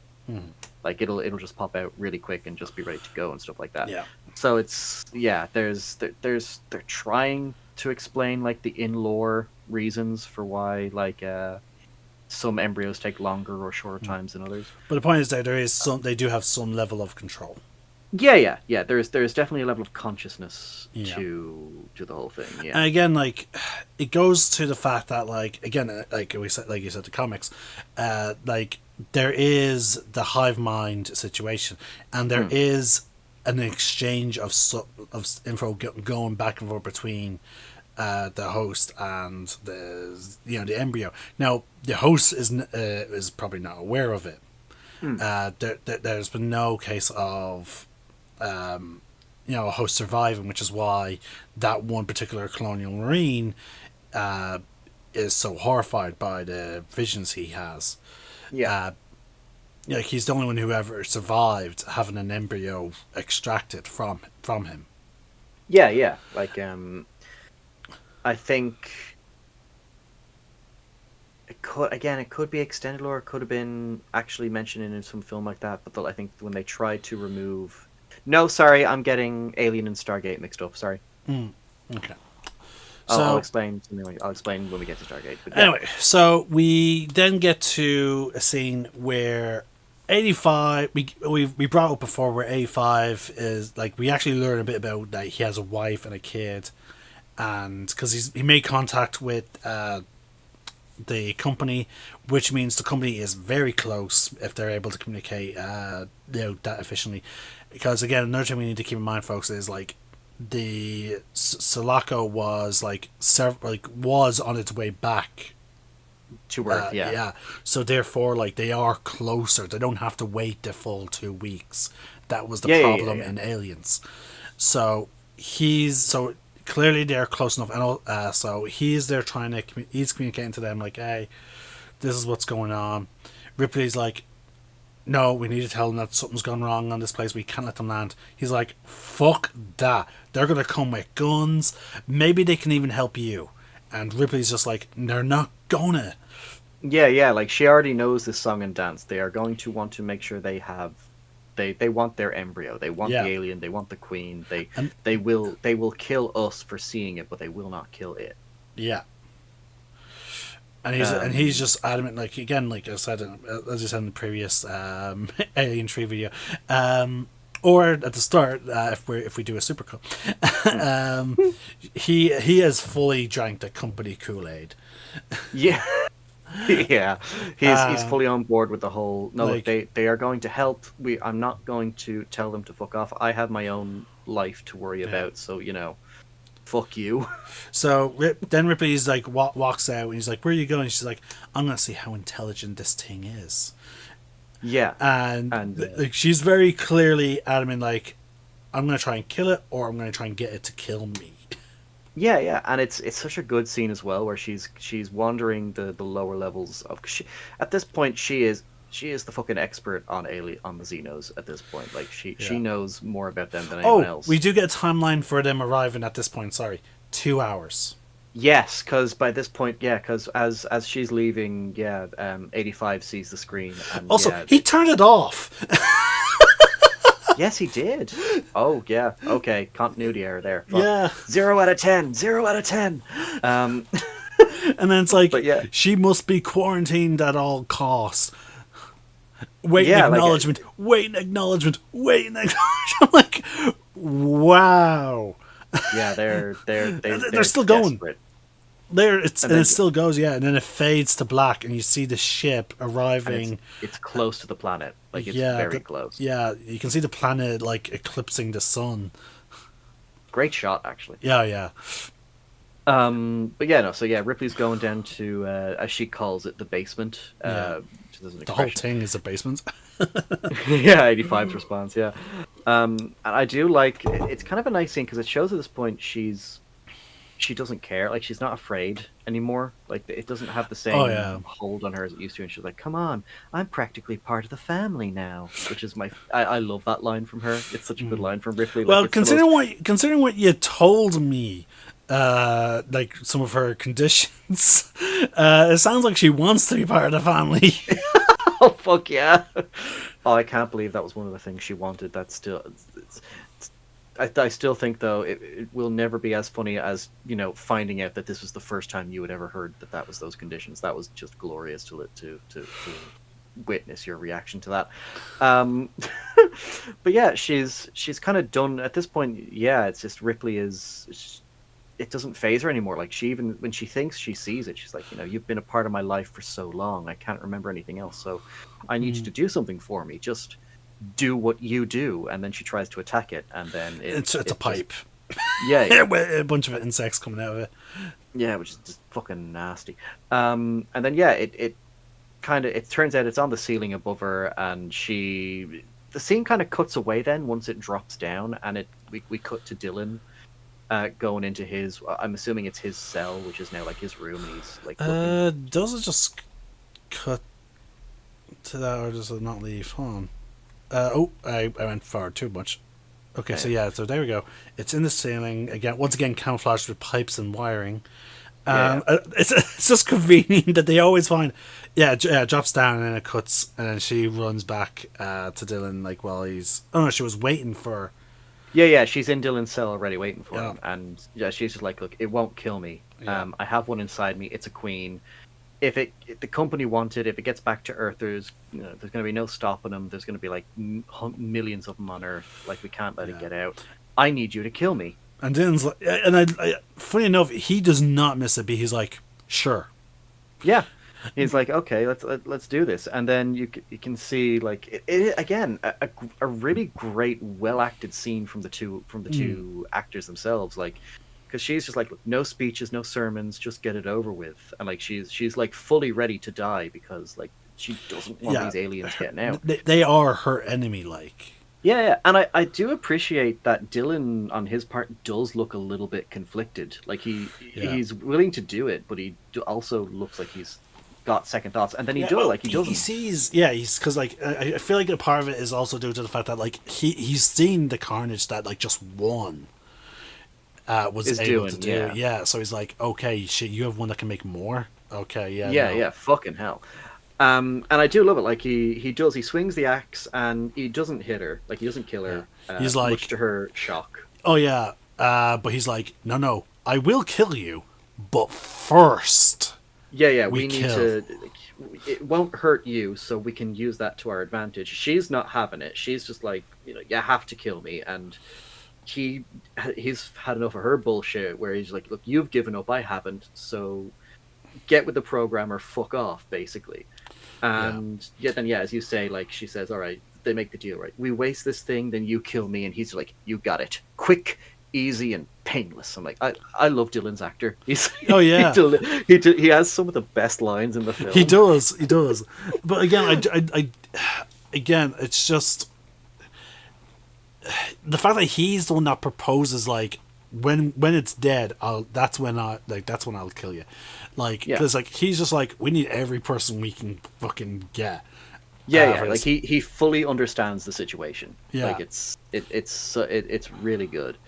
And then him and Ripley make a fucking speech like trying to rally the troops for another attempt. And it is again towards the end of the film, like there's so many elements that are really good to praise about the film, like that Dylan's whole speech to get them to fucking join them, like because Ripley's already being like, look, they won't kill it. The first time they heard about it, it was crew expendable, then it was Marines, they were expendable too. Why the fuck do you think they're going to care about a bunch of like lifers who found God at the ass end of the universe? Yeah, and which then is a great line, because like A5 keeps interrupting me because like he's pitching like, no, let's just hold up somewhere and let the company deal with it. Yeah. And then Morris is actually on his side. He's like, yeah, let's just hide somewhere. And then fucking Dylan's like, how about if I sit on my ass and do nothing? And then fucking Dylan's just like, oh yeah, I forgot, you're the good man that made a deal with God. Yeah, to live forever. Yeah, and Morris, for all his selfishness, he's like, shit. Yeah, let's do it. Those were my friends too. I want to kill the fucker. Yeah, like because because again, like, he acknowledges like, oh, fuck, I can't just ignore people help, like asking for help. Like it's like he's like, fuck, I'm caught between my religion now. Yeah, he just got checkmated. Oh, it's again. I think this scene in particular has some really good dialogue. I'm not gonna lie. Like for all the film's faults, like again, there's so many good elements to actually praise about it. And when they're coming to planning, right, we're gonna lure it into the lead works and stuff like that. And one of them asks, "So what are we gonna use as bait?" And there's like an awkward silence. And then one of the prisoners just goes, "Oh fuck!" The amount of times like the "oh fuck" comes up in this movie. Like, cause like normally even R-rated movies like have like a limit. Back in the day, they had like a limit of how many fucks they were supposed to have. Yeah. I think the limit is because I remember South Park actually made a joke about this for the film, the South Park film. So basically, I think you can have exactly 183 uses of the word fuck in your movie before it becomes an adult-only movie. And so South Park, when they were making their movie Bigger, Longer, and Uncut, they decided to have 182 uses of the word fuck in the movie. So like if they had one more fuck, it would have been an adult-only movie. But because they had 182, that's why it's an 18s movie. So. But yeah, but no, you can you can definitely tell though that like this is clearly a Brit, like again British actors and all that, like because like for non-Irish / UK, I again because there is a lot of, unfortunately, because of how long they controlled Ireland, and then also because like it was fairly recent. We got our independence. There is a lot of similarities in terms of attitudes between Ireland and the UK. And one of those things is our attitude towards swearing. Yeah, we truly just don't give a shit. Yeah, like if you watched a good bit of my videos, yeah, we're to use an American term, I swear like a fucking sailor. And again, like, it's just hilarious that, like, you can sort of feel that attitude like in this thing. Like, hell, it even comes up in even in Father Ted. Like, these are priests, you know, and they're swearing. They swear a lot. Now, mind you, they use the Irish versions of swears. Yeah. They. So, like, if to non-Irish people, it won't sound too bad, but like to everyone else in Ireland, is like, oh, Yeah, that's like, a word that was used. yeah, it is. So, like, now again, I think it was born out of the accent at first. Like, Irish people were probably just saying the actual words, but because of the accent, it got eventually they became their own separate swears. So, okay, so there's fuck, then there's feck. Yeah, it's like the PG-13 version. Then there's shit, and then there's shite. You have ass, and then you have arse. So there you go, folks. You've all just been educated on how to say Irish swears. Bravo! Here's your medals. You can all now swear like Irish people. But yeah, so. And that's why I still can't believe is that, like, again, like, you hear those swears a lot in the show Father Ted, but again, I think, like, I love how, because again, like, you don't hear a lot of swears, even in, like, in American movies, like, you would hear, as you said, they have a certain limit, but, like, you don't hear a lot of them unless they're done for the sake of just doing them. Like, for example, South Park, as you brought up. They went out of their way to do it, whereas most movies, they're like, okay, yeah, no, let's keep it to 1 or 2. But, like, this movie, they just seem so fucking casual with it, and I'm like, this has to be the fucking British actors' influence. Yeah, because, like, even the fucking second film didn't have this many swear words. Yeah, yeah, exactly. I don't think even the first film did. Sorry, I love how often we're swearing, explaining why they're swearing so much in the movie. Yeah, that's the thing. Swearing is like a lot of people think Irish is the second language of Ireland. It's not. It's swearing. Yeah. Oh my god. Again, yeah, we have our own versions of the swears and all. Fuck's sake. Oh. All right. So anyway, yeah, we get to the montage of them basically prepping to start luring it into the leadworks. Into the leadworks. Yeah.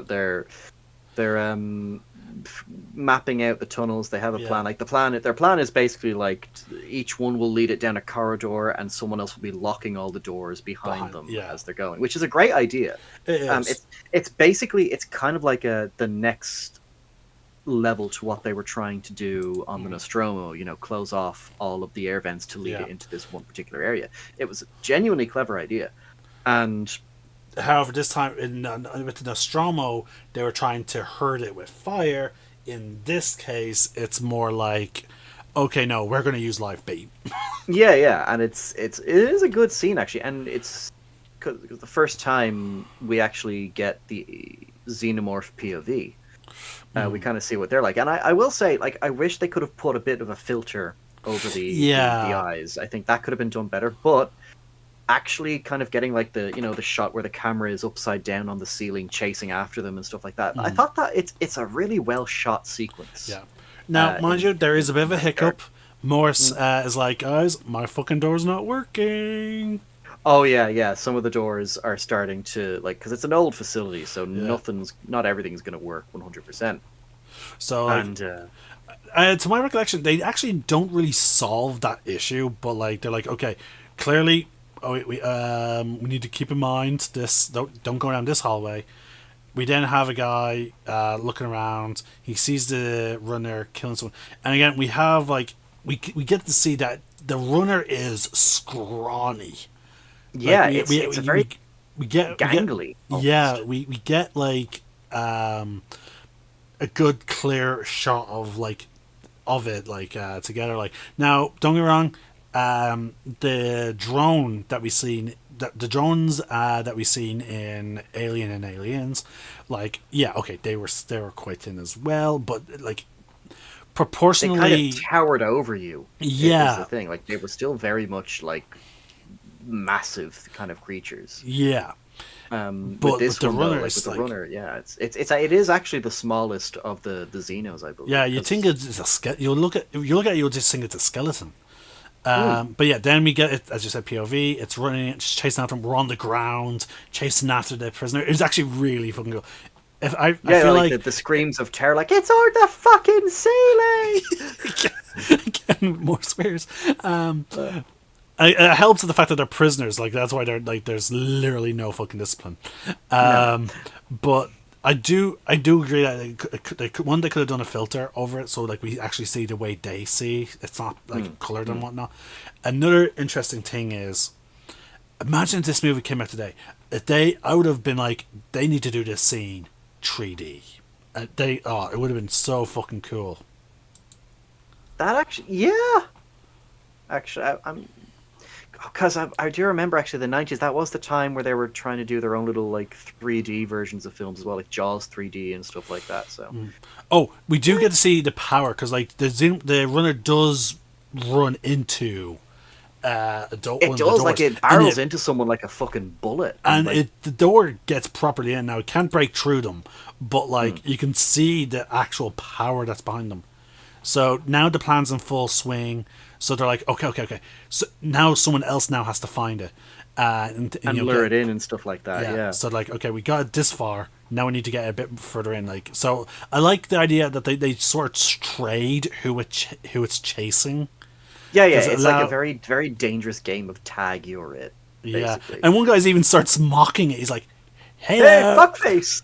Yeah, he starts making fun. And then we go back to its POV. This time we're on the wall, the side of it. Then we go onto the ground. Like it is creepy. Oh yeah, it is a genuinely clever idea to finally give us like an alien POV. I will say though, there was a clip here where we see it running down the hallway as one guy is getting ready. He's waiting. He sees the prisoner run away. He's like, okay, wait. Xenomorph goes, okay, now close the door. Because it does look like the tail is longer on the runner. But again, anyone who understands biology would understand that like tails are used by quadrupeds. The reason why quadrupeds have tails is to help them balance. So like it does make sense that the runner would have a longer tail. Yeah. Because it does look like it has a bit of a wonky kind of stance. I think like its back is more higher up than its front, I think. Yeah. If you look at some shots. I do like how the guy that was mocking it like goes to look through the glass and the hand just reaches through it and he's like just fucking tries to punch through the glass, try and grab him. It's so good. And this process is kind of repeated for another few minutes then. Yeah. And it's still also, a very good tense scene. We do get a clip. We do occasionally, I like how for the final act of the movie we keep cutting away to the satellite dish.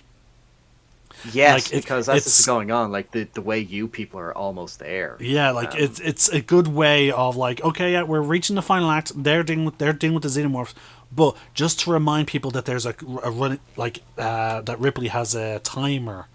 Like because again, Ripley is racing against the clock, not only for herself because the chest burster, but she's racing against the clock before Weyland Yutani gets there. Yeah. So like it's a nice clear moment, and we then get a shot of the ship like flying over to the facility, and it's getting close. So yeah, we then cut back to the prisoners. We have again, I just call him the Hunter because I can never remember. I'm terrible at names.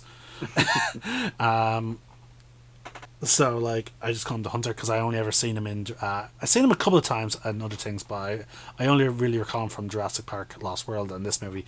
But yeah, I love how he just throws the torch. He's like, come on, because like the Xeno was even hesitant. Yeah. So And like he just throws the flare at him, and then just now we get the ceiling shot that you talked about. yeah, and it's again really good, really tense moment. Except this time his door doesn't close all the way. Like he has to keep pounding on the button for it to fucking close. And Yeah. he's like, "Oh, door, whatever, sealed. I hope." And meanwhile, you've got Ripley and Dylan and this other prisoner just kind of listening to all the carnage going on in the background and stuff like that. And like it's eventually it does kind of come to the point where they think they have it trapped. They're ready to kind of activate the thing, but it doesn't work. Like it jumps out into the hallway to grab a body and then come right back out, back into. Sorry, I want to talk about a funny scene though. Before that, though. Oh yeah, of course. We have okay. So after he bangs on it and closes, and he's like, "I hope." We then cut to two prisoners running through the hallway, and one of them's running with scissors. Oh yeah, he almost stabs Morris, and Morris like you don't run like that. Hold them like this. You could hurt someone. Which I'm like, oh my god! Only in British humor will they stop. Would stop for a moment to then deliver a comedic line about you shouldn't be running with scissors because you'll hurt somebody when they're actively running around with fire while trying to lure a dangerous alien. Yeah. Oh, but yeah, then we cut to one of the prisoners getting killed by the xenomorph. So yeah, Dylan's like, "What? Come on, what's going on?" So he's trying to make sure that everyone doesn't panic. Reminds them of the plan. He goes like, "Okay, I'm going to try and help out now with the luring." We then, as you said, we get a prisoner who's looking around. Yeah, he's very sketchy. He's very nervous. Like he wants to activate it quickly. He has a butcher. He has an axe. Butcher knife, like a carver knife, I think it's called. And so he's like, "Oh my god, here we go." He just wants to close the door that he's at now. Yeah. Like he's ready to activate the lead works device. Yeah. But unfortunately, has to, hold him back. The runner does find its way around to where the hunter was. Yeah, because he did not leave that door. Yeah, no. It's he just kind of he finds another way, and fucking poor Pete Postlethwaite's character just gets like a fucking secondary jaw through the fucking head. Then we see it run across the hall. The guy with the cleavers, like, he panics. He goes to activate it, and Ripley's like, "No, don't fucking activate it." Yeah. I will say he actually plays like nervous and terrified really well. Whoever that actor is, like that was actually pretty well acted. It was.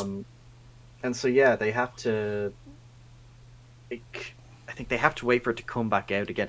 Oh no, that was it. Dylan finds one of the prisoners that's still alive, but like he's bleeding from the neck, so he's dragging him back to where the leadworks part is, because he has the alien following him and stuff like that. But before that, even we then cut away, because again we have to have that constant reminder that Ripley's running out of time.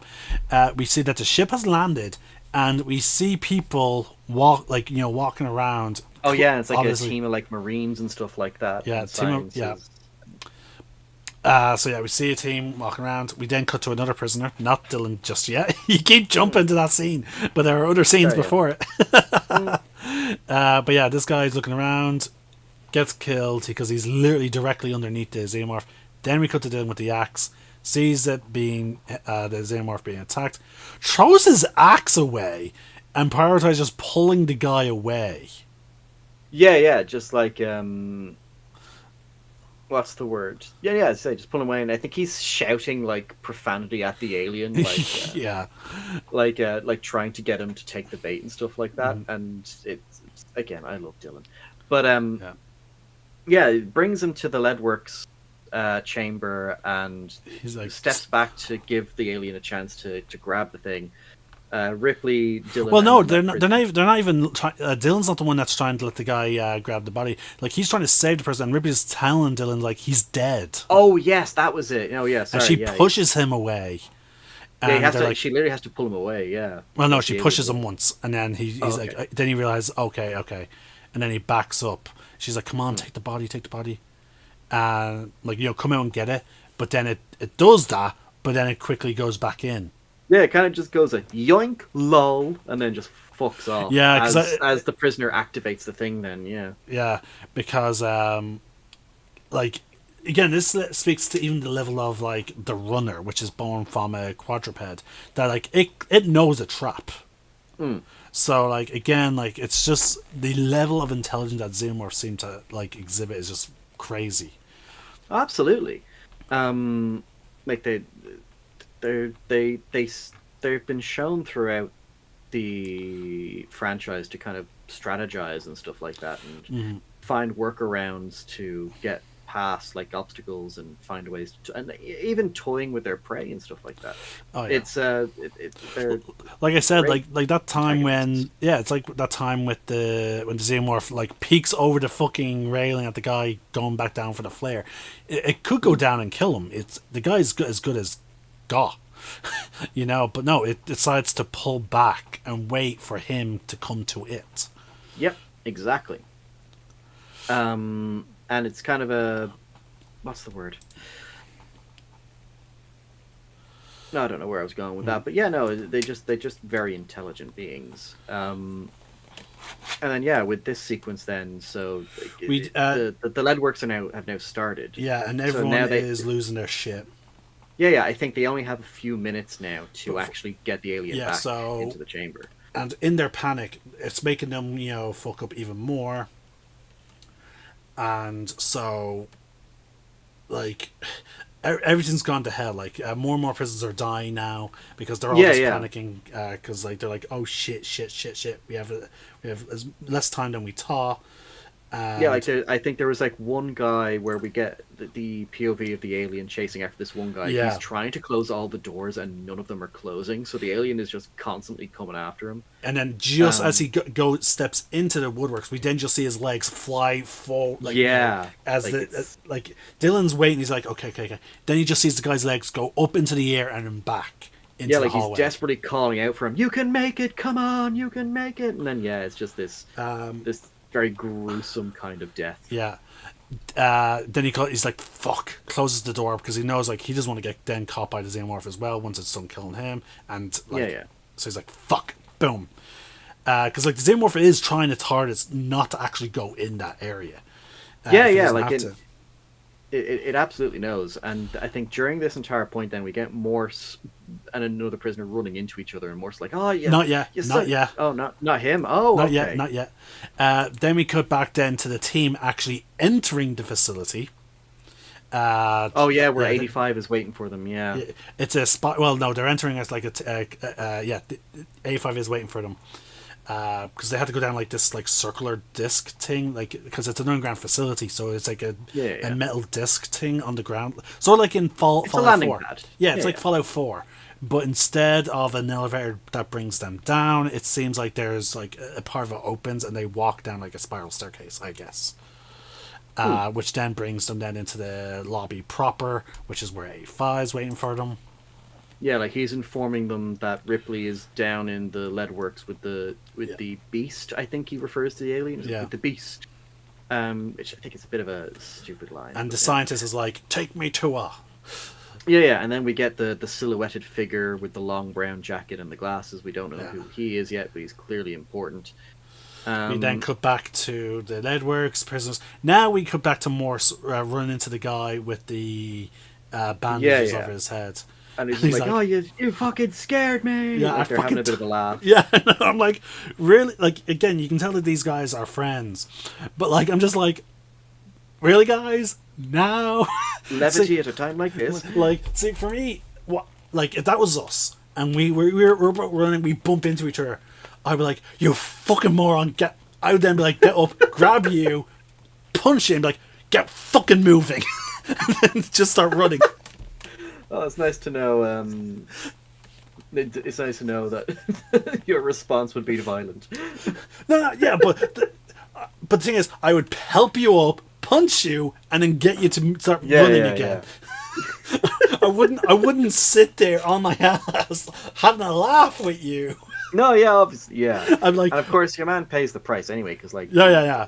we get the alien POV, and again, see how fast you kind of get an idea of how fast the alien can run when you see its POV Oh god, charging yeah. towards the guy, like the alien turns that prisoner into fucking mashed potato. Well, no, it's like it goes straight for his throat, like kills him.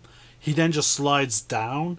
Then it starts going to work on him while Morse is like army crawling away. He's like, okay, don't notice me, don't notice me, don't notice Yeah, me. like he's crawling away, and then Ripley arrives with like Yeah. the flare and stuff like that. He's Yeah. like, get behind me, like, because she's like, again, she's like she's like, okay, won't kill me. So she starts hitting it with the flare.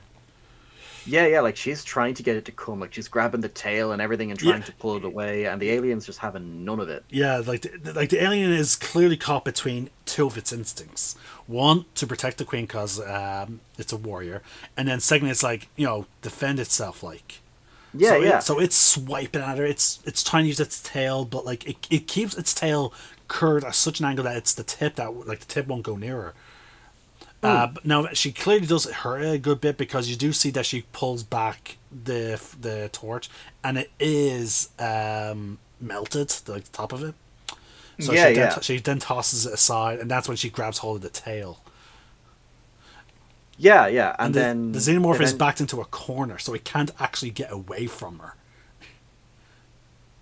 No, like, yeah, it's freaking out. Basically, yeah, it's like, fuck, I want to attack you, but you're harboring my mother, so fuck you. Yeah, And that's then when that's Dylan where grabs her. Dylan arrives and grabs her, yeah, and it's a great idea because the alien is thinking that his queen is being attacked, and Ripley, upon realizing, because she's protesting at first, but then she's still like, yes, come on, yes. It's almost kind of like Predator, like, come on, do it, kill me. And here's the thing, though, like the xenomorph even then looks at Morse. It's like, I see you, but queen. Yeah, but it's kind of because it looks like it's about to actually instead go for Morse, and they're telling Morse to seal the door, but he's just kind of staring at the monster. He's staring at the. Oh yeah, but again though, the fact that the xenomorph considers him, but then chooses to go after the perceived threat, and this brings me back to the thing with the whole why I went after the doctor. From the xenomorph's perspective, or at least maybe the queen, like the queen's again, there is some kind of connection between the host and the embryo.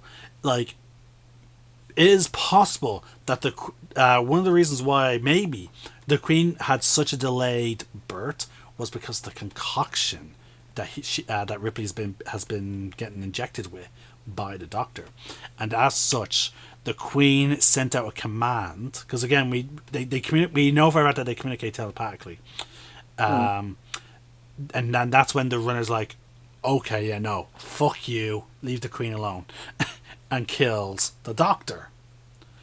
And then you hear the runner then hears the warding telling his subordinate to lock the bitch up, and the warrior is just like, fuck you, leave the queen alone, and takes him.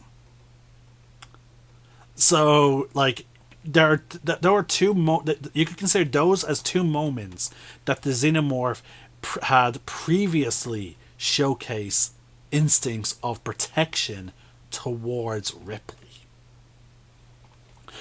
Because from a creature's perspective, they could be perceived as threats. And I like this. Yeah. And I do like this moment where the xenomorph is looking at the trap, but then looks back to Ripley, and it's like, oh. But then that's when you have the hesitation with Morse. He eventually does do it. Like the xenomorph then it does attempt to escape, but fails, and then it goes back. Then since it failed, it then goes back trying to reclaim Ripley. We then cut back to the cafeteria, to the soldiers, the science team and whatnot going through. We're at the final bit, folks, and we're at some truly epic moments where the xenomorph is clawing at the door, trying to get it open, and it's pushed back by the machine. Yeah, like they've successfully let it into the Leadworks chamber, and like Ripley and Dylan are getting ready to climb up, but as they're climbing up, Dylan notices that the alien is actually climbing up with them, so he actually goes back down. And Ripley doesn't Well, realize this until she's all the way back up. sorry. Another bit of correction there is you don't actually see the xenomorph. Oh yeah, you're right. Yeah. Sorry, it does. There's a bit moment where it does climb up, and then he jumps back down, and he's because he realizes he has to hold it. yeah. And like Ripley says, "Well, what about our deal? Only God can help you now, sister." Well, he says little sister, which he says little sister. Yeah. Oh, I didn't notice that. That's actually kind of wholesome. Yeah. For a prisoner. Yeah, but I just love Dylan's just like, he takes off his glasses. He's like, fuck you. He's like, come on. I just love, though, I love everything he's yelling at the Xeno during the scene. Like, he's like, come on, is that as hard as you can bite, motherfucker? Come on. And again, the volume of swearing that's in this movie. Again, as I've said, Alien 3, guilty pleasure, like all through and through. It's not the best of the franchise, but it's not the worst. Like there is stuff in this movie to enjoy, you know. Yeah, and it's at this point where Morse then pours in the leads. Ripley is crying. Yeah, because like, okay, so the man who promised to kill me is now gone, but like, hopefully he'll be at peace now. And we think we got it. We got the triumphant music playing, but you know, and you've got fucking Morse delighted and just swearing up a storm at the alien. Like, yeah, we got you. Come on, how do you like that? And stuff like that. And then it fucking jumps out with the fucking lead works. Yeah, and this is what I was getting to about like of how too perfect they are. Yeah, because like. It's like they should have, you know what, fucking in Lord of the Rings it should have been like a xenomorph that was given the ring, because if it falls into the lava it wouldn't have burnt apparently. I don't know about that. I know because like joke. But yeah, like, it would have been a tough candidate. Like I'm not, see, that's the thing, I'm not even entirely sure lava would do it, but again, because they're aversion to extreme heat, that's why I'm assuming it must. Like, that's why they have an aversion to fire. Yeah, because I do know there. Like, I think in the 2010 Alien versus Predator game, I think you kill the Pred-Alien hybrid by knocking it into a volcano, if I remember correctly. So yeah, but anyway, yeah. They have a new plan, which is, well, unfortunately, teens tend to react very violently when, you know, especially immediately metal. Cooled. Yeah, like metal specifically, like when it's super heated and then super cooled, it reacts violently. Yeah. So they're like, "Oh, let's do that."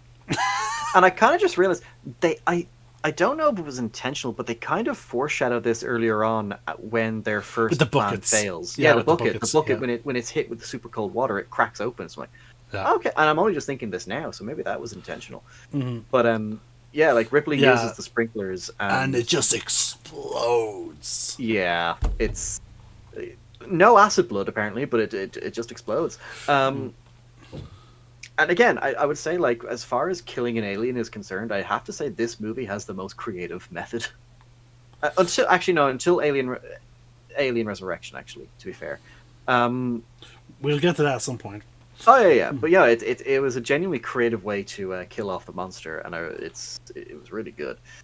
And then from there, then, you know, Ripley reunites with Morse. They get off the lead work thing, and that's when they're like, we're triumphant.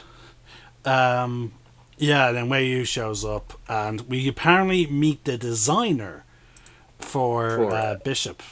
Mm-hmm. And who, I think, because from here on out, in the Alien lore, Bishop is Wayland. Carl Bishop Wayland, and this is kind of a consistent thing across, like, the games and the comics and even the AVP movie that came. And also Prometheus and Conan, like, because wasn't fucking what's the name, David, supposed to be modelled after the young appearance of the Wayland of that that generation. Oh, Guy Ritchie's Wayland. Yeah, I think so. Yeah, yeah. In some way, shape, or form. Yeah. So Or no, sorry, I think he was modeled to be like to look like what he would have if he had a son, because uh, David again, very coincidental. Look, like the actress that turns out to be Wayland's daughter. Like they look so fucking similar. You could swear that they were actually brother and sister. I never actually copped that. So it's possible that Wayland designed David to basically be like essentially like a surrogate son. Son, yeah, because he has said that he did say that movie. We're jumping ahead, but he has said that. I think he does say that in Prometheus. So, but yeah, so Bishop arrives, and at first we think he's an android, like that's what Ripley thinks he is, and it's like, no, I designed it. And of course, again, lore, he is actually Wayland. So, and he's like, "Come on, I'll kill it. Don't worry, we will destroy it and whatnot." Yeah, like he's pulling all the corporate bullshit talk. Yeah, and then I just love how Ripley's just like, no, closes the fence, gay. That's it. Like he tries to where like you can have a life, children and stuff like that. And no, fuck it. And then like immediately, like Morse is pulling the thing away. Like he knows what's going on. One of the soldiers shoots Morse in the leg, and because a stray bullet could potentially hurt Ripley, Wayland's just like, no, fuck. Don't risk it. And then, of course, 85 comes in then yelling "fucking machine" and just wallops Bishop in the back of the head. Yeah. So apparently, again, in the assembly cut, he is human. Yeah. No, he is clearly human in this as well. Like his ear is hanging. His ear's hanging off. Like, and because 85 missed the head, but he got the ear, and that fucking ear is hanging. Yeah, it is a very gruesome. Yeah, I cringe. Even I'm like, theatrical release, it's very gruesome. I'm like, dude, how are you not screaming in agony? Oh yeah, well he was in the assembly cut. But yeah, and then 85 sadly gets killed. Oh yeah, he gets riddled with fucking bullets. Yeah, he kind of much for not having guns. Of redemption, but yeah. So much for not having guns. And really wishing for them now, yeah. But yeah, no. So Morse knows what's going on. Yeah, he knows what Ripley's looking for, and you've got Bishop Wayland being like, "You have to let me have it. Think of all we can learn from it. It's the chance of a lifetime." And then the realization on his face of what Ripley is intending to do. Yeah, because he's like, she's not going to kill herself. Like he's all calm because he thinks, look, they can't go anywhere. Like, but then he looks down, sees the lead works. He's like. Then he shouts no, and Ripley just she just plummets into the furnace. Yeah, it's such a well done scene because it's all in slow motion, and the music is kind of bittersweet, triumphant number. And knowing and realizing what's about to happen, the chestburster comes out, and Ripley grabs hold of the fucker. Her last moments are her holding onto that thing with a vice grip as they both plummet into the furnace and just incinerate. Yeah, and the thing is screaming it's trying to get away, and Ripley just has this kind of peaceful look on her face, and it is I will say, like, had they left it with Alien 3, like, having it end the way it does, I wouldn't be angry. Like, I think ending Ripley's story that way just makes sense. Mm-hmm. If they're continuing it, like, like if they were planning to make Alien a trilogy from the get-go, having Ripley's story end that way, I would have been okay with. I still think her story should have ended with Aliens, but I'm okay with the ending of Alien 3 as well. And again, like, I'm also happy, like, again, like, I'm saying, like, they could have easily, for Resurrection, they could have easily done, like, they could have had, like, Ripley do now again, they do try and bring in, like, a new heroine, which is the female synth. Yeah, Call, I think, is the character's name. Yeah, but, like, I really think, like, I still think for, like, after Aliens, the next protagonist really should have been, like, a grown-up Newt. Like, they could have done, they should have done a time skip. We have adult Newt who's, like, leading a special task force. She was trained by her adoptive Father Higgins, to shoot a gun, like all that type of stuff, and What we could Ripley, and Ripley being like some kind of like consultant. They lead like a special to branch. how to fight the aliens and stuff like that. Yeah, and again, we had we even had a name. Like they could have called him, we had a name for the show, Bug Hunt. Remember? Yeah, our last. That was the idea you came with. Yeah. Yeah. It would have been interesting if they went that route. Sadly, again, no.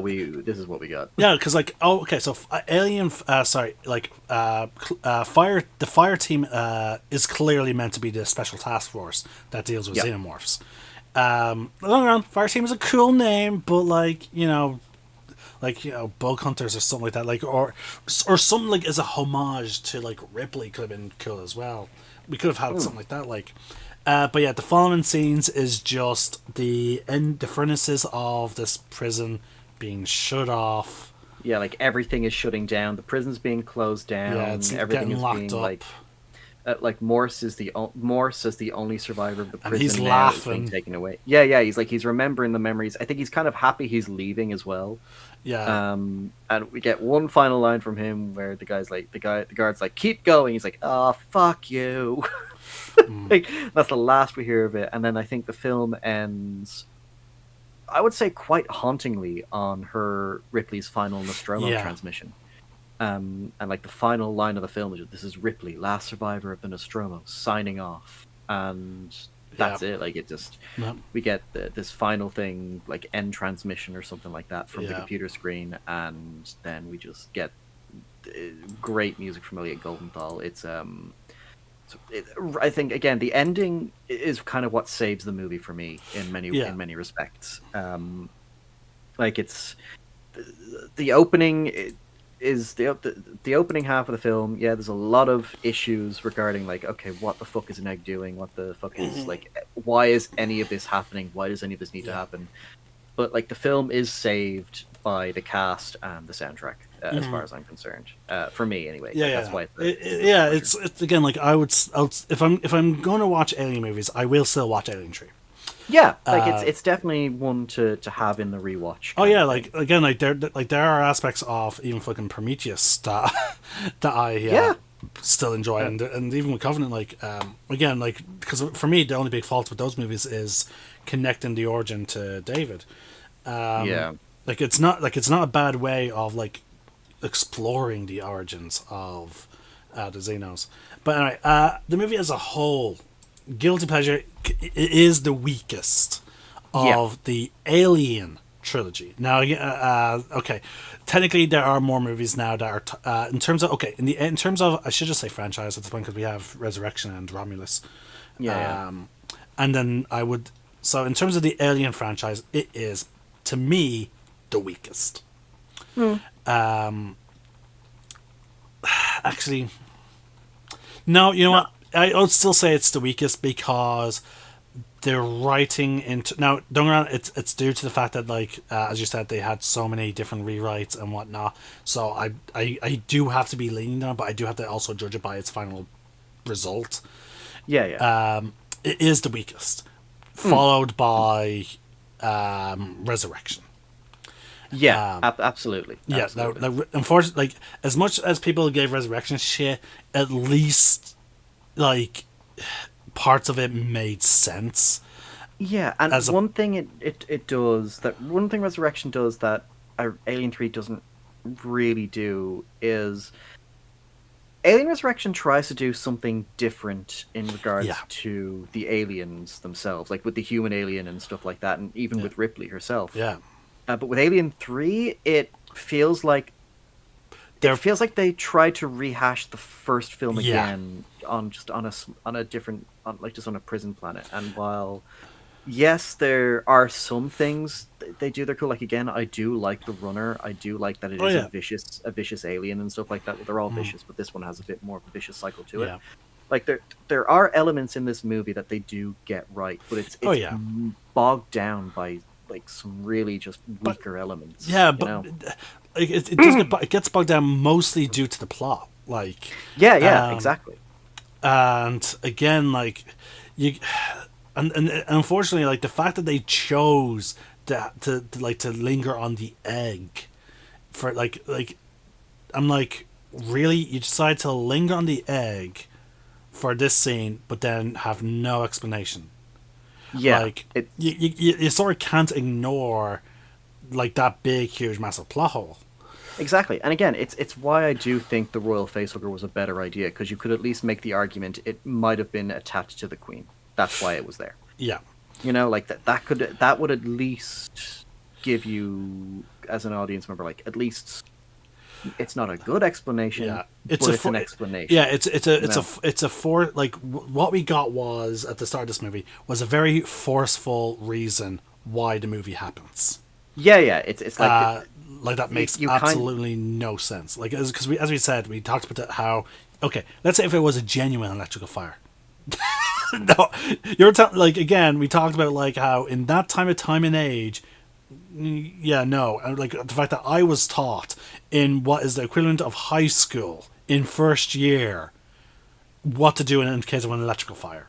Yeah, it was just it made no sense. And I know there would be some people that would be like, okay, just turn your brain off. That's what the movie wants you to do. Just turn your brain off. And while yeah, that argument works for films like Fast and Furious, where they know what type of movies they are. Yeah, like Alien, like especially Alien 3, it's trying to be something deeper. No, you can't do that with movies with like deep, rich lore. Like that's been building up from 2 previous movies, and then at that point, comics.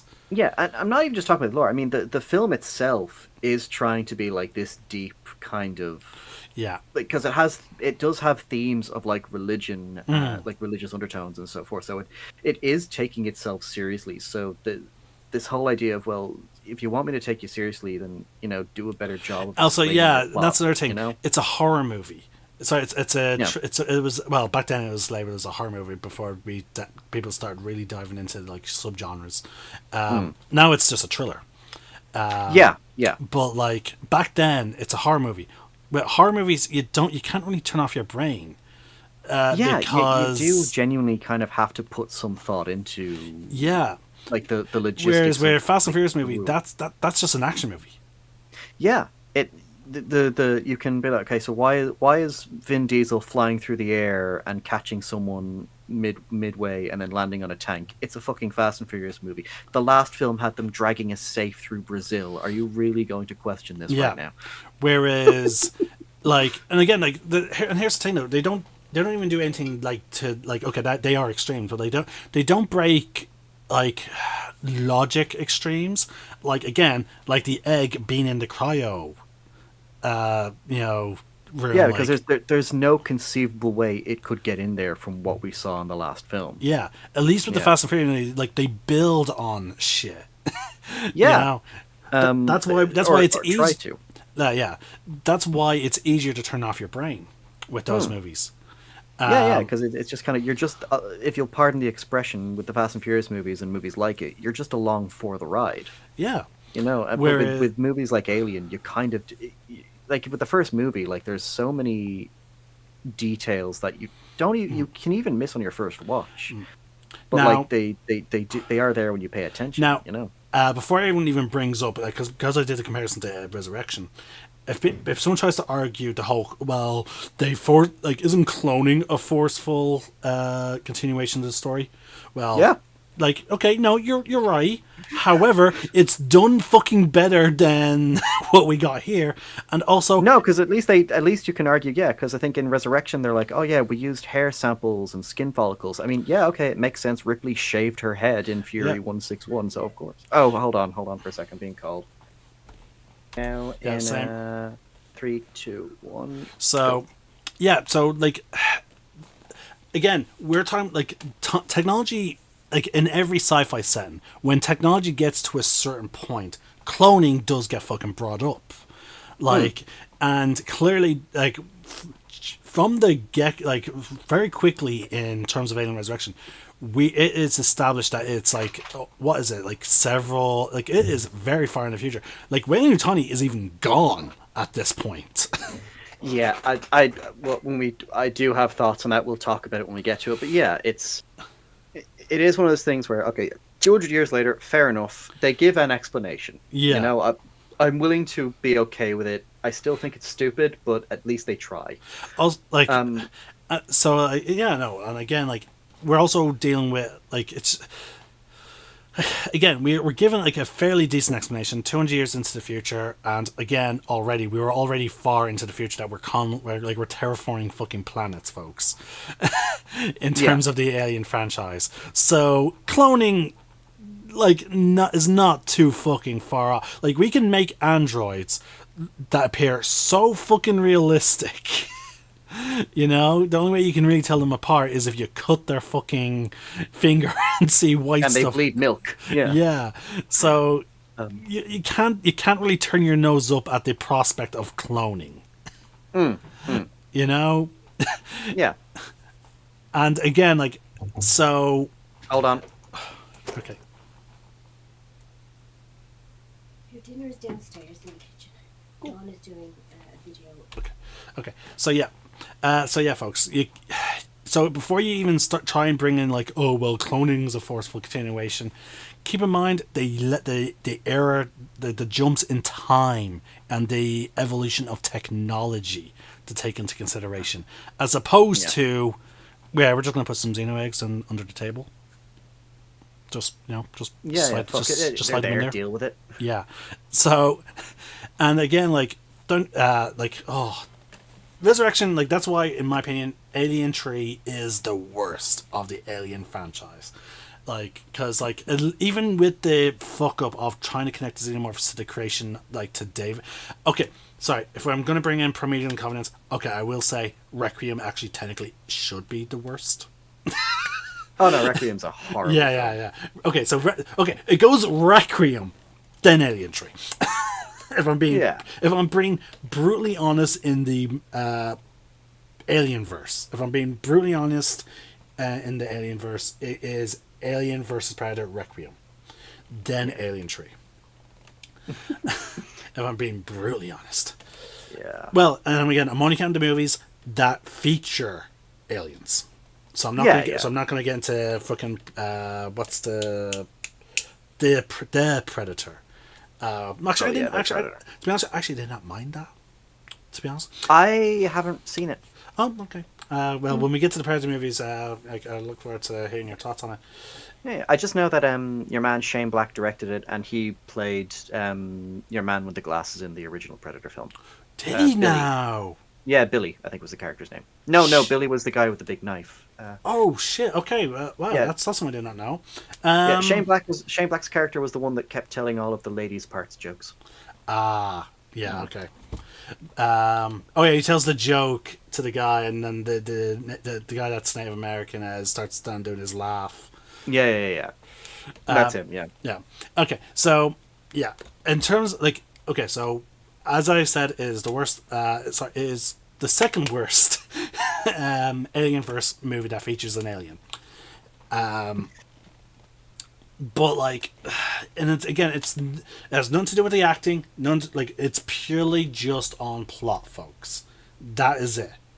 The concept of the idea of it being having Ripley on a place with no weapons, very exciting, because okay, they can't deal with it like they did with in terms of aliens. They don't even have flamethrowers at this point. Like, at least with the Nostromo, they had flamethrowers and the cattle prods. She doesn't have any of that shit. That's exciting. Like, it's just the execution. Yeah, it's like there's so much potential with this movie. And I feel like it was and that is it for my hold on, folks, one sec. So yeah, folks. In terms of acting and all that, I think this is a fantastic movie in terms of all the performances. Oh yeah, like I said it before, the movie, for all the film's shortcomings, the cast isn't one of them. Yeah. It is definitely they what's the word I'm looking for? They didn't pull any punches when it came to the cast. Yeah, because they have some pretty big names. Yeah. I know, Paul McGann had just come off, I think, of With Nail and I, which is a really good movie. Then you've got Pete Postlethwaite, who's been just been in so many fantastic films even before Alien 3. Great character actor. Again, Charles Dance, who every Game of Thrones fan knows. His performance in that was Oh yeah, like it's kind of very subtle, I would say. Like he delivers I want to say eloquent in terms of how he portrays Clements, the Doctor. Like he does a great job portraying like this kind of remorseful, kind of just trying to do right character. Like all the way down to, again, like one of my favorite lines that he says in the film is after he's telling Ripley his story about how he ended up in the prison, like diagnosing the wrong level of painkiller. He's just like, I was given this 11 years. length of time in prison. Yeah, 11 years, and my license was revoked, demoted to this level or whatever. Yeah. And he's like, I think I got off lightly. Yes, and see, again, like the show, that's a great example of like that. Yeah, how seriously he took being a doctor, because again, the Hippocratic oath, like, do no harm. So like, even though it was because it was a simple like, okay, I accidentally gave the wrong dose. No, there were deaths involved, so I'm not trying to make lightly of that. But even though he himself did not like kill someone in a surgery or whatever, like even by being like that level connected to like those type of deaths, he holds that so tightly onto his conscience. Yeah, absolutely. And it's great, just great acting on his part. And then, of course, Sigourney Weaver, again, even in like the lesser Alien movies, I don't think she's delivered a bad performance. Yeah, no, she's not had a bad performance. I think there may be, in this film particularly, there might be one or two line deliveries I wasn't a fan of. Like, I think when she's explaining to the prisoners down in the furnace like what the company thinks, and she's like, they think we're crud. I'm just like, okay, that line could have been written better. Never put lines like that in a film. Yeah, especially if it's like a serious. You could have even had just like, they see us like shit. Like, yeah, like they see us as scum. They see us as lesser. Like anything is better than crud. What I would call like grade school remark. Especially given the amount of swear words they're saying. Yeah, it's very. It just took me out a little bit when I watched it. It's a small thing, but anyway. But yeah, it's like you got some American dialogue in my British movie. Pretty much. But yeah, I've been saying my thoughts already about the film, so I won't sound too much like a broken record. We've been saying it throughout the entire as we've been doing this. Yeah, like it's a guilty pleasure. It has. The writing is not the best. It is definitely one of the weaker of the films. But again, the cast save it. The soundtrack is amazing. And I feel so bad for David Fincher. Like as his first directorial debut, like it was this. Thankfully, he got better. Like he got to do like Fight Club and Seven, and I think Eraserhead was one of his. No, that was David Lynch. But now, out of curiosity, where would you put this in the Alienverse? We're ranking them at the moment. Okay, so because so far we've just watched the 3, so at the moment my ranking is 1, 2, 3. Like that's how I kind of rank it. Okay, if we're doing it this way, yeah. Okay, I'm curious to hear your thoughts by the time we finish the Alienverse movies. Oh yeah, I have a feeling this list will have changed by that point, because I do have hopefully it will anyway. But yeah, as far as like the Alien films go, it's not my least favorite. I'll say that because it's again guilty pleasure. It has some strong moments, too many weak moments, but again the cast, the soundtrack, and all that make up for it. I'm looking forward when we get to Alien Resurrection. I might be a bit less kind. I don't know yet. It's been a while since I've rewatched Resurrection, so we'll find out. I can't wait for us to get to Covenant. I have issues with that film. Okay. But yeah, But, folks, before we make this another extremely long video, they're pretty much our final thoughts. Like in terms of this movie, I gave away how I feel, like how my end result of ranking is going to be for this movie, being second last. Again, so that was a bit of a spoiler, I guess, for that ranking list. But I'm looking forward to hearing how your list will evolve, and I should probably make my own list that I write down. Yeah. Because I'll be curious to see how our lists end up by the time we're finished. But at least, Absolutely. like, so far, you know, like, it's clear what is the two movies are at the bottom of my list. It's very clear on those. In terms of the Alien verse. Yeah, absolutely. But yeah, no. Just to remind folks of the order, we're doing Aliens, then we'll do Predators, and then we'll do AVP. Yeah, and that'll be because it's two films, you know, like it's. Yeah, that's going to be a very brief one, and Yeah, also yeah, I feel like it's best to do the AVP one like last after we do. Yeah, like do it chronologically, kind of thing. Yeah. Well, not so much chronologically, but No, yeah, there's because I forgot. there's the Predators, the Predator, and Prey. Yeah. Yeah. Oh, Prey's such a good one. I haven't seen it. Have you not seen Prey? No, I think after the Predator, like I'd heard some horror stories, so I was just like, okay. I mean, don't get me wrong, Prey looked interesting, and I kind of think that's how Predator films should be done from now on. Just instead of having them be sequels that pick up one after the other, like actually have them take place in different time periods. So I'm hoping, because I keep hearing, I heard. We want that samurai versus a predator. I actually have heard rumors that the next Predator film is actually going to be in Japan. Apparently. Nice. I wouldn't mind a ninja. Actually, I wouldn't mind a ninja versus a predator. Actually, That no. would The predator's advanced technology, a ninja skill will be fucked. Yeah. Yeah. I'm sure they'd find a way to make it work. Yeah, they could always do the mud trick. Yeah. I actually can't wait to get to the Predator films. They're good films. But yeah, folks, that's it for us for this week. Next week will be Ludo Chat. I'm the Celtic I've Nerd. gotten a lot of footage, and I've been SkullDuggery. One name. One Sky, and